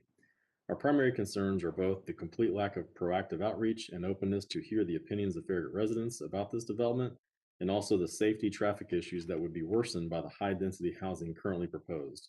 Seeking further community discussion in regards to this specific proposed development is the duty of you as our elected officials, particularly direct feedback from Concord Hills residents, who will be most affected. We only have one entrance exit onto an already highly trafficked 2-lane road that cannot be widened at our entrance. Please strongly consider our request as the HOA board of a neighborhood with over 360 homes. Thank you so much. Jennifer Spar, 12733 Broken Saddle Road. I'm asking that the ordinances 2101, 2, and 3 be tabled until mixed-use town center public outreach is completed and agreed upon changes are adopted. I live at 12733 Broken Saddle Road and just moved here in July. We love Farragut and we moved here to give our children the best life. By adding apartments, it will change the feel of Farragut that so many love. Not just anyone can live in Farragut. Let's keep it that way. Please vote no. Megan Beshy at 635 Spring Branch Lane. The proposed changes to the Brooklawn development site represents a major change to the mixed-use town center area, requiring the significant public outreach called for on page 6 of the comprehensive land use plan. These changes should not proceed without the town of Farragut holding the agreed upon significant public outreach, ensuring a collaborative review and modification to the mixed-use town center area that represents the attitudes of the entire town. I ask that you table ordinances 2101, 2, and 3 until the mixed-use town center public outreach is completed and the agreed upon changes are adopted. Zhao Lin at 804 McKinley Point Lane. I was only made aware of the plan to develop apartment buildings near Farragut schools this week. This is of great concern to me because as a parent of Farragut Middle School and Farragut High School students, the traffic in the early morning has already been difficult, and adding many more units of apartments will increase the student population as well as reduce traffic safety near our schools. It is unclear to me if this plan has been discussed in the broader Farragut community and voices of Farragut citizens were heard. Please share what are the visions of these developments and what has been done to solicit opinions of normal Farragut citizens. I oppose a decision without a due process that includes inputs from the broader. Jeremy Langlow at 129 St. Andrews Drive. I write to you today in opposition to what has been called the Biddle Farm project, particularly the portion of the project related to the construction of hundreds of apartment units. While it may be true that the commercial aspects of this project seem to provide the kind of development that many town residents would like to see, the inclusion of apartments in the project is not consistent with that vision. Before I explain my opposition, those of us who are opposed to this project should recognize that you are in an unenviable position of determining what to do about the property where this proposed project is planned. We know that you have devoted significant time to this situation, and you should be commended for your efforts. You have been asked repeatedly to address the vacant and deteriorating commercial building situated on this land. In doing so, you have to examine which options are feasible, not just those that are ideal. We have to recognize that we may not be able to have exactly what we would prefer. While recognizing that we may have to settle for what is good rather than what is best, it seems clear that the construction of hundreds of apartment units on this property in order to obtain desirable commercial space is a particularly bad option. I know that you have examined traffic studies and studies regarding the usage impact of high-density residential zoning on schools. I understand that those studies indicate that the proposed apartments will not have a significant impact on either concern. What I would like to know, however, is if you have examined any studies regarding the impact of high-density housing on crime. As a parent with children in all 3 Farragut schools directly across Kingston Pike from the property, the likely effect of the proposed apartments on crime are a significant consideration that I hope you will examine. Professors Thomas Stuckey and John Otzman of Indiana University published a study in 2009 titled Land Use and Violent Crime. In this study, Stuckey and Otzman found that the presence of high-density residential units in the cell, 8 or more units per acre, was significantly positive, associated with all violent crime, even controlling for population size and socioeconomic disadvantage. There appears to be something about such units that is associated with all types of serious violent crime, even controlling for the other factors in the model. Apparently, high-density housing units promote serious violent crime. Further, and particularly relevant for Farragut, they found that even in highly advantaged areas, areas with high-density housing have somewhat higher expected numbers of violent crimes. However, as the area becomes more disadvantaged, the effect of high-density housing on violent crimes becomes more pronounced. Interestingly, predicted violent crime counts in highly advantaged cells with high-density housing are only slightly lower than predicted violent crime counts in extremely disadvantaged areas with no high-density housing. As this study shows, a rise in violent crime can be expected with the construction of high-density housing. Bearing in mind that the town has no municipal police, this expectation of rising violent crime argues against allowing high-density housing anywhere in Farragut, but is especially problematic for a proposed multi-unit apartment located so close to 3 schools. Farragut is a desirable location, in large part because of the quality of the Farragut schools. Approving the construction of the proposed apartments is not a benefit for the town, if, as indicated in the cited study, these apartments are likely to increase violent crime near the schools. If the schools are negatively impacted by an increase in violent crime from these apartments, then the town should expect to see a long-term decline in property values and tax revenue. The residents of Farragut are pleading with you to reject the proposal for hundreds of apartments so close to the schools.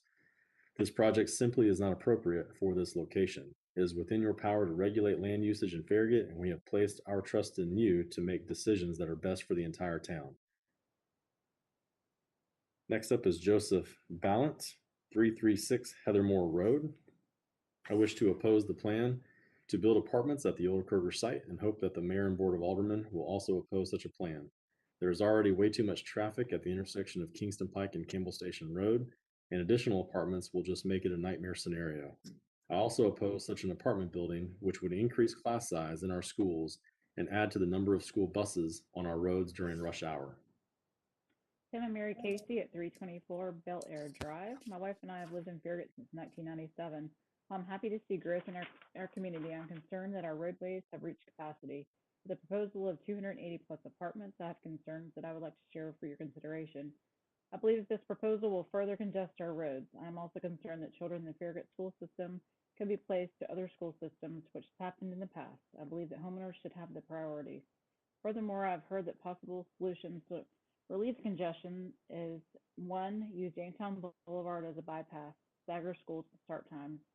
The mere fact that these options are being discussed suggests we are not able to handle additional traffic burden. I believe this is unfair to flood one of Village Green access points with the bypass traffic. I'm also concerned that changing school start and end times will affect the parents who have to adjust their schedules, especially with employers. Finally, I'm concerned about how well the proposed project will age and if the stories will remain occupied or if they'll become abandoned and left vacant. I would like to propose that more information be given to the townspeople in an organized manner and to let the townspeople put it to a vote. Dennis and Jan Stuperchinsky at 12104 Aspenwood Drive. As 20-plus year residents of Farragut, we respectfully wish to comment on the future of the proposed Farragut Town Center. The prospect of having a large apartment complex built in the area already congested with traffic literally in front of Farragut High School and Middle School is a plan for disaster. If you haven't driven through these areas during peak traffic times recently, be prepared for a long, long delay. Not to mention danger to students and parents that are commuting daily in this area. What, if anything, have the developers offered to commit to improve traffic flow in the area? Are there new greenways, walking trails, bicycle lanes planned to keep residents safe from all additional traffic? These things need to be itemized in detail by the developers to be paid by them, not us taxpayers. Our vote no to apartment complexes. Beautify Farragut, not congest it. Margaret Ballant at 336 Heathermore. Due to the already overwhelming traffic at the intersection of Kingston Pike and Campbell Station Road, I'm strongly opposed to the proposal to build an apartment complex at the old Kroger site.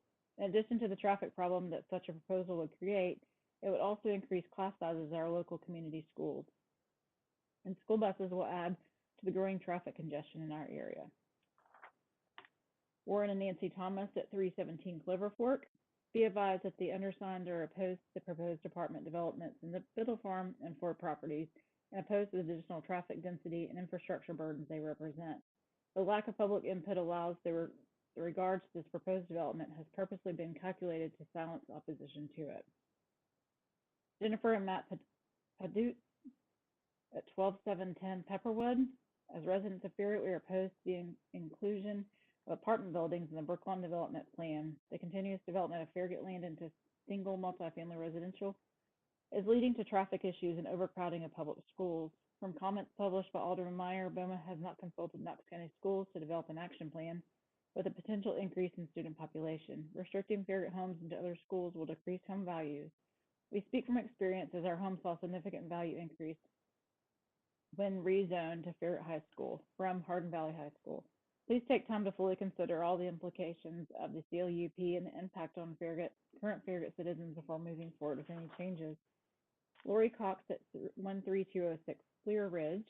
I respectfully ask that you please vote no to items 1, which is ordinance 2101, 02, and 03 that are planned to be up for vote tonight. Melissa North, 12616 Broken Saddle. I'm opposed to the construction of separate apartment buildings instead of combined mixed-use business and residential structures. This effectively will make our new town center consistent to the equivalent of one large apartment complex with 2 nearby strip malls.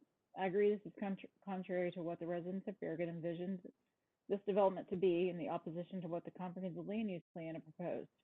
This is contrary to what was originally presented to our residents and will create significant traffic congestions for all who live, travel through, or do business in Farragut. This will also increase the student population in already overcrowded schools. The town infrastructure cannot handle 1,000 apartments across town. Requesting that you table the approval of these ordinances until the mixed-use town center public outreach is complete and agreed upon changes are adopted. Jim and Celeste Gwen at 11903 Burnside. We would like to request that all 3 of these ordinances be tabled until significant public outreach is done regarding the changes for the Biddle Farm development. I do like the idea of the town center that was originally proposed for all these areas that resembled something similar to the Knoxville Market Square area with commercial and residential options. The current plan have strayed away from that vision, and public input has been limited to virtual meetings and email due to COVID restrictions. Farragut has a history of working with its residents and developers in good faith, and I would like to see that continue. I know that with a little more time, public input, and few changes by the developer, that our agreeable plan can be reached by the town of Farragut and its residents. Thank you for your time and consideration. Jack Koa at 12800 Farmgate. I believe this proposal needs a lot more study. RE traffic impact, impact on lifestyles of existing residents, impact on school, law enforcement, etc. Does the developer live in Farragut? What is already in the works for development? Single-family homes, townhouses, etc. Every community in Farragut has had open space that has construction underway. Drive around the community you govern to see the existing construction and ask how many more homes are permitted. I repeat, the proposal for many more apartments needs a lot more study and discussion. P.S. In Bridgemore alone, there is 100 to 150 residents planned and presumed will be permitted if not already. Wilburn Bowes at 12117 Aspenwood. I've been a resident of Farragut for 14 years, and all those years we have watched the Farragut has grown at the dismay of taking every piece of land and nearly making it either a community, apartment, or commercial use. Brad Morgan, 135 Federal. This comment is for ordinance 2101, 02, and 03. I write today to express my concern over the addition of hundreds of apartments in the Farragut area that are close proximity to each other. What started out as a conversation about a town center with mixed use, including some apartments, has now become an exploration of multiple complexes in close proximity to each other. The impact on traffic, schools, etc., seems to be based on data that are significantly dated. At the very least, it would make sense to defer any action on these proposals until more accurate and timely data can be examined. Hal Aiken at 10901 Lookout Point. These comments are for ordinances 2101, 02, and 03.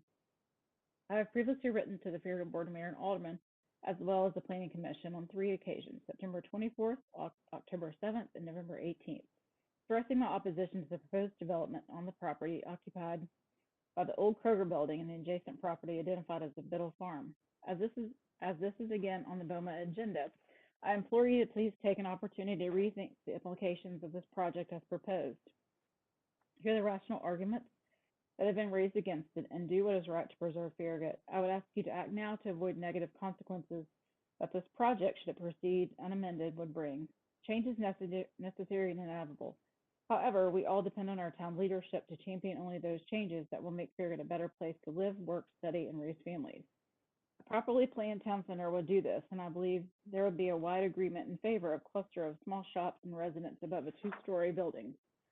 Some have used Market Square development as a model, with tasteful, uniform architecture and pleasant landscaping. Such a concept would be an asset to the town. However, the idea of developing the property with the possibility of big box retailers and the need to include high-density, 60-foot-tall apartment buildings with open parking and little attention to aesthetics is not in keeping with the concept envisioned by most. The attraction to Farragut for many, perhaps most, of its residents was to be able to get away from the metropolitan of traffic jams, noise, and pollution, and also strip malls so common in other neighborhoods around Knoxville. It is the uniqueness of Farragut that has attracted its residents over the years, providing a small town oasis, a kind sanctuary from the hustle and bustle of the metropolis. Our town has taken pride in its individuality, a special place where one can live, shop, worship, and raise kids. Farragut is a place where people can enjoy quaint retirement, live near their grandkids, and young families can participate in community activities, attend churches, and send their kids to good schools with little concern of their children's safety. We can also take pride in a town that is inclusive with sufficient diversity to enable people across a wide demographic to buy property here. It is no accident that the very nature of our town derives from our home ownership and family orientation, built on the foundation that believes the potential problems brought about by transient populations. I have delineated other problems in my previous correspondence, so for the sake of brevity, I will not repeat some here. In closing, I'll also ask that you please at least hit the pause button on this project to provide time for more study and wider community input. I appreciate your service and have confidence that you will listen to your constituents and always act in the best interest of Farragut. Thank you. Carolyn Quinn at 821 Spinnaker. I'm opposed to the rezoning of the Brooklawn development site, Biddle Farm, from C1 to R2 to PCD, which would allow 286 tall, high-density apartments to be included in the said development. The proposed changes represent a major change. These changes should not proceed without the town of Farragut holding an agreed-upon significant public outreach and ensuing the collaborative review and modifications to the town center area that includes the attitudes of the town. Please cease and desist the eliminating the remaining open space that we all enjoy. Low-rise apartments are fine in place on the peripheral of our town, not in the pinch point. Let Biddle Farm zoning stay the way it is. We ask that you table ordinances 2101, 02, and 03. Joe and Deborah Gracia at 12417 Butternut. Farragut is increasing population density, infrastructure demands to accommodate such, and it will continue to do so over time. The most precious investment that could be made to keep nature in our community is for the town to purchase the property and convert it into a park for generations to come. Why did New York City build Central Park and not use it for commerce, industry, high-density housing, or what was to come to form massive structures with high-density capacities? Central Park was built to preserve nature for dwellers who could escape the stresses of urban life, and not only did it for ongoing generations, but also became and is a magnet for tourism. It would have impacted the companies seeking to relocate to Knox County and surrounding areas. Town fathers and mothers have worked hard to brand Farragut as a town of historical significance. This plan is capable of being the focal point, integrating the history of Knox County and surrounding areas. There are many possibilities here. Let's follow the Central Park model and make it our own. We love our town. Connie Fanjoy at 11136 Crown Point. I've lived in Farragut for 33 years and have enjoyed the fact that the community has been so strict on buildings and sign issues. We don't look like many other communities that have turned into concrete jungles. I enjoy the natural beauty we have here. I'm sad to see it change, and that is what is being proposed. I couldn't agree more that the Biddle Farm property is an eyesore, but putting 300 plus apartments is not what we agreed upon, especially 60 foot, 3 or 4 stories high. We don't need another multi-tenant strip mall. We already have so many that are vacant. A market square approach with walkways and lots of greenery would be more aligned with what we have anticipated and told would happen. Another issue is the overcrowding of schools. This is already a problem, and adding this many apartments to the Biddle Farm and more on the Eddie Ford property would just escalate the issue. It has been suggested that staggering starting and closing times would be an answer, which would only make already traffic problem last longer every day. I'll get to traffic next. Please understand, I know some buildings need to happen, but please do not take away the beauty we've always been so proud of here as the town of Farragut. Randall Roberts, 11905 Butternut. I am sure you're aware a petition was initiated in change.org against the development and inclusion of a separate apartment complex in the Farragut Town Center, as it's supported by the current BOMA. We consider this to represent a major change from the initial Town Center proposal, as was delineated in the comprehensive land use plan so many years ago. The scope of the said petition is worded as follows. The Farragut Board of Mayor and Aldermen have revised the Town Center development proposal to allow for the construction of separate apartment buildings, 300 plus apartments, instead of combined mixed use, business and retail, residential structures. This effectively will make our new Town Center consistent to the equivalent of one large apartment complex with 2 nearby strip malls. We feel that this is contrary to the residents of Farragut envisioned this development to be in opposition to the comprehensive land use plan proposed. Please help us in opposition to this development. This is contrary to what was originally presented to our residents and will create significant traffic congestion for all who live, travel through, or do business in Farragut. This will also increase the student population, are already crowded over schools. It is important that your voice be heard. We deserve better. There are 3 PDF attachments to this letter. First PDF attachment is a screenshot of the petition on the change.org. The second PDF shows the names of 1,100 individuals which have signed the petition in opposition to be inclusive of a separate apartment complex within the town center. The third attachment consists of the comments from a number of the petitioners. I would ask that these petition signatures be acknowledged and accepted by the BOMA and considered with regards to their own actions moving forward. I would also ask that each of the comment be read into the meeting minutes along with the name of the person, such that they may become a permanent part of the record retained in this matter. With regard to the said petition, we have made every responsible effort to ensure this remained a local petition, having only advertised the petition to Farragut citizens for responsible growth and development Facebook group, our local next door media site, and at the January 24th rally at the Ralph McGill Plaza. We also have not utilized the promotion feature, which are available on the change.org site. Despite the fact not all signatures have been recommended, addresses included a situation that we are resolving due to the methodology we utilize in obtaining such. An exceptionally large percentage of these should eventually populate as being residents of Farragut, so they should be taken into consideration before dismissing their participation. The development of the Farragut Town Center is a project that extends far beyond the boundaries of our town and impacts far more than just our residents. As such, all petition signatures are relevant whether the individuals live here, work here, or frequent our town for the purpose of conducting business or enjoying the resources available to everyone. Bob Acurio at 405 Monitor. We find this to be an unacceptable project for this area. Have the people in charge of making a decision research the effects it will have not only on the surrounding neighborhoods because of the influx of traffic, but the ramifications it will have on our very high regarded public schools and how crowded they will become. And I truly wonder if any of the decision makers live in this area. I would bet not. The surrounding roads of this development simply cannot support this project. Richard Nixdorf at 12112 Aspenwood. Our family is opposed to the proposed apartments at the planned town center. Jenny Herrick at 10712 Fair Hills Boulevard.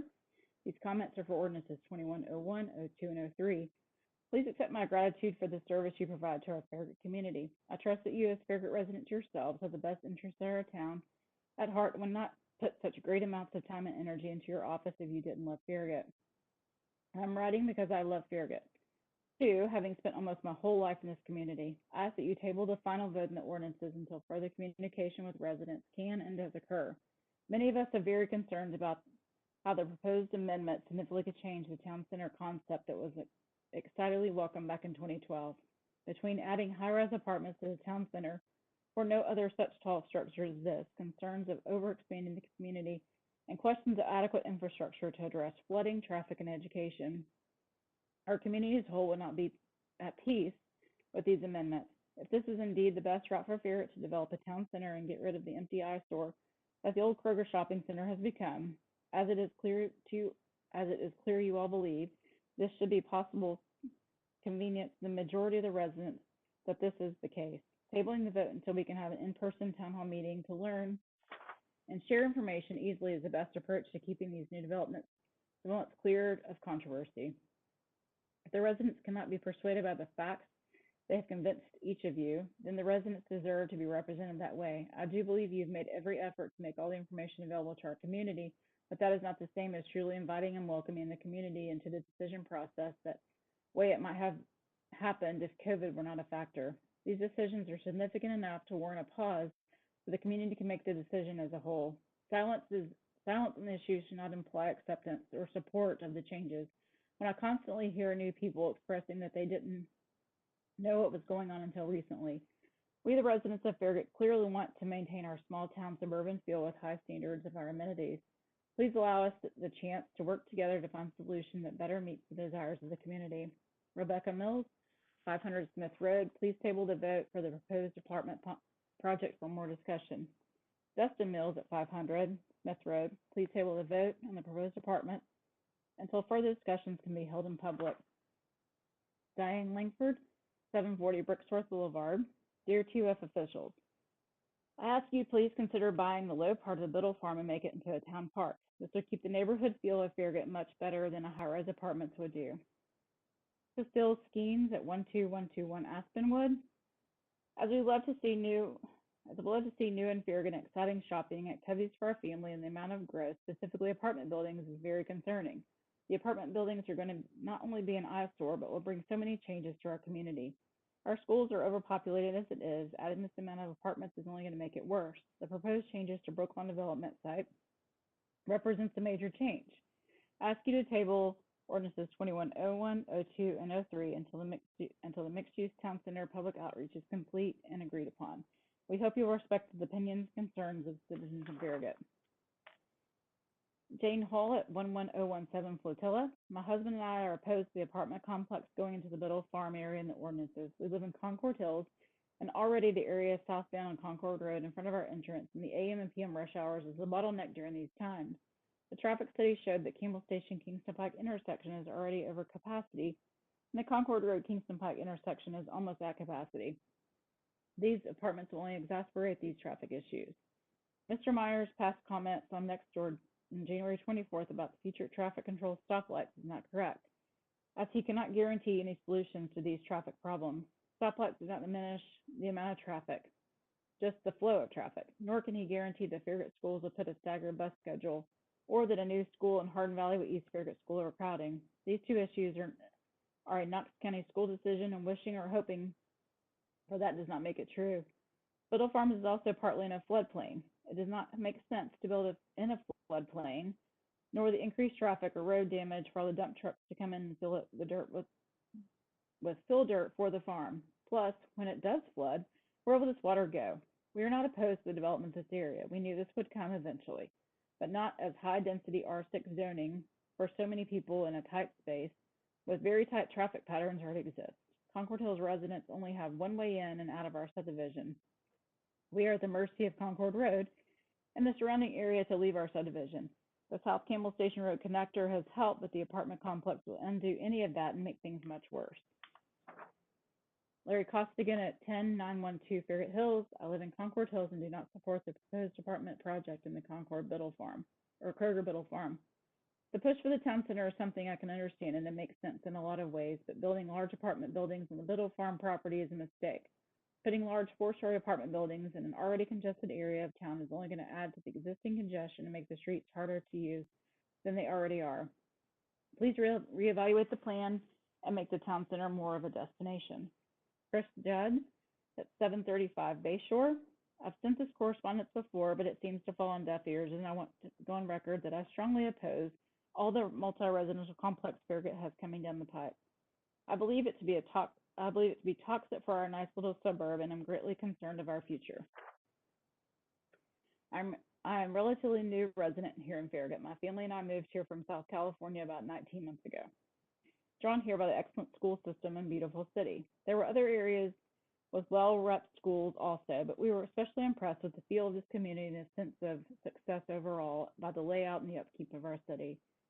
I greatly fear now that that is in jeopardy with the increased push to bring in several multi-residential complexes in our area in the near future and its family all at once. I worked in several Los Angeles suburbs as a firefighter or paramedic and have experienced firsthand the problems that are created when this occurs. I do not know what the overriding benefits could be in doing so, other than more city taxes, tax revenue, and customers for local businesses, unless there are substantial financial incentives being offered by developers. In any case, the long-term effects of such actions can be disastrous and in no way will outweigh those. I know there are already traffic problems on Kingston Pike, and this will obviously compound that. Also, while proponents can say that the apartments will be upscale and tightly regulated, there is always the element that comes along with hundreds of families living in close quarters. And that's a place I regularly found myself as a paramedic alongside our local law enforcement personnel. Domestic assault and gang activity were the norm there, and hopefully will never get a foothold here. Putting a development within a block or two of our schools is even more unconscionable, as there are frequently predators living within. Please, please, please reconsider the use of these properties for the safety of our children and the overall well-being and value of this great community. And this type of growth is allowed to happen, there will be detrimental and nearly irreversible outcomes. That will be your legacy. Thank you for your attention. Susan Royster at 715 McGuffey Drive. Please consider purchasing the property and turning it into a park in the heart of our town. Please do something. Please help preserve the beauty of our small town. Apartments and additional strip malls are not what is wanted. Shannon and Jonathan Fleming at 10820 Farragut Hills. These are for comments. These comments are for ordinances 2001, 02, and 03. My family and I have lived at 10820 Farragut Hills Boulevard, Concord Hills subdivision for 8 years.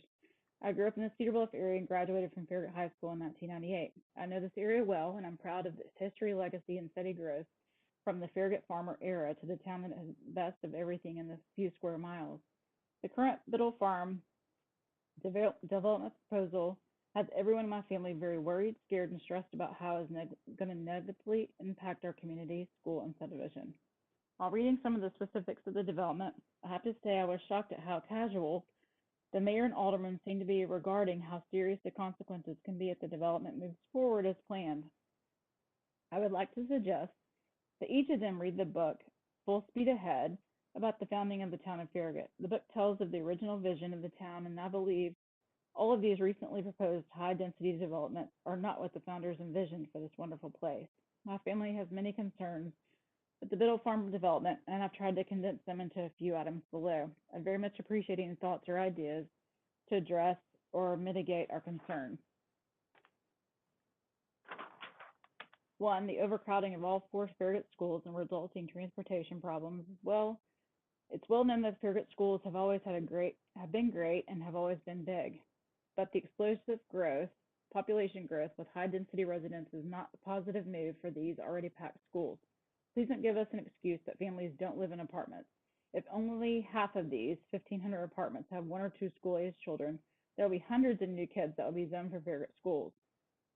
While it will only take months to put up these apartments, it will take years to build new schools and appropriately respond to the rezoning issues. Additionally, the current school zone traffic is so heavy it takes us 25 to 35 minutes each morning to take one child to primary school at 7:10 and another child to the middle school at 7:55. We live less than 2 miles from each school, and please don't say having the high school begin at 9:30 will take care of any traffic issues. Have you spoken to the Knox County School Board regarding this issue? Have you spoken to parents and students how will be affected by this change? Have you spoken to teachers, administrators, and bus drivers? Have you considered the consequences to the after-school sports and jobs? Currently, the middle and high school bus goes by our house at 4:50 in the afternoon, and we are not the last bus stop on the route. And you think high school students getting off the bus at 6 p.m. is okay? Number 2, traffic on Concord, Kingston Pike, and Campbell Station. The heaviest, most bottleneck traffic in this town is right in the middle of where you are planning the most explosive growth. Have you counted how many red lights you have to sit through to make it a quarter of a mile down Kingston Pike? Have you tried to pull across traffic on Campbell Station? Have you tried to pull out of Concord Hills or Thornton Heights subdivisions in the morning during the week? These are all serious problems, and now there is a farm. Please don't tell me everyone who moves into the residence will walk to destinations and not drive. With all the residents and just a few small businesses, what will they be walking to? They will still have to drive to the grocery store, work, and to school. Number 3, the tall, massive infrastructure of apartments will ruin the beauty of the area. Sightlines of the mountains and water will be diminished, and all we will see are massive buildings and long lines of cars. Instead of people wanting to come to Farragut to live, work, and play, they'll be avoiding it like so many of us Farragut residents do in other parts of Knoxville. Please hear what so many of us are saying to you and recognize that our concerns are valid and deserve to be addressed. Mark and Rosemary Calvert, 324 Farragut Crossing. I do not understand the opposition to allowing apartments to be built on the old Kroger property town center proposal. Many people who work in Farragut and contribute to our economy cannot afford to buy a house or condominium in Farragut. Please allow construction of apartments at the old Kroger property so our town has housing that works for people, that working people can afford. Sonia Scott, 11028 Crosswinds. I'm strongly opposed to the apartment complex being included as part of the Brooklawn development. Common sense dictates that multifamily housing will increase traffic. Most apartment residents are in the workforce, which would add it to existing early morning and late afternoon traffic backups. I'm also concerned about overcrowding in schools, and I'm unclear if this issue has been addressed. Please table ordinances 2101, 02, and 03. Paul Slayer at 11114 Crown Point opposed the current proposal for the redevelopment of the old Kroger building. I fully support the development of the mixed-use residential and commercial zone at this location, but the proposed development deviates too much from the original mixed-use concept that was adopted and agreed with the Farragut residents. While I appreciate that the original design may not present a financially viable option for developers, significant changes such as those indicate the new design should not be implemented without due consultation with Farragut residents. This has clearly not taken place. Please postpone consideration of approval until such consultation has been undertaken. Michael Regario at 228 Battlefront. We've lived in Farragut since 1996, purchased our home here based on the livable features of the town and the good school. A lot has changed over the years, but the town is still a great place to raise a family in and for retirees. We are opposed to the building of either of the town centers with large apartment complexes as currently being planned. We do not need more apartments adding to the already congested area of Farragut. We oppose building at either Biddle Farms or Ford property. Jim Hall at 11017 Flotilla. I am writing due to concerns for the proposed changes to the 2012 Comprehensive Land Use Plan being considered to accommodate the proposed Farragut Town Center development on the Biddle Farm site. My concerns are as follows. Traffic. The October 2020 Traffic Impact Study by CDM Smith identifies major peak traffic issues currently at the intersection of Kingston Pike with Campbell Station Road and with Concord Road. The proposed development will add to these traffic issues.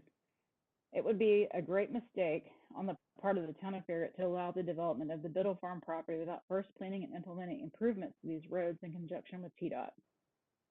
Drainage. Nowhere have I found comprehensive drainage plan for the drainage ways that will be impacted by the Farragut Town Center development. Having conducted several drainage studies as a civil engineer, I know the increase in impervious surface will have a significant impact. Therefore, I'm opposed to any development on the Biddle Farm site until these issues are addressed. Lou and Dot LaMarche at 340 Eisenhower. The owners of the Biddle property have every right to sell their property to whoever can pay the asking price. The buyer then can build as he or she chooses according to the zoning and ordinances of the town of Farragut. Kate Evans, 1112 Windward. This is regarding email regarding ordinances 2101, 02, and 03. I request more public involvement and discussion before changing the plans for the CLUP of 2012 and the zoning for the complex for a 4-story apartment building containing approximately 290 units. I'm concerned most about flooding, especially as more development occurs. We have already been trapped in our neighborhood away from Kingston Pike for short periods when flooding occurs. Building any structure development on the floodplain will impact us as taxpayers and residents and will have a significant impact on adjacent houses, businesses, and land use in general if steps are not taken to alleviate additional flooding associated with the development. Since we cannot increase Concord Road to accommodate more cars, may we discuss more options for biking and pedestrian use on these roadways? Those options are insignificant right now. Thanks for your consideration.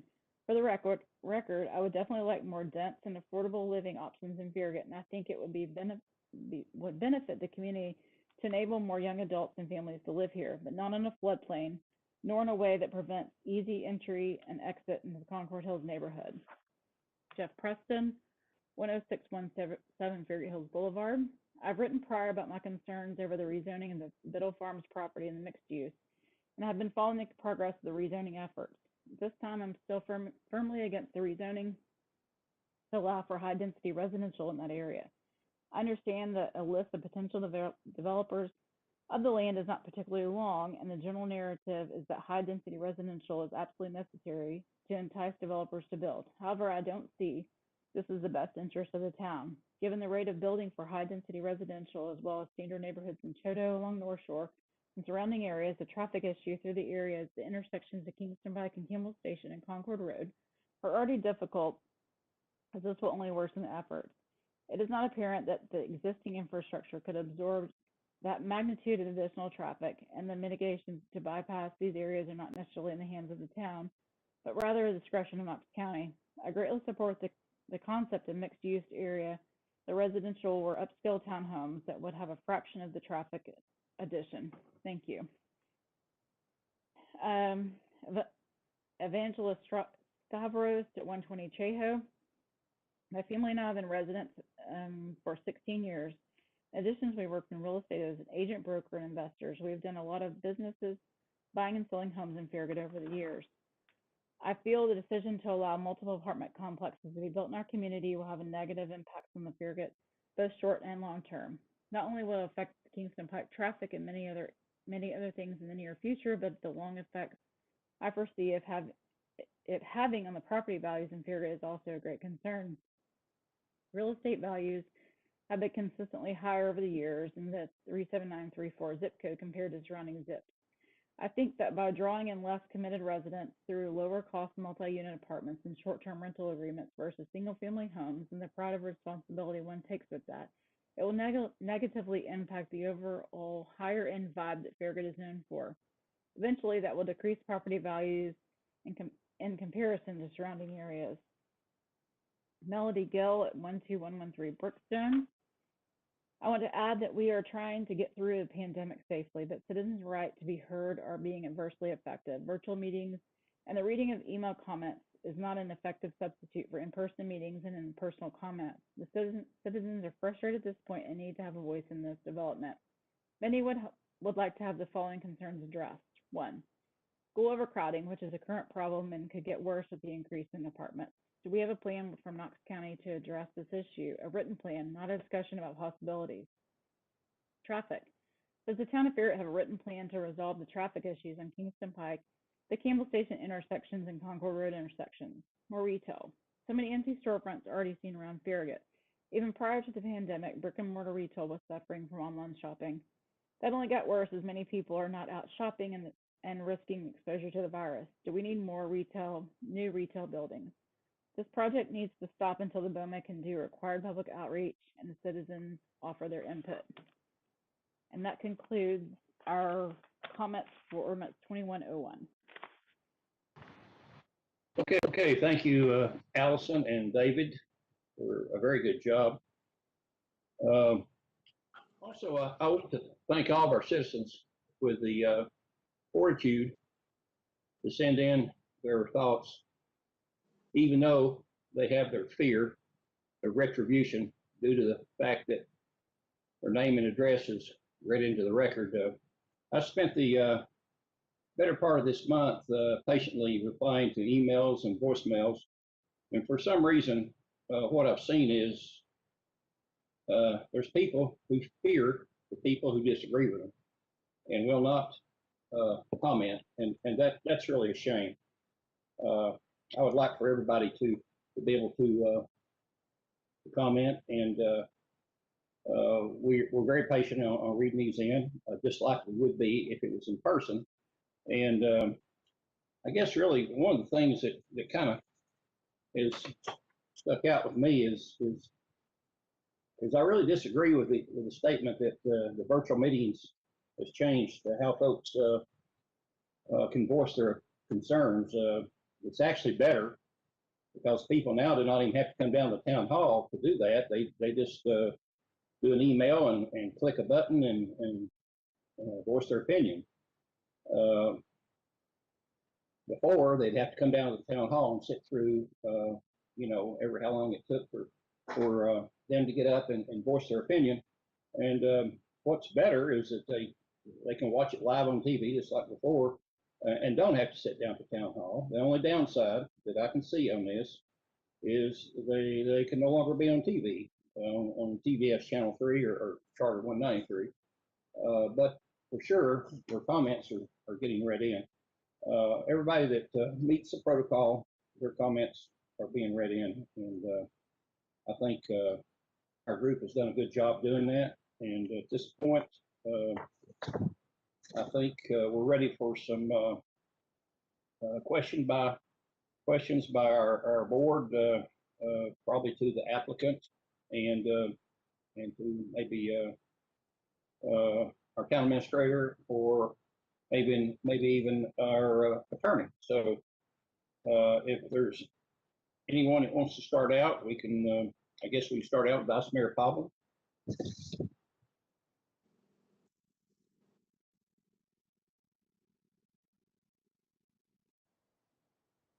Sorry, I'm trying to find my pen and all my stuff. I'm kind of disorganized here. I don't have any questions. I was just going to make my follow-up statement that kind of repeating what I said last time, but if anybody has questions, I'll defer until we're ready for statements. Okay, thank you. Well, I guess before we start that, let's let the applicant go ahead and do a presentation if he so desires. Thank you, Mr. Mayor. It's Bud Cullum. If we could, I would like to. I believe, Allison, you have some slides, and in the meeting in the first reading 2 weeks ago, as obviously is in the record, it was a unanimous vote to approve at first reading and send to second reading. But one of the things that was requested of us was to continue working with the facade of the multifamily part to try to get a more what I'll call a traditional texture. And we reached out and got a lot of input and went through several iterations. And if I could, I would like to show the board, start with kind of where we came from at the end of the Planning Commission, and then the iterations we made, may even let the architect point out some of the at first subtle differences, and then go to the end. And then after that, I would like to give a little bit of an overview and answer some questions, or at least make some comments as to some of the emails that were read out previously. So, Allison, if you could, do you have the slide, I guess, starting out that has the Campbell Station Inn and then two other pictures under it, if you can advance to that slide?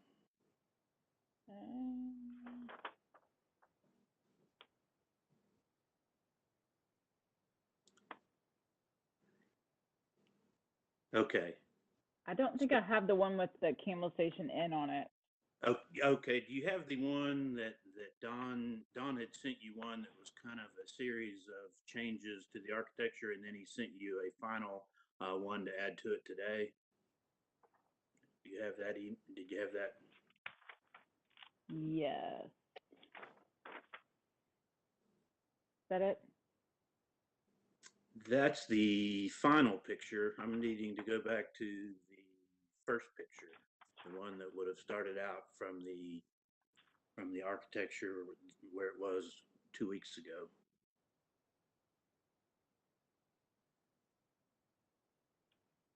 What, that one? I think we put them all on one That will slide. work. That will work. Okay. I believe, and Bob Koch, if you're on, I think you can see the first two of those pictures are representative of what it looked like coming out of Planning Commission. And as you see, there was a lot more differentiation, a lot more flat roof, a lot more, what I will say, a little bit more contemporary look. And the goal was to make changes. We made a few subtle changes.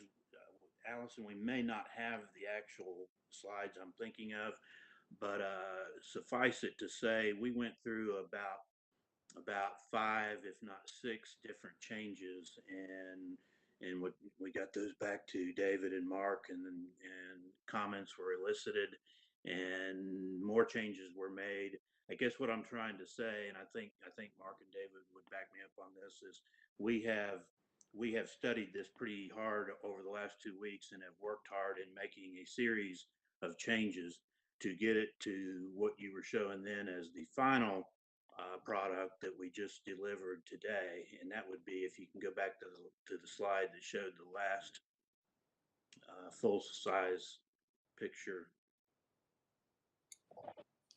But Allison is trying to find those pictures. They were on a separate email, and she's trying to bring those up now. If you just give her 1 second, she'll get to them. That's fine. That's fine. But this Mayor Williams, I know you have your architect there. Yes. I think the Campbell Station Inn is more of a federal, what they call a federal design. Correct. Which I believe that's the direction you brought us to here with this particular design. And I'm actually maybe referring to him on that. So I guess one of the things, there was a desire to at least incorporate some of the features, namely the sloping roof, the standing seam metal sloping roof, and some features, and Bob, if I get this term wrong, but the lintels on the window treatment that as you can kind of see above the windows there. And then the 2 pictures that you're looking at below were just other ideas that were given up to us to use as inspiration. So then if you scroll down, Allison, to the next. So again, that's where we started. And Bob, I'll let you take over from here as we walk through the next series of slides. Until this was where we were coming out of Planning Commission. And then as we march through the slides, you can show the subtle differences to the point where I think it's not a subtle difference from this to the final product is a pretty drastic difference. But I'll let you take over for a minute. Thank you, Bud.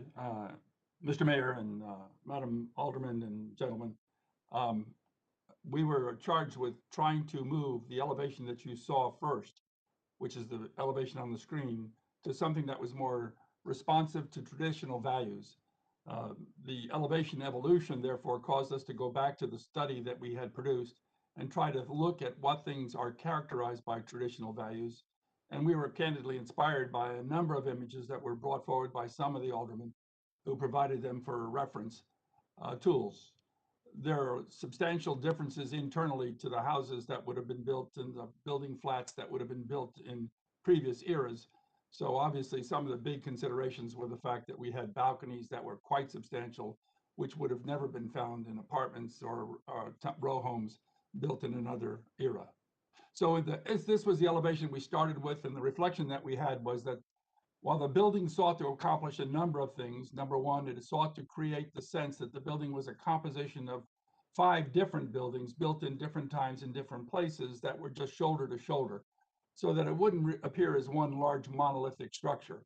From a critical perspective, the sense we got was it was almost too fragmented. There was too much animation, both vertically and in terms of textural depth, with layers on the building, and it needed to be cleaned up and more systematically made, more simple, quite honestly, still preserving the separation of segments. And so we moved to this next illustration that you see on the picture. And we did it by unifying the headers or the fascias of each block, which represents a residence behind it, simplifying the buildings in this scheme, and therefore starting to show it with less vertical elements and more blocks of elements contained within it.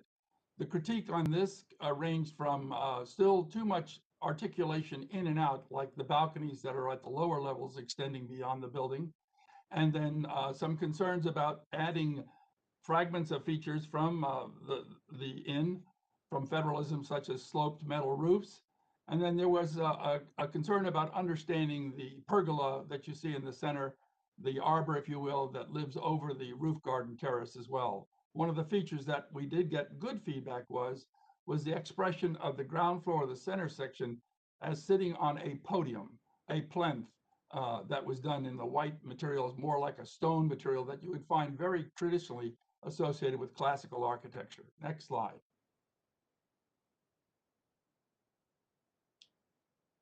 The next elevation, as you see, started to block the buildings even more characteristically the same. And you see the addition of the metal roof on the ends with the tower element punctuating the corner of the building, very much a classical execution. And with the plinth being used uniformly throughout the building, but making the upper chassis of the buildings clearly distinct and different one from the other. There were some concerns about whether or not this met the 75% brick rule. And of course, in this illustration, the understandings were that brick would also include the ground level, which was shown to have something like a stone pedestal, as if the stone itself would be considered equivalent to a face brick as is written into the code. However, to make sure that all options were covered, we reviewed the opportunity of doing the stone plinth in a stone brick, which would constitute a face brick. And then we wanted to clarify the features on the second and third bay, which are light, to make sure everybody understood them to be brick as well. Next slide. The next slide started to integrate even more metal roofs. And so the center element with the arbor and in the center was given a sloped roof. The balcony was covered, and that mass was expressed with much more of a unified expression. And as you look into the plans, you see that the window treatments on each of the blocks were really rendered with a different treatment, slightly different header and sill conditions, different kinds of trimming, and sometimes different kinds of muttons. Here again, trying to preserve the segmentation, but simplifying the elevation more toward the kind of simple elevations that would have been true in previous eras, but retaining the balcony as an important part of the lifestyle required by the residents.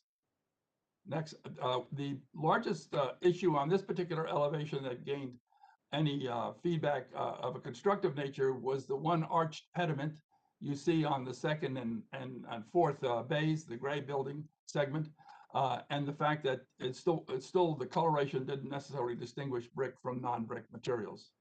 So the last slide, please, is that's the same elevation, just taken from a different perspective. Once again, the same perspective, just from a different view. So the last series of elevations took that arched pediment that you see in the interstitial bay, the one that's sandwiched between the two more dominant bays, and eliminated that for a more conventional cornice. And that's going to be in, I think, in the next series that follow. Or the elevation that Allison, you had on the screen when we began this conversation. This first one? Yeah. No, the first screen, when you first pulled up the image. Last slide. You needed Yeah, to go all should the be way. the last slide in this series. Yeah. This one. No, is that You have one after that? the one that's after that was probably the one that you had on the screen when we first started the discussion. And what it did ostensibly was just punctuate the difference in the colors of the materials on those second and fourth bays and regularize the fascia. There we go. It's not there yet. Isn't there one more? Yeah. There we go. There we go. There you go. So each of the buildings share a common podium, but they radically change on the levels above in terms of brick color, in terms of window treatment, in terms of railing treatment, and in terms of how the frieze is treated at the top. And then lastly, whether they have a sloped roof or whether they have a flat roof behind a parapet. There had been also some concerns about the little bowed arch arbor over the roof garden. The roof garden is a shared communal event that looks right down the spine of this main street. It is also the terminus of the view coming from the main street from into the community. And so it is actually sort of where the line of sight terminates on the opposite side of the town square. We provided a number of historical references for arbors for the various aldermen to see and to consider. It does have historic precedence. And so that has been preserved with the view that it would become a feature point both day and night. At nighttime, together with landscaping that would grow into it over time, and uplighting that would make a dramatic expression, it would become a lighted sort of focal point at the end of an evening avenue walk. And I might add, if you look closely at this, one of the things that was changed just in the last day or so is the standing seam metal roof pitches were steepened so that it showed you can actually see that sloped roof more in an effort to even more so tie it into the Campbell Station Inn look. But again, it's our belief that with the stone look on the bottom, as you're coming in Main Street and you're getting to the town square, my argument is that if you look at this building, and there's another perspective I think shows it even better, but this perspective, you don't know that that's not retail shops or restaurants on that first floor. You would have to go all the way up there and look in, and that's the look that I think we have all been going after. It creates the feel of the traditional town, and it also creates the feel of the vertical mixed use as opposed to the horizontal mixed use, at least for part of it. With that being said, if I could take just a couple minutes and stay on that slide, if you will, Allison, and I'd like to use this slide to address a few of the comments that we heard before, and then I'll be quiet and be standing by to answer any questions. But, you know, in order to do this and not do the vertical, the town and the infrastructure to try to do a vertical town center almost always requires even more density than what this is. It typically requires structured parking, and it ends up being denser, creating more traffic, and the numbers in a market the size of Knoxville, much less the suburban part that is Farragut, simply renders it unfeasible. With that being said, though, a town center can still be viable as long as you have the feel and the sense of place where you have the residents and you have the look. my argument is this is the same look as Market Square if you took the concrete at Market Square and made it a lawn, and the buildings are, if you could flip this 180 degrees, you would be looking at Main Street and the shops and the restaurants that most of these people that were writing these emails are saying they want. That's what we're trying to create. They're saying they want a park that they can be able to walk the restaurants, walk the shops, walk the art galleries, walk the greenway. And that's really, really, after many, many iterations, going clear back to the beginning of last year with just untold input from planning commissioners, planning staff, and aldermen, we feel like we have achieved a fantastic product here. And to address a few other things, the traffic, we've done a comprehensive traffic study. There's going to be traffic if the Kroger was relet for Lowe's. I think one mentioned the traffic from a Lowe's alone probably would be as much as this entire development. And as everyone knows, the traffic study not only showed, but it was vetted by an independent engineer that showed that if it was developed out completely with retail, that the traffic impact would be as much of a third greater than this is.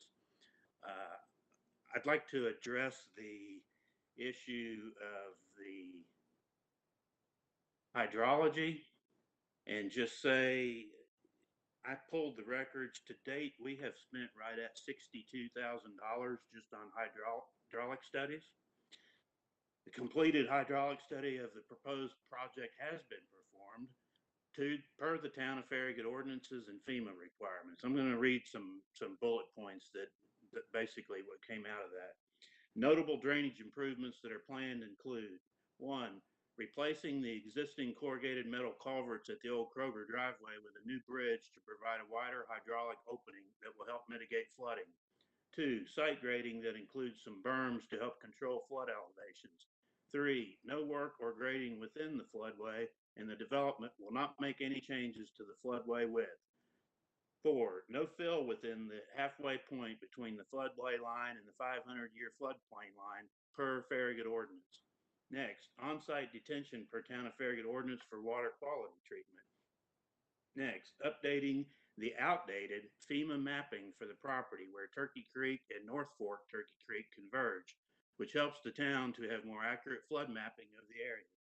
And next, no hydraulic impacts to Concord Road. And that includes, we will not be making anything worse, where there were a couple comments about where the Thornton Heights area and Thornton Road came into Concord Road. One of the other overriding themes from some of the emails dealt with the schools and traffic with the schools. Well, when schools open at one time and close at one time, there's going to be traffic bottlenecks during that hour, whether we build this development or whether you put a Lowe's there or you build the whole thing out or you do nothing. That's part of the way it is. The other thing I'd like to add is I graduated from Farragut High School in 1982. It's coming up on 39 years ago. My graduating class had 642 kids in it in 1982. And I haven't researched it in the last couple of years, so this could be an old stat, but if I'm not mistaken, that's still the largest graduating class in the history of Farragut High School 39 years later. So yes, is Farragut grown? Is Farragut growing? Will Farragut continue to grow? Yes. Will road work, will schools need to be built? Certainly they will, as they are being built. But again, and I realize I may sound like I'm getting pretty charged up, but there were a lot of things that hit home. I grew up in Farragut. I graduated from Farragut. I had people talk about the cemetery back there, and I'm going to flood it or make it look bad. Well, let me just say, my father-in-law and my mother-in-law are both buried in that cemetery. And my father, my 80-year-old father, and my 80-year-old mother both have plots that they've purchased in that cemetery. Most likely my wife and I will be buried in that cemetery. So I am not going to do anything to harm that cemetery. Again, I'm sorry. I'll calm down, but I'm looking at some notes. I just, the vertical, people were talking about wanting a market square. And but then in the same breath saying they didn't want the traffic.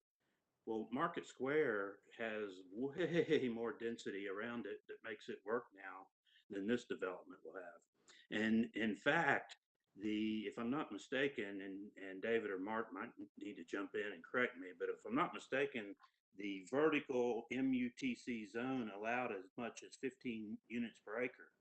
And the way we are developing this in the PCD zone, I think it comes to 7 or less units per acre.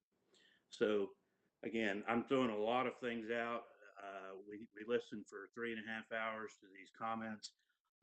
I think a lot of these comments, unfortunately, were elicited with misinformation, and that upsets me. But I'll say this: we have done a lot of work. As I told David earlier today, I don't know how it's going to go, but I've left everything out on the field.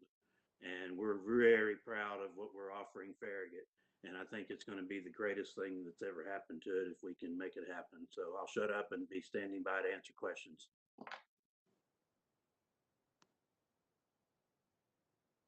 Okay, Bud, thank you. And that's a good presentation. I do like the design of the roof and the window treatments in the balcony and the bottom floor. I think this is, it may seem to some that it's very minor, but I think it's a big change, and then we'll go on into segue into the discussion, and I think I'll start with Alderman Meyer on this.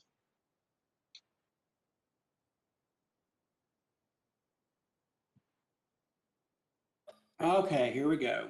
Y'all can hear me? David, can you just nod? Okay, perfect. All right, so I'll have some opening statements and then go into some recommendations. First off, I want to thank you again, Bud, for your hard work and going above and beyond trying to make so many people happy through this process. I think you probably will be able to write a book about herding cats at some point by the time this is all over with. I certainly share your sentiments about disappointment with some of the information that's been passed around on social media. I don't think I've ever in my life ever thought my daughters would be targeted. And so that's a very personal targeting for me. And so I can certainly relate to some of the personal attacks that you've experienced, Bud. I also want to thank all the staff members involved in this approval process. Your expertise, guidance, and patience has been and will continue to be paramount as our town center begins to take shape. I also would like to thank the Planning Commission for poring over the details for this proposal and your long nights deliberating them. In terms of key strategies, I agree. I think about 4 hours ago, when Mark started, he mentioned that this project meets a number of the key strategies in the land use plan, and I would agree with him. The one that sticks out to me the most is the strategy of enhancing our identity. And in this case, it would be enhancing our town identity through architecture. But I appreciate your patience over the past months. I believe you and your team have been inundated with multiple versions of the identity of the town of Farragut. And it looks like we finally kind of settled on one. Over the past weeks, I've concluded that although our hometown is only 40 years young, which I think is very young, our identity can be found in the virtues that have been alive and well for centuries on the land that makes up our hometown. The Campbell Station Inn symbolizes these virtues through architecture, from the stagecoach driver who was determined to arrive his passengers safely and on time, to the farmers and quarry workers who worked hard, most likely to exhaustion, every day, to the Civil War soldiers who courageously fought and in some cases self-sacrificed for their convictions, to the sports teams of the original Farragut High School who won tournaments through hard and succinct teamwork, and to a small group of property owners who would sit around a family room in their bell-bottoms and puffy hair, sip a cocktail, and imagine a town that would not be subject to the Knox County good old boy system. Because of their innovation and imagination, Farragut was formed. And today, my family lives in a very special hometown. Like the Campbell Station Inn, I think our new town center should also symbolize these virtues through, I believe it's federal. I was saying colonial last time, but I think it's really federal architecture. But I believe you and your team have accomplished just that. So tonight, I will vote for a second time to approve this project and proudly do so, not only for the architecture, but for the following reasons. I believe there has been ample public outreach and communication. This project meets the vision of a town center with high density and retail that was formalized through public input in 2012. As Mark stated earlier, there's been, I believe, almost 20, or maybe this is the 20th, public meeting on this project since March 2020. Because the land use plan has allowed for apartments and retail since 2012, this project is actually not a major change to land use plan, unlike the notion that has been floated around on social media. The project of mixed residential and commercial development will increase traffic to a lesser degree than 100% commercial development. The project creates a built-in customer base that resides within walking distance of the retail and gives the retail a chance to compete with Turkey Creek. The project apartments will generate a lesser amount of school students than other types of residential properties. And the last reason, I think, Mark, if you're still awake, I need to confirm this with you. I believe the density, the unit density for this project right now is about 7 to 8 units per acre. Is that about right? As it stands today for Mark? It's 7. It's 7. Seven, okay. And actually, Bud could go up to 15, correct? Well, in the land use plan, it does Yes. have it as a range that you could Yes. potentially. Yes, so according to the land use plan, he could have doubled what he did, which I think is what Michael Wilson actually suggested. But regardless, this project's about 50% right now of the density that could be allowed through the land use plan. So because I'm Alderman Meyer and I always have, I will approve, I always have a couple of recommendations I do want to share with you all before I conclude. And Allison, if you have a second, if you could pull up the figure 27 from the comprehensive land use plan, if you have it handy. Unless you took a nap.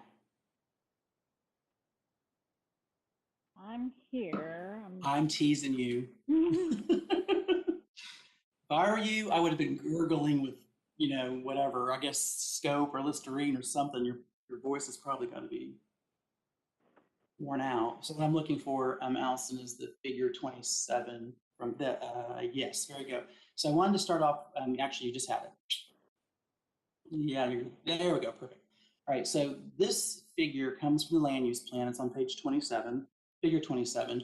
And 3 years ago, when I prepared for my Alderman campaign, this is the picture that burned in my mind of what the town center would look like. And this actually, again, comes from the land use plan. It represents the vision of the town center that I had, and probably a lot of the folks who sent emails in tonight also have. Now, if you notice, I want to point out a couple things. You'll see the different roofs are unique. You might want to call them building heads, but you'll see like one with a curve, you'll see one with a pitch, you'll see the little pyramid as you start moving down. Even the flat roof is very decorative in nature. And so I want to point that out because I'm going to make a comment in a second. The other item you'll see is the commercial on the first floor, which Bud, you talked about. And like many Farragut residents, I had this expectation too, until I went on a trip to Richmond, Virginia, and saw a town center in Short Pump, Virginia.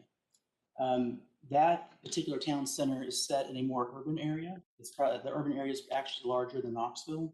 And I saw firsthand commercial buildings on the commercial property on the first floor, and then multiple, probably 4 or 5 stories, actually take that back, about 3 stories of apartments above the commercial. And in these buildings were buried, kind of camouflaged, a huge parking garage. And so as you drive up to this magnanimous building with this commercial and this parking garage buried in the middle, the building took over the entire horizon.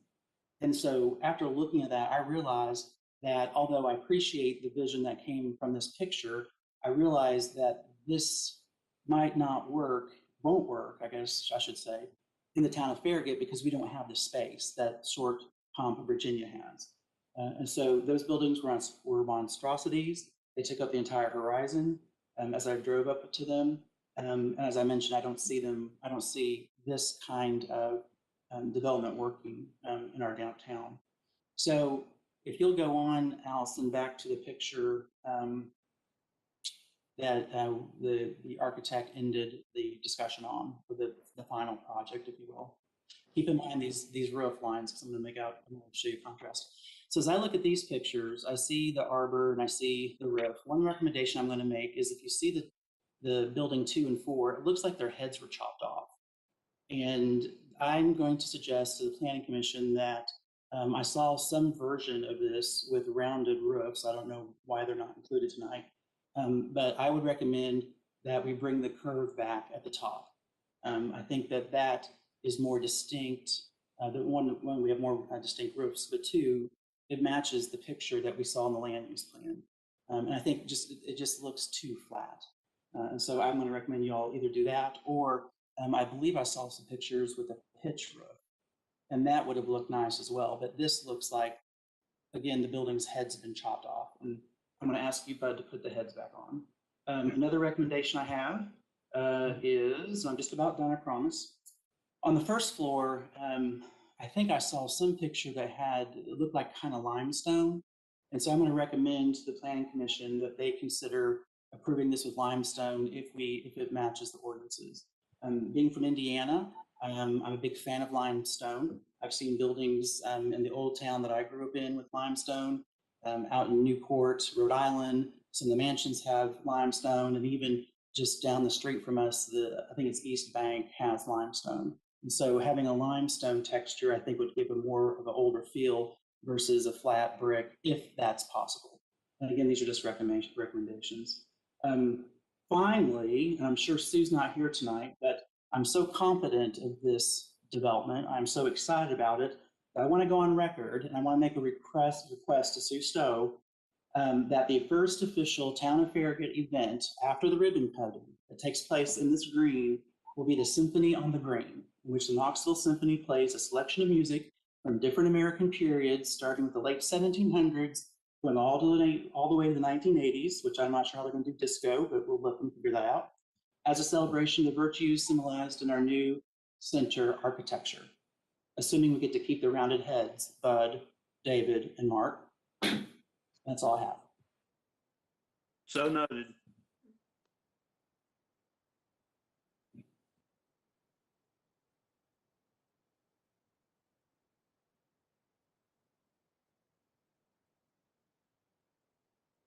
Ron, you're muted.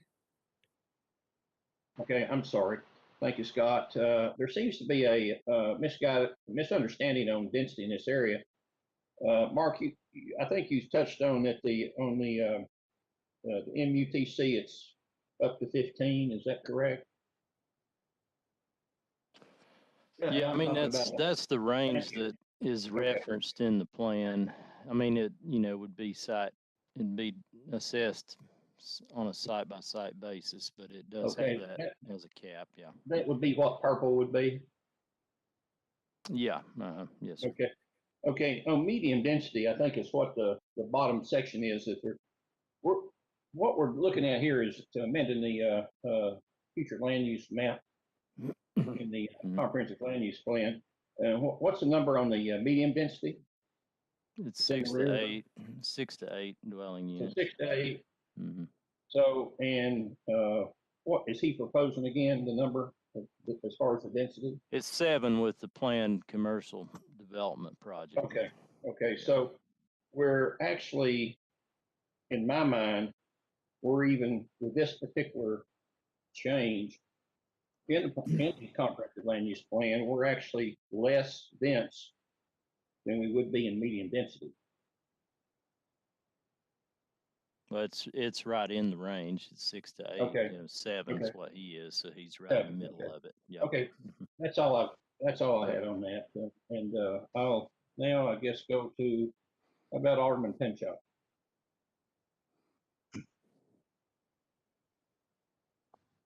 All right, I'm on. First of all, I have to agree with Scott, Alderman Meyer, on the arches on buildings 2 and 4. I was for those as well, and I'd like to see those brought back. So I agree with you on that, Alderman Meyer. I do want to thank all the citizens of our town who took time to share their thoughts and concerns. Most of the issues they brought up are things that we have discussed and debated for the last 12 months as a board. So I know a lot of this is new to a lot of our citizens, but for those of us that have gone to all these meetings and workshops and everything, we have thoroughly discussed and debated all of them. all these issues. There's one that I do want to point out. We originally were looking for a vertical type project with commercial on the ground floor and 3 floors of residential, whether it be condos or apartments or whatever above it. So with this project, the way it's laid out with the commercial in the front, those are 2-story buildings, where if we hadn't gone this way, if we hadn't gone horizontal, if we had gone vertical, all of the buildings would have been 4-story. So here in this plan, we're looking at 2-story commercial in the front and then leading back and buffering back into the 4-story apartment building. So I think that needed to be addressed, because if we had all 4-story buildings, there would be a lot more apartments and or condos, some type of residential in this area. So we got less commercial, and I think that's a good thing at this point. We want to make sure we don't have any vacancies. I think Bud's working hard to get restaurants and those type of businesses that are unique and important for a mixed-use town center. And I think we've got probably as many or maybe less residential units than if we had vertical operation here. So I'm real pleased, but I have to again compliment you and your staff for the transition that from the first apartment complex building that you showed us, the architectural changes that you've made as it progressed to what you presented to us tonight. Again, I want to thank you. I think it really looks good, and I appreciate all your effort. So thank you. That's really Thank you. Thank you, Alderman Pinchuk. And just one last thing.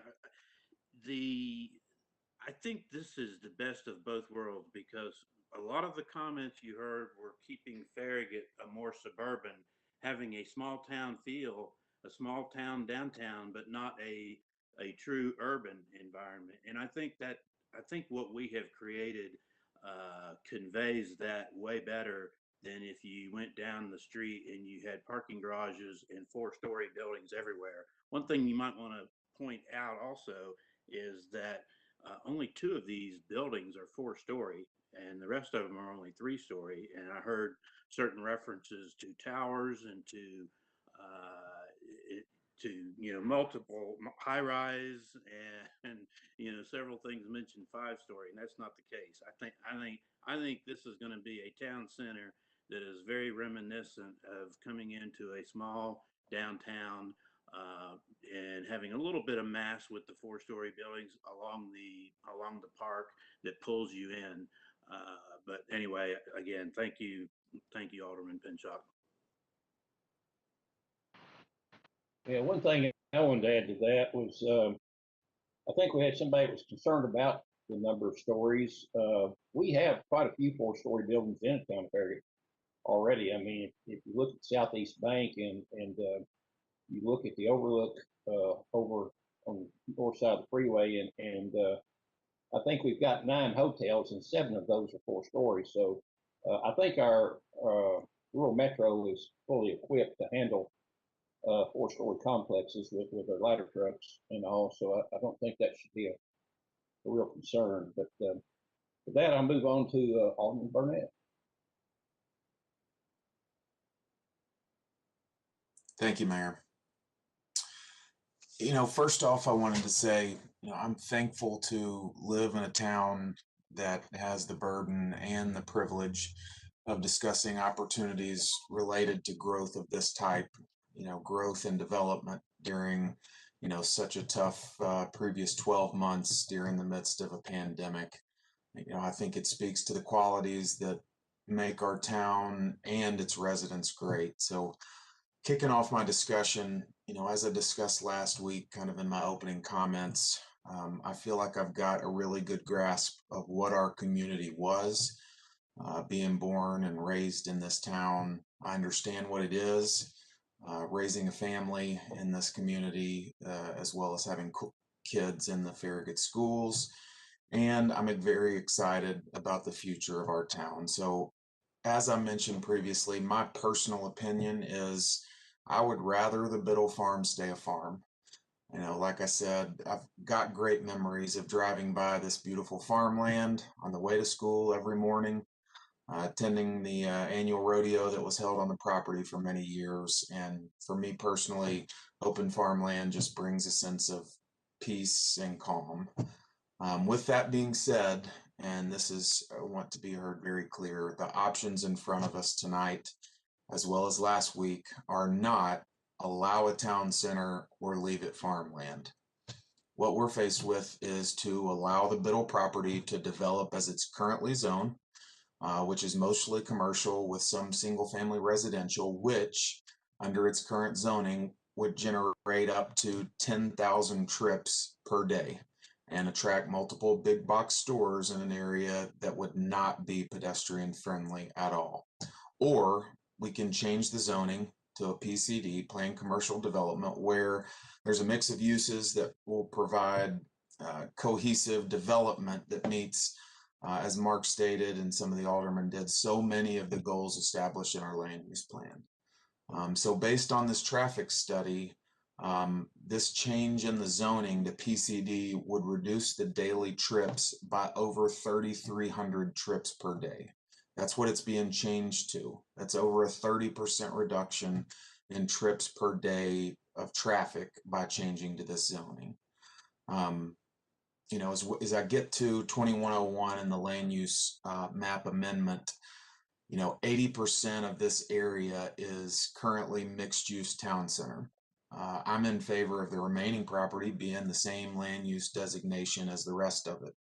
I think the uniform land use provides, you know, more cohesive look throughout the development, as well as protecting the aesthetics of the entire development and not just a portion where another portion could develop and look very, very different down the road.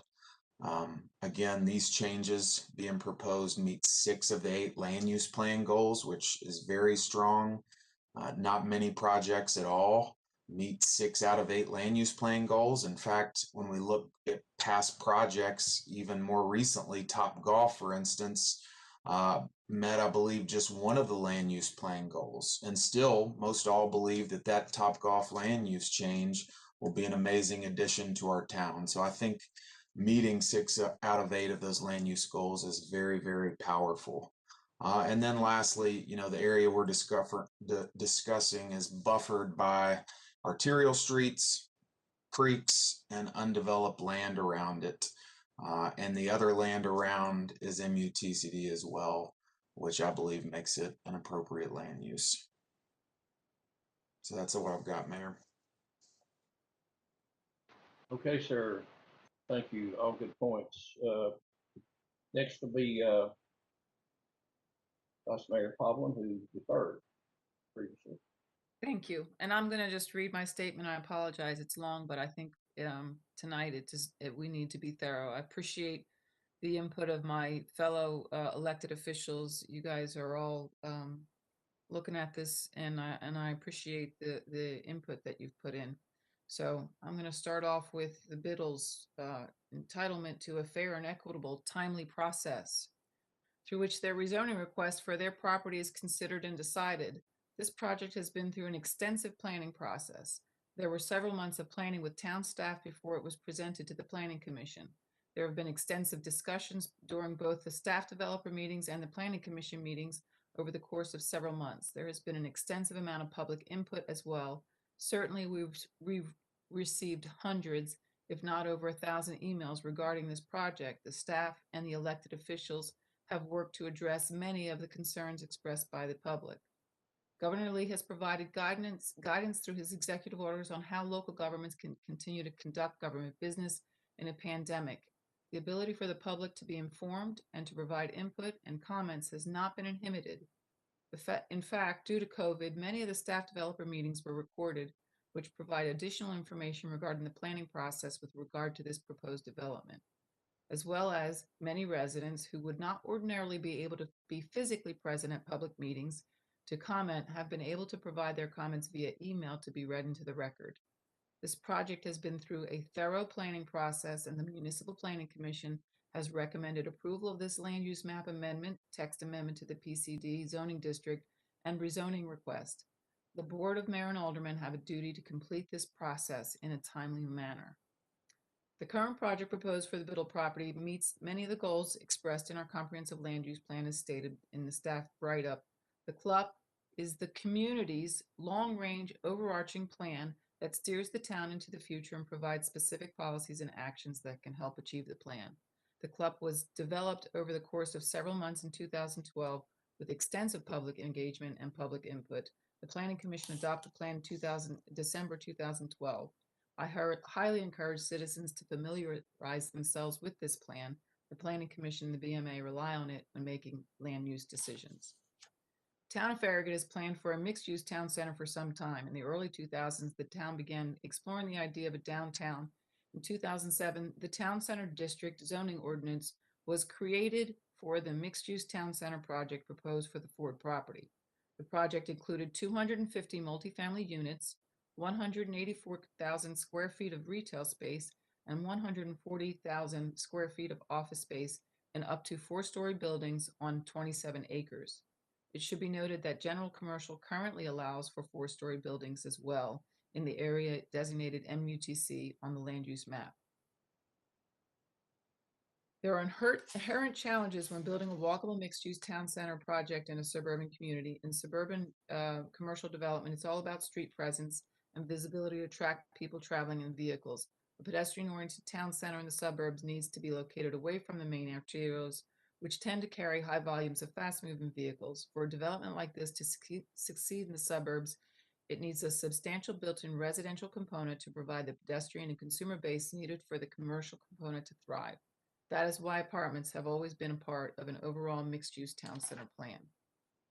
The Farragut Town Center at Biddle Farm is a mixed-use development where commercial, residential, and community open space are integrated and built in such a way as to prioritize pedestrian activity and community over vehicular activity. It is an integrated mixed-use development. This development utilizes many of the principles necessary to promote walkability and community building. The main street is very inviting for pedestrians with wide sidewalks, buildings set at the edge of sidewalk. There's room for outside dining and socializing. With integrated residential component, there's a built-in customer base at a density that brings life to the sidewalks. The main street extends to a town square lawn, which is framed on one side by shops and the other side by a multifamily building.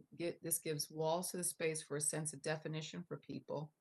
The opportunities for how this town square will be utilized are limitless. We can close off the streets for a community festival, or perhaps we can finally have that Christmas parade we've longed for. Certainly, it's an open space for families and friends to congregate. Many mixed-use town center developments in the suburbs end up being disconnected from the existing residential neighborhoods because of lack of pedestrian connections. The town of Farragut's investment over the last quarter of a century provides for a sidewalk greenway system ready to be tapped into. This mixed-use development will be accessible by bike or walking by many residents living in the surrounding neighborhoods. People are looking for walkable communities with vibrant, active town centers. This mixed-use development is the key to establishing a walkable environment in our town center and building a stronger, more vibrant community. This development will be an asset for our community and serve our long-term economic well-being, as well as add to our quality of life in a way that a traditional suburban car-centric development would not. Establishing great places cannot be accomplished utilizing outdated suburban development philosophies. Allison, do you have the traffic tables that the tables from the traffic study? I need to see the table 6 first. That one. So regarding the Biddle property, the majority of it is currently zoned general commercial, and the Biddles have a right to develop their property as such. This property will build out. There are approximately 29.5 acres of buildable land, which translates to approximately 295,000 square feet of commercial development. According to the traffic impact study completed for the proposed project, a commercial build-out would generate 10,037 daily trips. The proposed mixed-use development generates 6,733 daily trips, or 1/3 less trips than potential development under the current zoning. And can you go to table 5? It should be noted that with regard to the currently proposed mixed-use development, of the 6,733 daily trips generated, Only approximately a third of the traffic comes from the residential component. Can you go to the school yield, please? Do you have that? There you go. Per the Knox County Planning student yield calculations for the Southwest sector, student yield for market rate apartments is approximately 26 students. These were updated the end of December of 2019, early January 2020. I spoke to the gentleman that generates, reviews this data and updates it. And he indicated, as much as people insist, they just do not see student yield from market rate apartments. Regarding sinkholes, floodplain, and stormwater management, East Tennessee sits atop a karst corridor, so there are numerous sinkholes. The town of Farragut has a sinkhole ordinance to manage development around sinkholes. With regard to floodplain management, the town of Farragut has adopted the Farragut Municipal Flood Damage Prevention Regulations that meet or exceed FEMA's requirements. We are required to follow these regulations to maintain the town's eligibility in the National Flood Insurance Program. The stormwater management infrastructure plan for the site must meet local and state standards. And of course, Bud addressed the issues with regard to the hydrology studies. In the years since the first mixed-use town center project was proposed in 2007, the concept of mixed use has evolved and much has been learned. The town of Farragut will benefit from those lessons learned as our town center continues to build out. Mixed-use development continues to evolve with expanding products that support a mixed-use vision. With the original vision for the mixed-use town center in 2007 included vertical mixed-use buildings, the current project includes a horizontal form. These are both viable forms of mixed-use development for many reasons addressed in the July 2020 and the December 2020 MPC meetings. The developer for the town center at Biddle Farms has decided that a horizontal mixed-use form is more appropriate. The land uses, goals, and intent of the plan remain intact to establish a sense of place that emanates from a pedestrian-oriented town center. The land use plan does not include prescriptive language that prevents a horizontal form or the ability to explore new forms of mixed-use developments that would be an asset to our community. And I just wanted to make one brief statement about the plan that has been kind of proposed to consider for an update to the mixed-use town center. This plan has been disseminated to neighborhoods throughout the Farragut community. I felt the need to address it briefly. A very rough analysis of it indicates that conservatively, we could expect approximately 400 apartments and possibly up to slightly more than 600 apartments. I reached out to the representatives of both Park Place and Glen Abbey, the neighborhoods which directly abut the Ford property and are directly impacted by any development on the Ford property, to find out if anyone had reached out to them before this plan was proposed. They both indicated that no one had asked for their input. Both representatives were appalled at the plan and wondered why any resident would push for construction of apartments behind their respective neighborhoods. And that's all I have to say. Okay, thank you, Vice Mayor. Most everybody has touched on my thoughts in some way or another, but the one that I think a lot of people don't realize is about flooding, and it's the schools thing has been touched on pretty good, and so is the traffic. What I really wanted to talk about here was the flooding issue. Years ago, and I'll say probably 70 years ago, when State Highway 1 run through this wide spot in the road that was Concord at the time, later become Farragut. The creeks in our area, and we'll call this Turkey Creek, the two Turkey Creeks, north and the main Turkey Creek, they pretty well flowed ever how the elevation allowed. And they went wherever they wanted to go. And nobody really ever tried to do anything about it. It was just the way it was. And and of course, that's the way it happened across the Biddle Farm. As development started being instituted, then you had a tremendous amount of water runoff from all the concrete and all the asphalt. and all the gutter downspouts that come off of these buildings. And guess where all that water went? It went into Turkey Creek. And if you follow Turkey Creek from Black Oak Ridge, and it parallels Level Road, and it goes underneath the freeway and underneath Parkside, and then it's headed south at that point. And then it turns and it heads west right between the Costco and the hospital, Nova. And it parallels Kingston Pike all the way down to Concord Road, basically, like right past it. And then it turns and it heads south again, in between the bank and the DQ.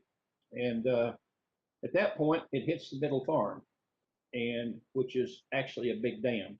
And it still goes wherever it wants to go, because the Biddle Farm was never upgraded to handle all the water that's being put across it. And what Mr. Collins, I mean, if you heard what he had to say about the hydrology report with his bullet points, and the big thing there is getting rid of the corrugated metal culvert and putting in the bridge in order to, and then also putting in the berms in order to have control over this water.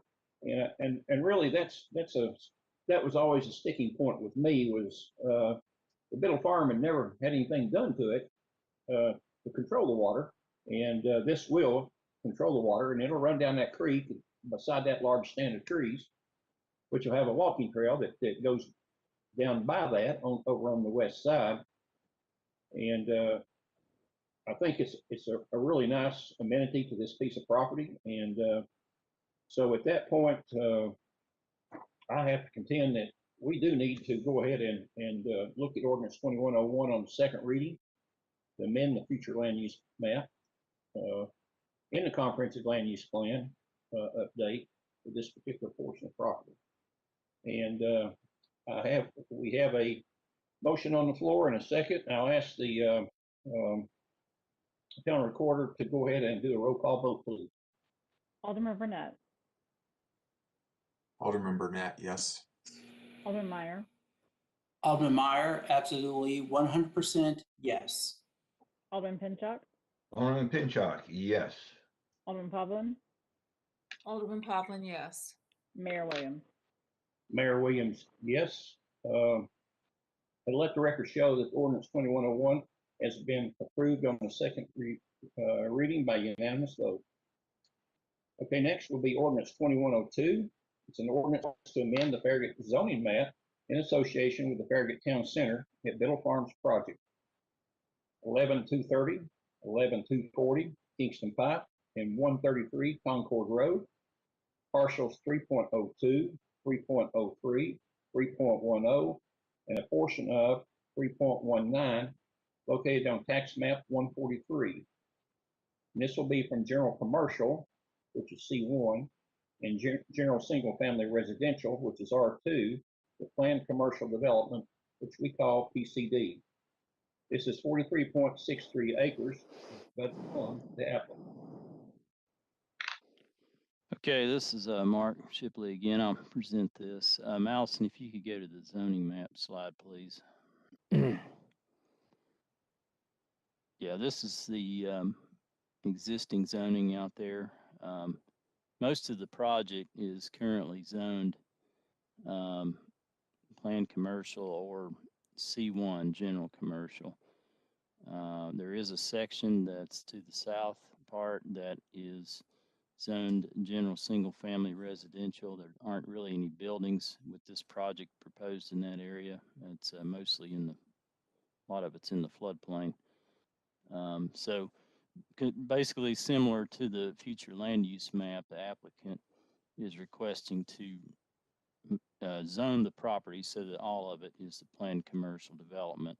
We talked a little bit a couple of weeks ago about how we kind of backed into the planned commercial development zoning district for this project. It just seemed to be the best fit for this, since developer had already put together a master concept plan, and it had several different components, mixture of uses, and and so forth. And that's how we ended up going with the planned commercial development zoning district. So this is a pretty simple request, really, and logical. Basically, making sure that the entire planned development is under one zone, and that would be the planned commercial development.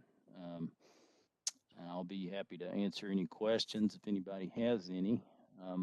I think Allison on the next slide might show what it would look like. Yeah. So the brown is the planned commercial development, and you can see that all of the property would be within that as a result of action taken on ordinance 21-02.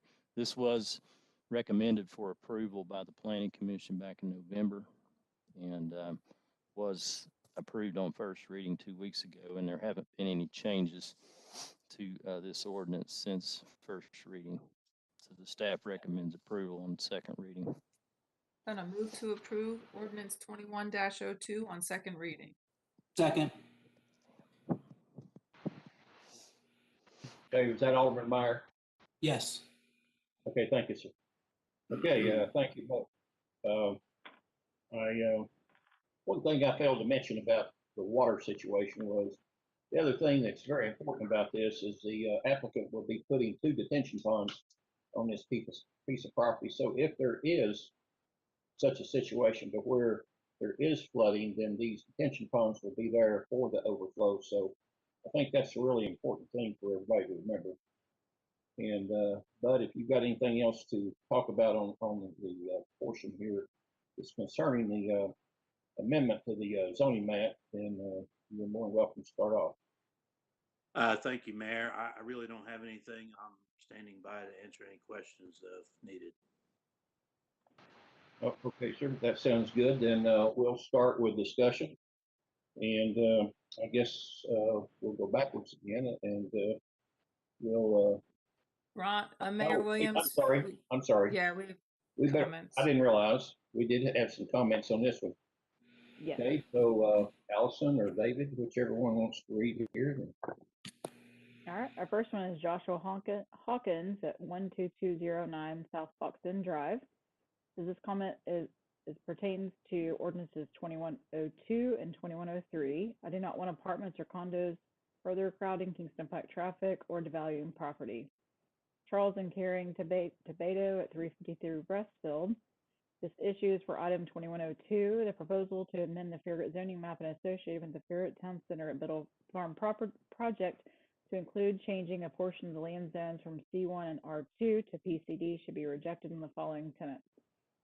1, currently the land zone C1 is a significant amount of land with direct connection points from major thoroughways, Kingston Pike and Brookgong Street. Transforming it to PCD will allow for the building of multiple family residential units.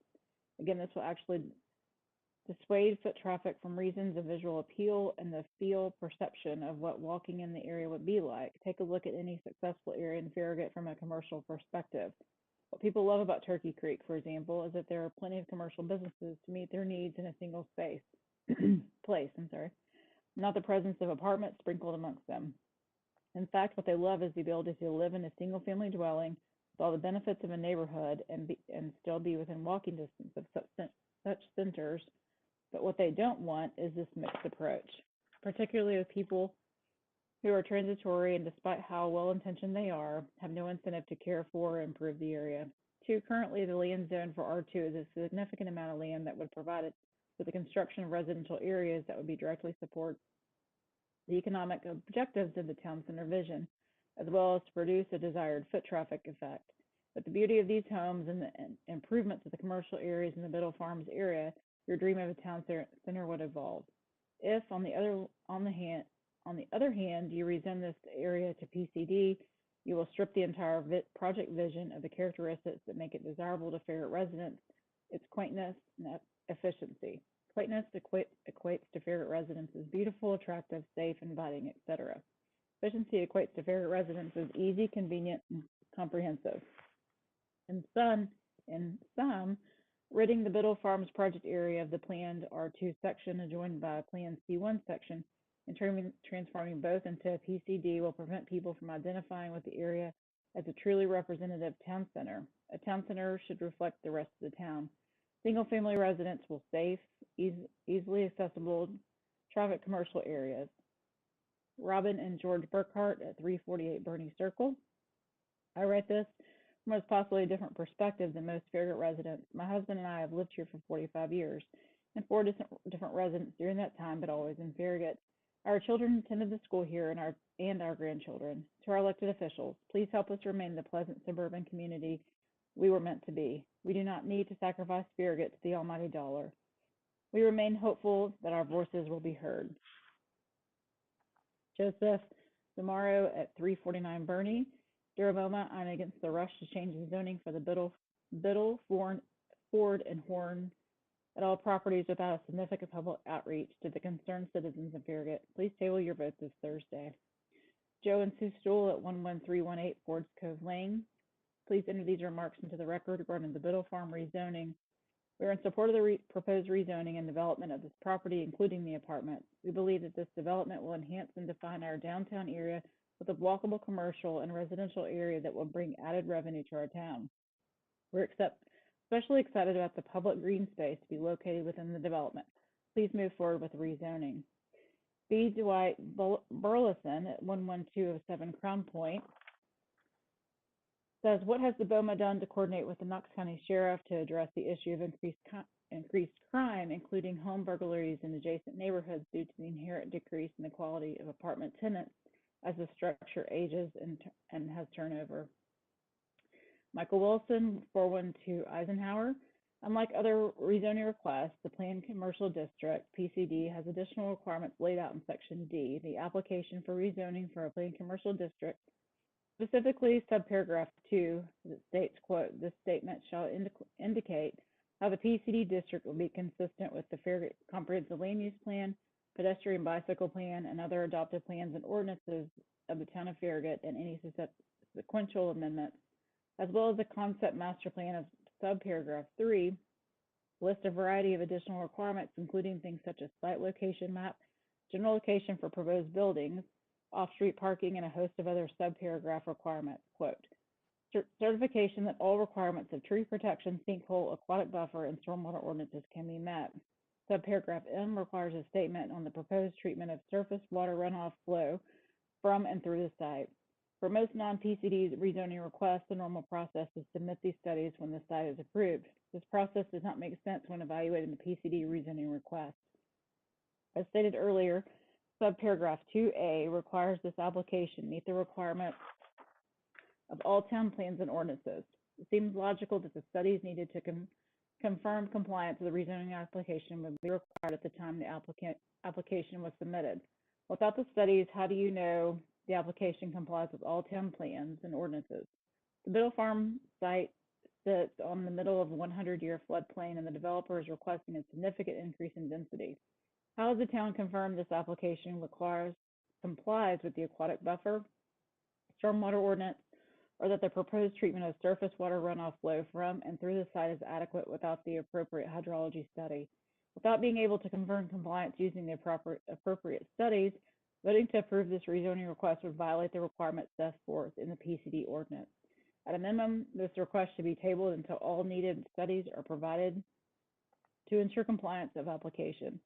As with the 2 other ordinances, I ask that you table this ordinance until the appropriate outreach is completed and by adopted by this board. Meredith Godbold is 874 Belgrove. I'm writing this letter concerning the future zoning decisions which will affect our Farragut community. Reading the comprehensive plans that the town of Farragut leaders have developed, I'm encouraged by the extensive thought put into the comprehensive land use plan and zoning maps. These well-developed visionary plans will help steer the town into the future and provide a community in which we are all proud to live in. I'm concerned about the January 21st FMPC agenda number 9 for the rezoning of the Ford property. The request to rezone existing designation zones O1, B1, and R1 and R2 to zone R6 single residential is, in my opinion, incompatible with the CLUP. CLUP is town's guiding principle and shall not be easily deviated from. On page 12 of the CLUP, the process for protecting existing neighborhoods while allowing greater housing choices as outlined under the heading Transitions, and it is quoted as follows: to protect existing neighborhoods from incompatible new developments and to encourage gradual transition even within a new development. The following guidelines should be applied. The density is different from adjacent property as proposed. A transition occurred within the proposed development, gradually increase or decrease away from the common boundary. Zone R6 has no language within it to address a transition from existing neighborhoods. In addition, R6 must have a higher density than the existing adjoining neighborhoods. The property is long, north to south, but very narrow. This actually should be in the citizen comment section, but I'll finish it up. The Ford property is long, mixed gradual housing transitions to Glen Abbey and Park Place. Incompatible with rezoning to R6. Specifically, R3 is designed small lot, single family residential with low density residential. At the very minimum, it is a request to rezone R6 is considered. There needs to be included density transition requirements to protect existing neighborhoods. Additionally, in my opinion, the town of Farragut has ample apartments within borders either existing or proposed. I believe that apartments have a detrimental effect on the community if locations aren't wisely considered. The results can be reduction of property values and quality of life for existing and adjoining neighborhoods and also increased traffic. Mike Mitchell at 716 Brooksworth. Farragut Citizens for Responsible Growth and Development has presented alternatives for you to consider. Our membership is over 1,000 members. We request that you vote down these ordinances Thursday evening. Item 1, Ordinance 2101, Item 2, 2102, and Item 3, 2103. We request that workshops be held and that people have an opportunity to participate in our government. We want our alternatives to be heard. Since March 2020, all Farragut Board of Mayor and Aldermen and all Farragut Municipal Planning Commission meetings have been held using WebEx virtual meeting software. We were not allowed to redress our government face-to-face. The First Amendment was created for virtual meetings and email. The First Amendment did not specify that redress can be done only by letter, email, or virtual meeting. Farragut citizens have asked by email for WebEx invitations to speak and have been ignored. We have email read receipts proving the town has read our email request to participate. The public has been able to only communicate by email comments since March 2020. No provision was ever made for us to participate any other way. Mayor Ron Williams claimed that the governor's executive order mandated this. That is not true. The mayor could have allowed citizens to take part in virtual meetings. He did not want that. We believe the mayor and aldermen wanted to restrict this restriction so they could force an apartment project across from the high school that a vast majority of people in Farragut do not want. There was one town employee at the town hall in every meeting.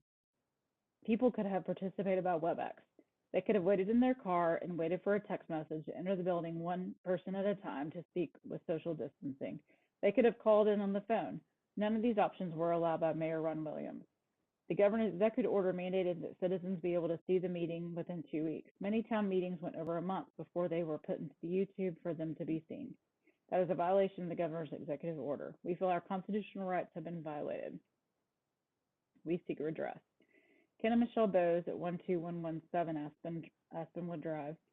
We are writing to express our opposition to the proposed rezoning of the Biddle Farm. We're completely against the apartment complex that would bring even more children into an overcrowded school system, more traffic to the roads that are already backed up and crumbling, and to a community where the majority do not want it. CP Edmonds, 308 Park Place. I'm a resident at 308 Park Place, which is a subdivision directly behind Town Hall. I've voiced my concerns against changing the zoning restrictions to allow for multifamily use in the former Kroger property and Ford property. We were sandwiched between both parcels and will be impacted by the proposed changes. We received a flyer yesterday indicating that as many as 1,000 or more apartments could be built on the two affected properties if the zoning is changed this coming Thursday. The flyer noted that there would be a rally to oppose the action on Sunday, January 24th at 2 p.m. The flyer listed several concerns, such as the obvious impact it would have on our schools. The bigger concern is that Farragut simply does not have the infrastructure needed to support so many people in a small area. Traffic is already a problem that would have no solution, but could add to an extra 1,500 to 2,000 vehicles per day to the daily traffic loads handled at the intersection of Campbell Station and Kingston Pike. Kroger is the only supermarket in the vicinity, which is already difficult to access because of the high volumes of traffic it already generates. Other issues like access to healthcare and emergency services would also be adversely impacted. This is an important concern since there are no additional parcels of land in the impacted area that can be developed for business use. I would note, too, that Park Place as well as Glen Abbey have no alternate means of ingress and egress. Both subdivisions are landlocked and will severely impact by the Ford property is developed solely for apartment use. For example, our only access in Park Place is through the traffic light at Campbell Station, which is already difficult to manage during periods of work traffic. During the last election cycle, there was so much congestion that emergency equipment could not get into our subdivision. These kinds of problems will only get worse. If the concerns in the flyer are true, adding more than 100 apartments to the town center reasonably represents the population increase of 1,500 to 2,000 people and nearly 10% of Farragut's entire population. Farragut simply does not have the infrastructure needed to handle a densely populated town center. The zoning should not be modified to allow either of these parcels to be multifamily, only instead mixed use as originally intended. Next one's Pamela Milliken, 400 Sugarwood Drive. I'd like to address the BOMA on the issue of zoning changes within Farragut, the apartments in the mixed-use town center. The hot topic currently is the development of a mixed-use town center that is now being turned into apartments. Of several concerns that other residents have likely expressed, including traffic, schools, property values. However, what concerns me the most is zoning of additional property. It was stated to me in writing that BOMA board members did not feel that it was right to dictate what the landowner would like to do with his or her property. Although this is a fair statement and one that I would normally be happy with, it isn't in this case. This concerns me because of two main items. One, zoning must be changed from commercial to mid or high density. This wasn't already zoned for apartments. If the landowner builds out property that was zoned for, then I agree they should not dictate what it's used for. However, your statement of opinion also opens the door for additional apartments. If you do not want to tell people what to do with the land and are willing to change the zoning rules, then the property behind Ingalls and property next to Coles should be developed as the owner wishes for it to be. Favoritism by picking one landowner and one developer over another and changing zoning laws to align with the board's wishes is one thing, but not the other. Not the other is telling property owners what they can do with their land. Two, from clips of BOMA meetings, it doesn't appear the landowner was one that asked for this complex. It was the town of Farragut who actively sought out this development to make their dream a reality. If the developer was truthful and wasn't the landowner who wanted to develop this land in the beginning, but instead BOMA and town staff, you have set up a situation where you're indirectly luring a landowner to do what you want. You introduced the project and are trying to get zoning changed so you can act on the project. Any development will increase traffic. However, I feel the main concern is the traffic in the morning during rush hour and school hours. The afternoon would not be affected as much since school gets out at 2:30 and 3:30. Getting to school in the morning is very painful and time consuming. The principal at Farragut Middle School on Tuesday sent out an email stating that 40+ kids each date are tardy, which is not normally unless there are storms. Although staggering school sounds like a great solution, it is not. I send my child to L&N downtown and he is in school from 9:30 to 4:30. We make it work. However, I work from my house. Other parents work outside the house. Could never make it work. Farragut Middle School already opens its door at 7:15 to allow kids to come into the building because parents do not have a place for them to go. No parent wants to leave getting on the bus in the morning up to a child. School, the lower grades are already at capacity. It's confirmed by the increase of trailers, or the more polished word, portable classrooms. I don't agree with the numbers that have been provided as a number of children that will attend the school from the apartments. 10% I feel is low and feel more comfortable with 20%. However, even using lower numbers, could the schools absorb these kids? Yes, they could. However, I believe these are 3 residential subdivisions being built. There are the apartments we are discussing. There are the apartments that are currently approved for Watt Road, and there are 2 pending apartment complexes asking to have land rezoned. The schools cannot absorb all of these, even if one apartment complex is for seniors. More people will produce more crime. I'm not saying that citizens would bring in crime, but apartments have increased crime rates because of people living close together. There's more opportunity for theft, and people see cars as easy to break into. Farragut does not have a police department. We rely on Knox County and often to get Knox County to come Out this far is difficult. 18 to 24 months ago, we had a bus stop stalker in our subdivision. We could not get the police to give us the time of day in the beginning. We had a car on video and the child's description that matched the video of a man trying to talk her into getting in the car. It took a mom spending all weekend paying for information on the internet, tracking down a car, license plates, etc., to get the information the police should have access to. All our information and videos were handed off to the police, who at first couldn't be bothered because we were a safe area and officers were needed in the other areas in Knoxville. The information the mom was able to pull and had him living in apartments in Farragut. However, it was later found out that the address was his previous address and he had moved to other apartments in Cedar Bluff area. If a subdivision in Farragut can't get the police to be bothered with attempted kidnapping, then what will get their attention? Having a town center is a wonderful idea, but most of the citizens visual small specialty shops, cafes, and even a nicer restaurant or two. They think about eating out on the sidewalk and talking to their friends and enjoying a beautiful day outside. You could even have a floor or two of apartments over the shops and even a couple of townhouses to the side. To minimize the traffic issues, and especially with schools, the land next to Kohl's could be developed would make it a great location since the town hall is already over there. And that's the 5 minutes for that comment. Garish Ball at 11631 Shirecliff. I live in Sheffield subdivision and I object to these proposals to change zoning in order to allow high density residential. In both cases, existing neighborhoods are not sufficiently protected with buffers, and proposed zoning is inconsistent with both the land use plan and the land use adjacent to the proposed development. We have a good land use plan. Let's stick to it instead of just throwing up more apartments where they don't belong. Farragut has plenty of apartments already. Adding more is going to cause further deterioration of an already bad traffic situation there's really no good solution, especially in the Grisby Chapel Smith Road corridor. Traffic on Kingston Pike through Farragut is way too heavy already. And that concludes our comments for 2102. Okay, thank you, Allison. And again, I want to thank our citizens for their interest in this ordinance. And I guess we'll start again with the applicant.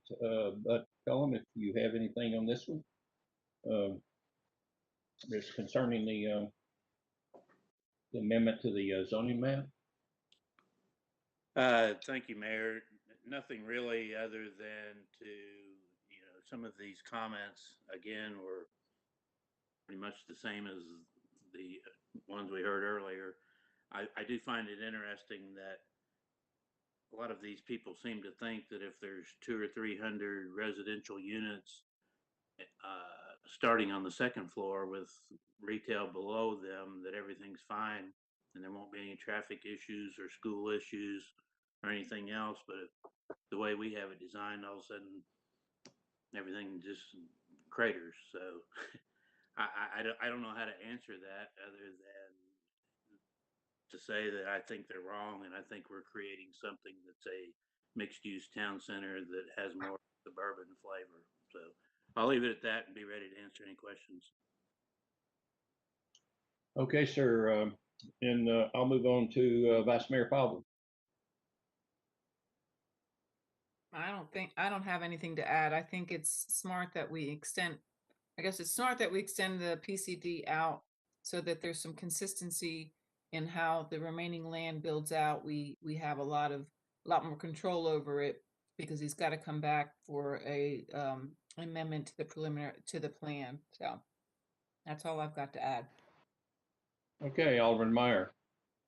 Alderman Meyer, pass. Alderman Pinchot. Alderman Pinchot, pass. Alderman Burnett. Yeah, thanks, Mayor. I do believe the PCD is a good mixed-use district. I think it encourages, like Vice Mayor Pavlin said, a more unified look throughout the development. PCD is also the zoning district surrounding the new Kroger development. And like she alluded to as well, it gives the board more input on the design and the flow of the development, just to be more cohesive and to work together now and any future development on any other parcels would need to be consistent with that PCD zoning if approved. So I think it provides a good thing for the development that could be applied today as well as in future construction. So I'm in favor of PCD.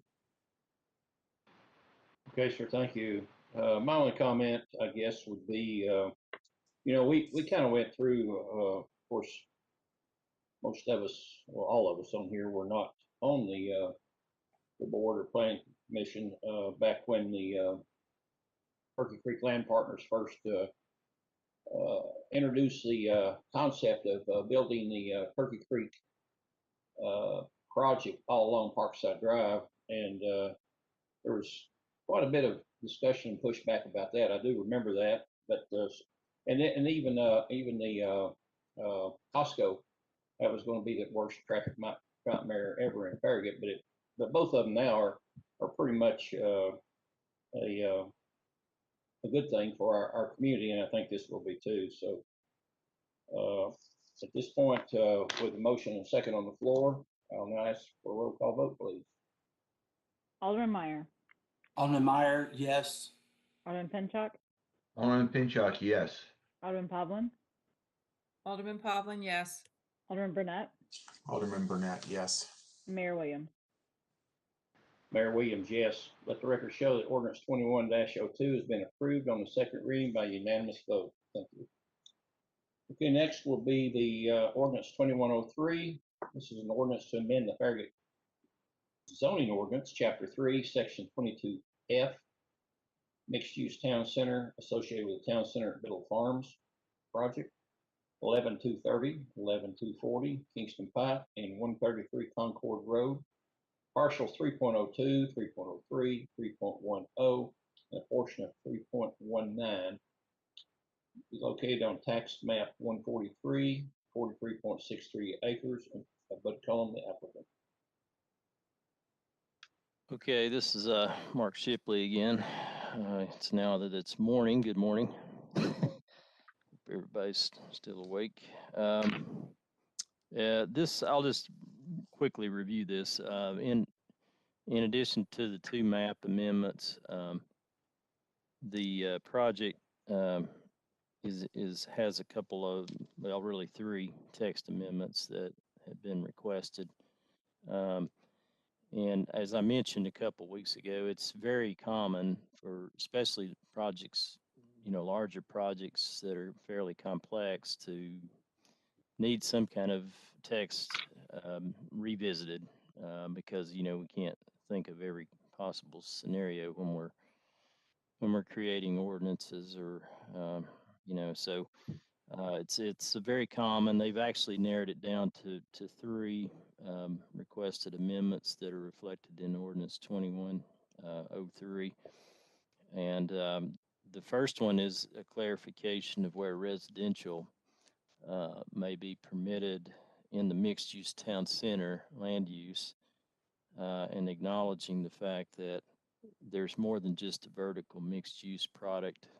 There is horizontally configured mixed-use product out there, and that could be allowed if it's part of a mixed-use development within the planned commercial development and zoning district. So it gives an applicant an opportunity to present a horizontal mixed-use plan if it's part of a town center development plan in the PCD, because PCD gives it an extra layer of review, and as Alderman Burnett mentioned, future modifications have a much more careful review than they would be in just a normal C1 or other zoning districts. So that was one of the changes. The second was just something that should have probably been already changed in the mixed-use town center,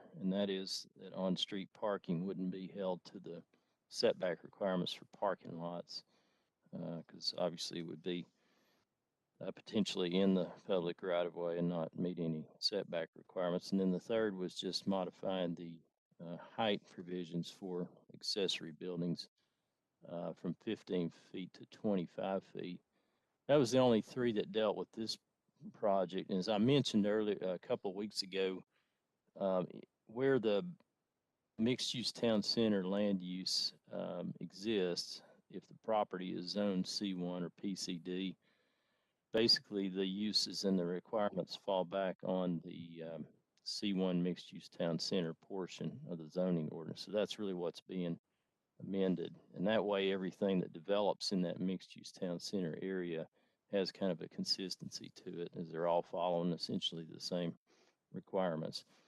A couple of housekeeping items are part of this ordinance too, and basically just updating the C1 mixed-use town center section to reflect the new sign ordinance that was adopted a few months ago, and then to also acknowledge the fact that since the original creation of the mixed-use town center, zoning provisions that we have adopted architectural design standards in 2015, and so now that is noted and referred to for the architectural related requirements. So with those modifications reflected in ordinance 21-03, it was unanimously recommended for approval by the Planning Commission in December and was recommended for approval at first reading 2 weeks ago by the board. And there haven't been any changes to the ordinance since first reading, and staff recommends approval of ordinance 21-03 on second reading. Alderman Pavlin, move to approve. Alderman Pinch, second. Okay, thank you. Looks like we probably have some citizens' questions or maybe some comments to be read into the record on this one. We do, sir. The first one is Harry Moscus at 406 Eisenhower.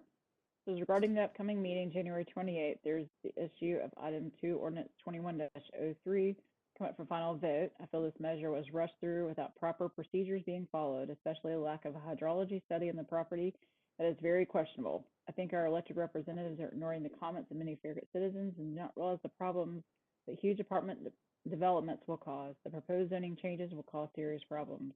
I always find it interesting whenever a development is planned, the engineering study will always come back with the phrase, no impact on traffic, but yet all the citizens observe the traffic flow in Farragut is becoming more and more congested. Of course, the traffic flow study is usually paid for by the developer. This vote should be postponed at least until a hydrology study is completed and the results made public. And yes, too many apartments will not help to retain the positive image of Farragut.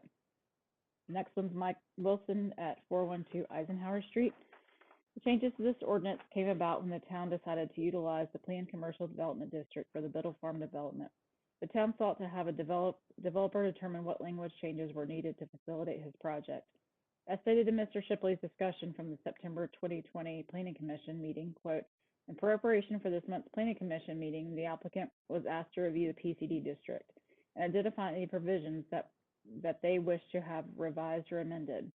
The applicant's summary is included in this packet. The primary change allows for apartments on the ground floor. As can be seen in the expanded implementation tools section of the plan, the mixed-use town center development is planned as a vertical development, residential over commercial. This is supposed to be an applicable zoning district, C1, TCD, PCD, and R6. All currently required residential over commercial in the mixed-use town center. This provides the character and intent of a market square type, high glass walkable town center envisioned in 2012. The changes to this ordinance significantly alter the character and intent. A simple review of the renderings on page 53 of the plan compared to the developer's site plan show this difference. On this site plan, approximately 1/3 of the planned commercial area is now apartment building. The horizontal development has more of an urban feel than a town center. This change, coupled with the recent CLUP mixed-use town center text amendments, are a major update that warrant a significant public outreach called for in the plan. As Vice Mayor Pavlin stated in October 1st, this outreach is not being done as she needed to stop the known Horn Properties, Inc. development of the Ford property, and there was no time to complete the outreach as the plans were imminent. These actions have disenfranchised all town residents, including those that support apartments in the town center. I ask that you table this ordinance until such a time as the mixed-use town center significant public outreach is completed and adopted by this board. This will ensure a collaborative process is used for deciding the future of the entire town center area. This new vision will reflect the desires of the town residents, not just those of this developer, the elected official, and some town employees. Failure to complete this outreach is a breach of trust we placed on you on election day. Mike Mitchell at 716 Brooksworth. In the last building meeting, Alderman Pinchot attempted to protect the people of Farragut by requesting that the potential second phase of the apartments on the Biddle Farm not be apartments, but be condos and townhouses. Mr. Pinchot was ignored. We have no protection the way these ordinances are written. These ordinances may allow as many as 1,240 apartments to be built within a 1.5 miles of Farragut High School. Developer Bud Cullum is now seeking to build apartments in the commercial, non-residential areas of North Shore Town Center. Farragut Citizens for Responsible Growth and Development has presented alternatives for you to consider. Our membership is over 1,000 members. We request that you vote down these ordinances Thursday evening. Ordinances 2102, 01, 02, and 03. We request that workshops be held and that people have an opportunity to participate in the government. We want our alternatives to be heard. That's all of our comments for this ordinance.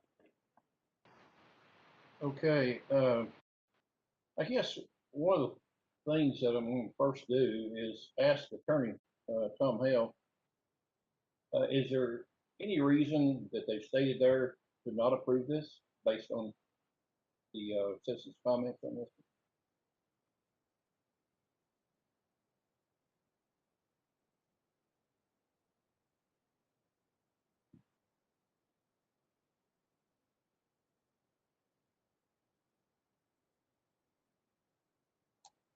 Did you hear me there, Tom? Yeah, I did. Sorry. Ask me that again, if you don't mind. Any reason that they've cited in there that would prevent adoption of this amendment, as I get it? Yeah, yes. I mean, we had some comments there that I think probably you should weigh in on as far as whether there is a reason not to approve this. Well, the law requires that you have a rational basis, even if it's fairly debatable.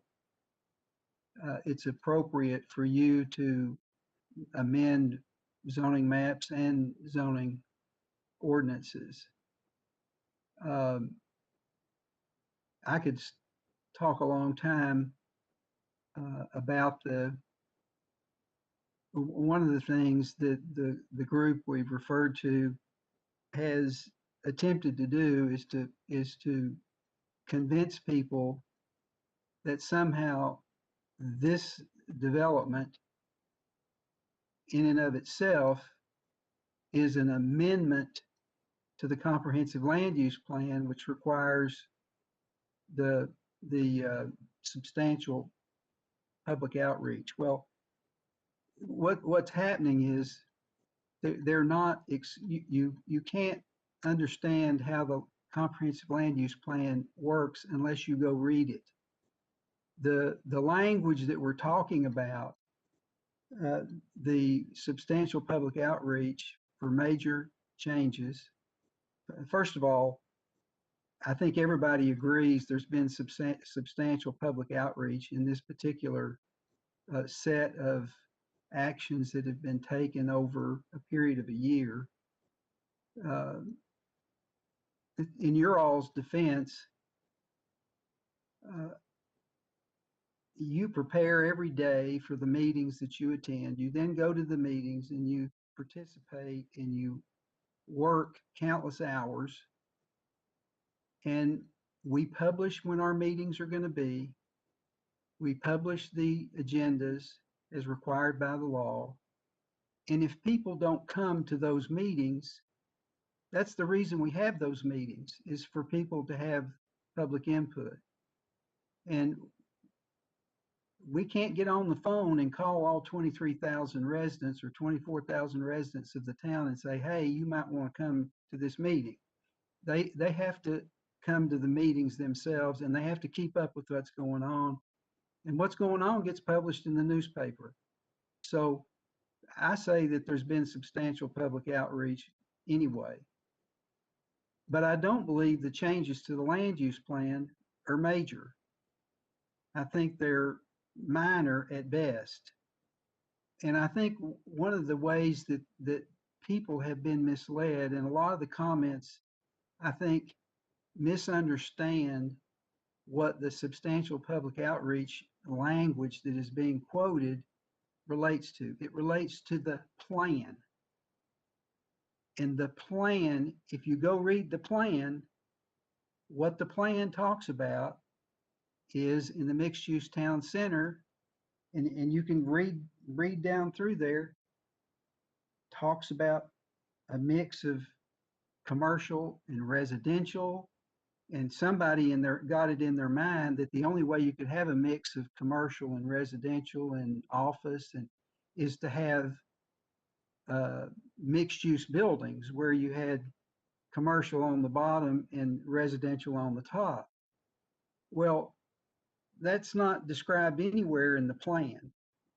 What the plan says is you have a development that has walkability and you mix the elements together so that they make a complex of a mixed use type development where the residential supports the commercial. So even in the plan, it spells out that the mixed use town center, what I heard people saying is that somehow by adding these apartment buildings in horizontal form, that is what they so objected to. Well, what we find, if you look at the mixed use town center that has been adopted and in effect for 10 years, it says that the mixed use town center would have a density of 8 to 15 dwelling units per acre. It's right here in the document. So what was being proposed as the mixed use town center plan in this document that we've had in effect for a long time, that got put together by many people over many hours, is exactly what is being proposed. And there's no change of any great significance that's being made in the uses of the land, because that's what the major change has to relate to, that the plan is going to change uses of the land and the intent. If you read this document and compare it to what has been proposed, what has been proposed is completely consistent with what the mixed use town center is described as in this document. So no significant change in the use of the land as described in this document is occurring here. And I think people get this mixed use town center concept mixed up with, in the comprehensive land use plan, they get it mixed up with the zoning. They're two different concepts. They're governed by two different legal sets of legal principles. One is planning and one is zoning. The only thing that has bothered me is that I think people have been misled to think that we have done something inappropriate because we haven't engaged in this substantial public outreach, which in fact we have. But the fact is, we really didn't have to, based on the existing plan that we have right here, right now, compared to this development. And that's my interpretation of the document. I think that's what the staff's interpretation has been. And it's a little hard because of the nuances of the language. I think people have gotten confused about it. But I think if we had to litigate this, I think that's exactly what the judge would conclude, that we've done everything we're supposed to do.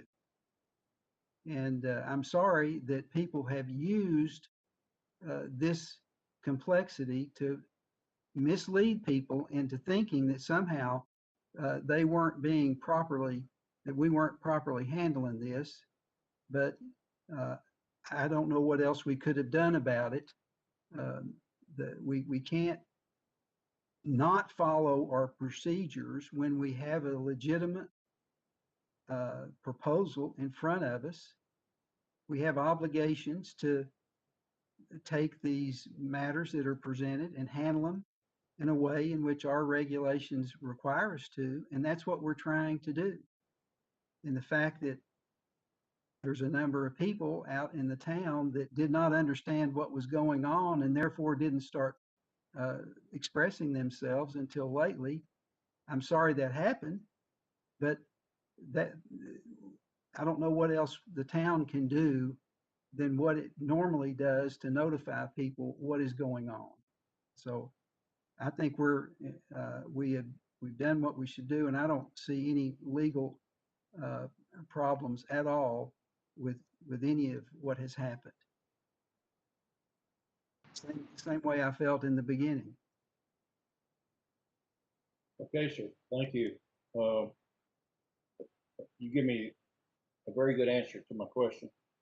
I do have one more question for Mark, and then I'll move on to the other alderman. Mark, have all the needed studies been done, submitted in order to approve the requested amendments that we have in this particular ordinance? Well, are you talking about, what do you mean by studies? Well, I mean, we've been asked for traffic studies, hydrology studies. Yeah, with the rezoning, the previous item, to rezone to planned commercial development, and I mentioned this 2 weeks ago, but I didn't mention it tonight.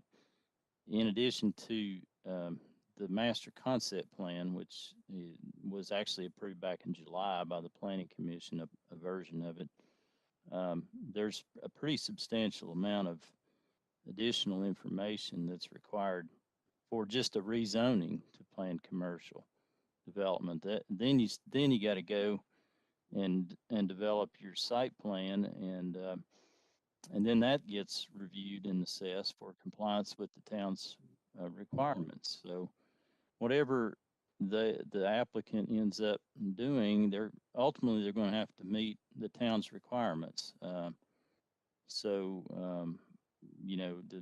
They have submitted the traffic study.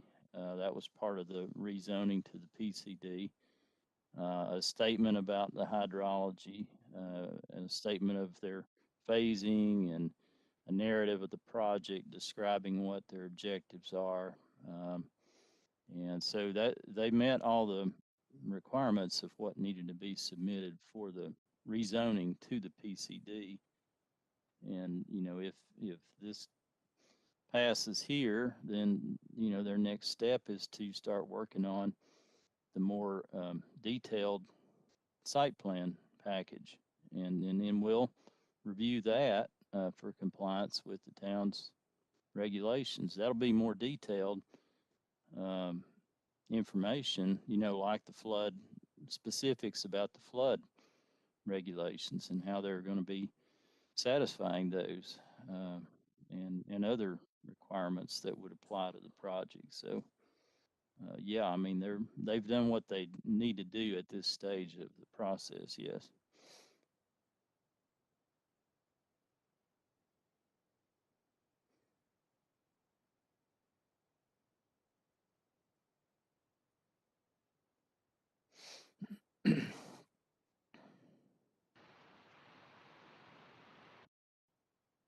That answer your question, Mayor?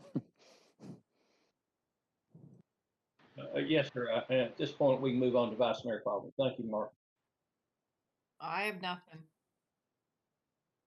Okay, then Alderman Pinchot, I pass. Alderman Burnett,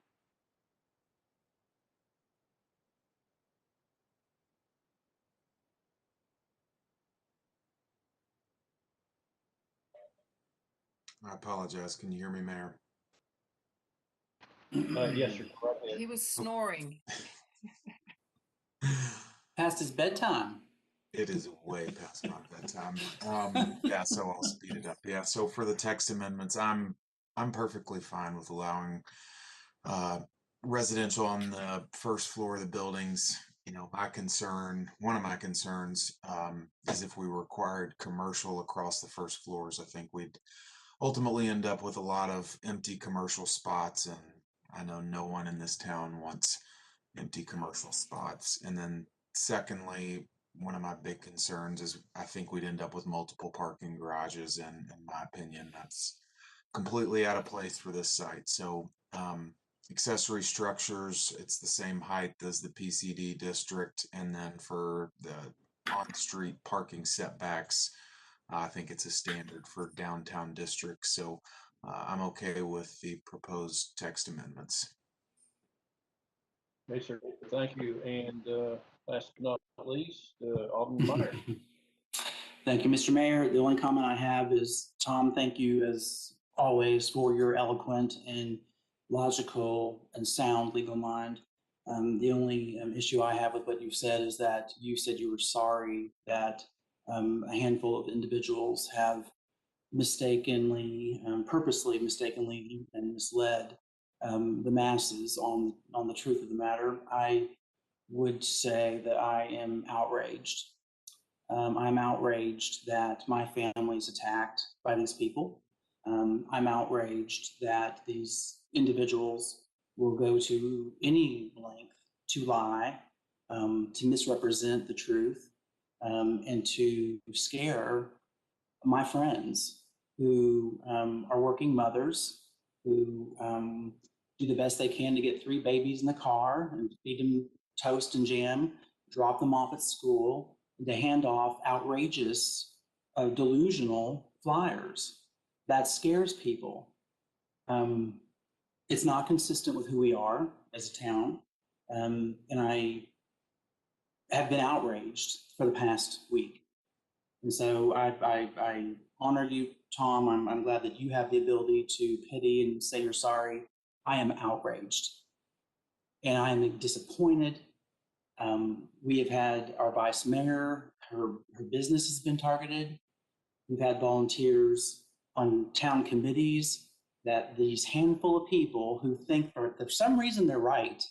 And I still don't understand it, because I believe Tom has eloquently laid out a very logical attorney thought process, but yet these individuals are going to target volunteers in community committees because they have to be right. I find that narcissistic, borderline evil, and I am outraged. Thank you, Tom, for setting an excellent example for me to learn from. That's all I have to say. Okay, sir, thank you. Well, I've filled up a lot of clean sheet of papers here that on all 3 of these, and at this point, with a motion and a second on the floor, I'll ask for the roll call vote, please. Alderman Pinchuk. Alderman Pinchuk, yes. Alderman Pavlin. Alderman Pavlin, yes. Alderman Burnett. Alderman Burnett, yes. Alderman Meyer. Alderman Meyer, yes. Mayor Williams. Mayor Williams, yes. And let the record show that ordinance 21-03 has been approved on the second reading by a unanimous vote. And next, we'll move on to county attorney's report. Tom, do you have anything else to add? I'm going to resist saying anything other than I admire greatly the 5 of you and your dedication to what you're doing. And I thank you. Thank you, Tom. Okay, thank you, sir. Next, we'll move on to town administrator's report. It'll be up to you, David. Mayor, thank you. I just want to add to a little bit to that is, you know, I know these processes are very difficult to understand for most people that don't deal with them every day like we do. I think that our staff has done a great job of walking everyone through the process over this past 12 months to get to this point. And there's still more to do, frankly, for the applicant, as Mark mentioned, for site plan coming up in the future to the Planning Commission. So I would just encourage people, if you have questions about a project, any project that's coming before the town, something that may be a rezoning or just something being built, to contact us and get the information that you need in order for you to be more informed about that. That's what we're here for. That's what we strive to do, and make sure that the public knows as much as possible about the things that are going on in our community. So with that, Mayor, I'll send it back to you. Okay, sir, I echo that, we do this daily. And I think that you can touch base with the town staff or with one of us. Like I said earlier, I've spent the past month, biggest part of the month, answering emails to citizens, which I have no problem doing. They send me a personal email, it gets answered. Now, lately, it's been a stack of them, and I apologize for being a little bit behind, but I work on it every chance I get, and hopefully I'll get around to all of them eventually. Okay, next will be citizens forum, and pursuant to the governor's executive order, we ask that all Farragut citizens' comments be emailed to comments@townoffarragut.org, which must, along with their name and address, be received by 12 p.m. today prior to the meetings to be included in the record of that night's meeting. They must also abide by the public forum protocol to be read into the record. And now I ask the town reporter to please read any eligible questions or comments with, of course, a 5-minute comment on each subject, please. Yes, sir. Our first one is Sarah Hilton at 415 Sweet Gum. She says, please vote against rezoning the Ford property and the property behind Ingalls. Our small town cannot handle the amount of apartments you're considering. What I read from homeowners, and in my opinion, the people are against the rezoning. Ford property should be used for its original intent. I do not like what I'm reading and hearing. Again, please vote against the rezoning and consider what the citizens of Farragut want. Thank you. And I've put this in here since obviously the Ford property nor the Ingalls property was on our main agenda tonight. Our next one is George Ellis. He is the resident of Lot 20, Brass Lantern. Says these comments below are my own and may or may not reflect other opinions that reside in the local area close to McPhee Park. As we watch the progress going forward within the new McPhee Park, the town has to commended for the apparent quality of materials and workmanship that the contractors appear to be doing on the town's behalf. There are a few points that I believe need bringing up in light of this substantial taxpayer investment. Recently, reports have been made to local police by certain residents of the McPhee area regarding individuals using the park's existing areas and those under construction as a venue for after-dark four-wheeling on construction hillsides, as well as using roads and parking areas for their own racetrack. It was a good thing that expensive shrubs and trees were not yet planted in the construction area's hillsides. This is what happens, I'm sure, in all parks across the country. Fortunately, video is used to eventually track down individuals allegedly responsible, and the video evidence is in the hands of the Farragut authorities who responded rapidly, which is much appreciated. As a matter of course, what happens next? Procedurally wise, is it up to authorities, as it should be? We were all young once. These kids of pranks do happen, so I'm told. Other problems that have recently surfaced that that last fall, hunting blinds were discovered allegedly in use during bow season in the western wooded area of the park. It has been learned from talks with neighbors that this matter is being apparently dealt with by the Tennessee Wildlife Authority. So again, if this is all correct, proper channels and procedures were used. So we arrived to the point of this letter, which is to allow discussion for positive outcomes by giving the town the opportunity to update the public in the outline efforts to maintain park safety, the solutions to mitigate foreseeable problems addressed for both park users and local residents, and what have been planned to be included in the ongoing park budget regarding safety and security before McPhee Park opens later this year. And that concludes our citizen comments. Okay, thank you, Allison. Yes, we have addressed those concerns from the resident there on all points. And again, I thank everyone for for tonight. Ms. Coleman, your staff, and your partners, and of course, our staff, who this did not quite make it to 1 o'clock, but in modern day times, this must be pretty close to being a record. So without objection, the January 28th, 2021 Farragut Board of Mayor and Alderman meeting is now complete and adjourned. Thank you, folks. I'd say good night, but I think the word is good morning. So Good morning, everyone. Thank And you, congratulations, Bud. Thank you, Bud. Thank you, Mayor, and I want to thank all of the board for all of their hard work. And David, you and Mark, again, your hard work, the planning commissioners, and look forward to progressing on. Thank you so much. Now the hard work begins, doesn't it?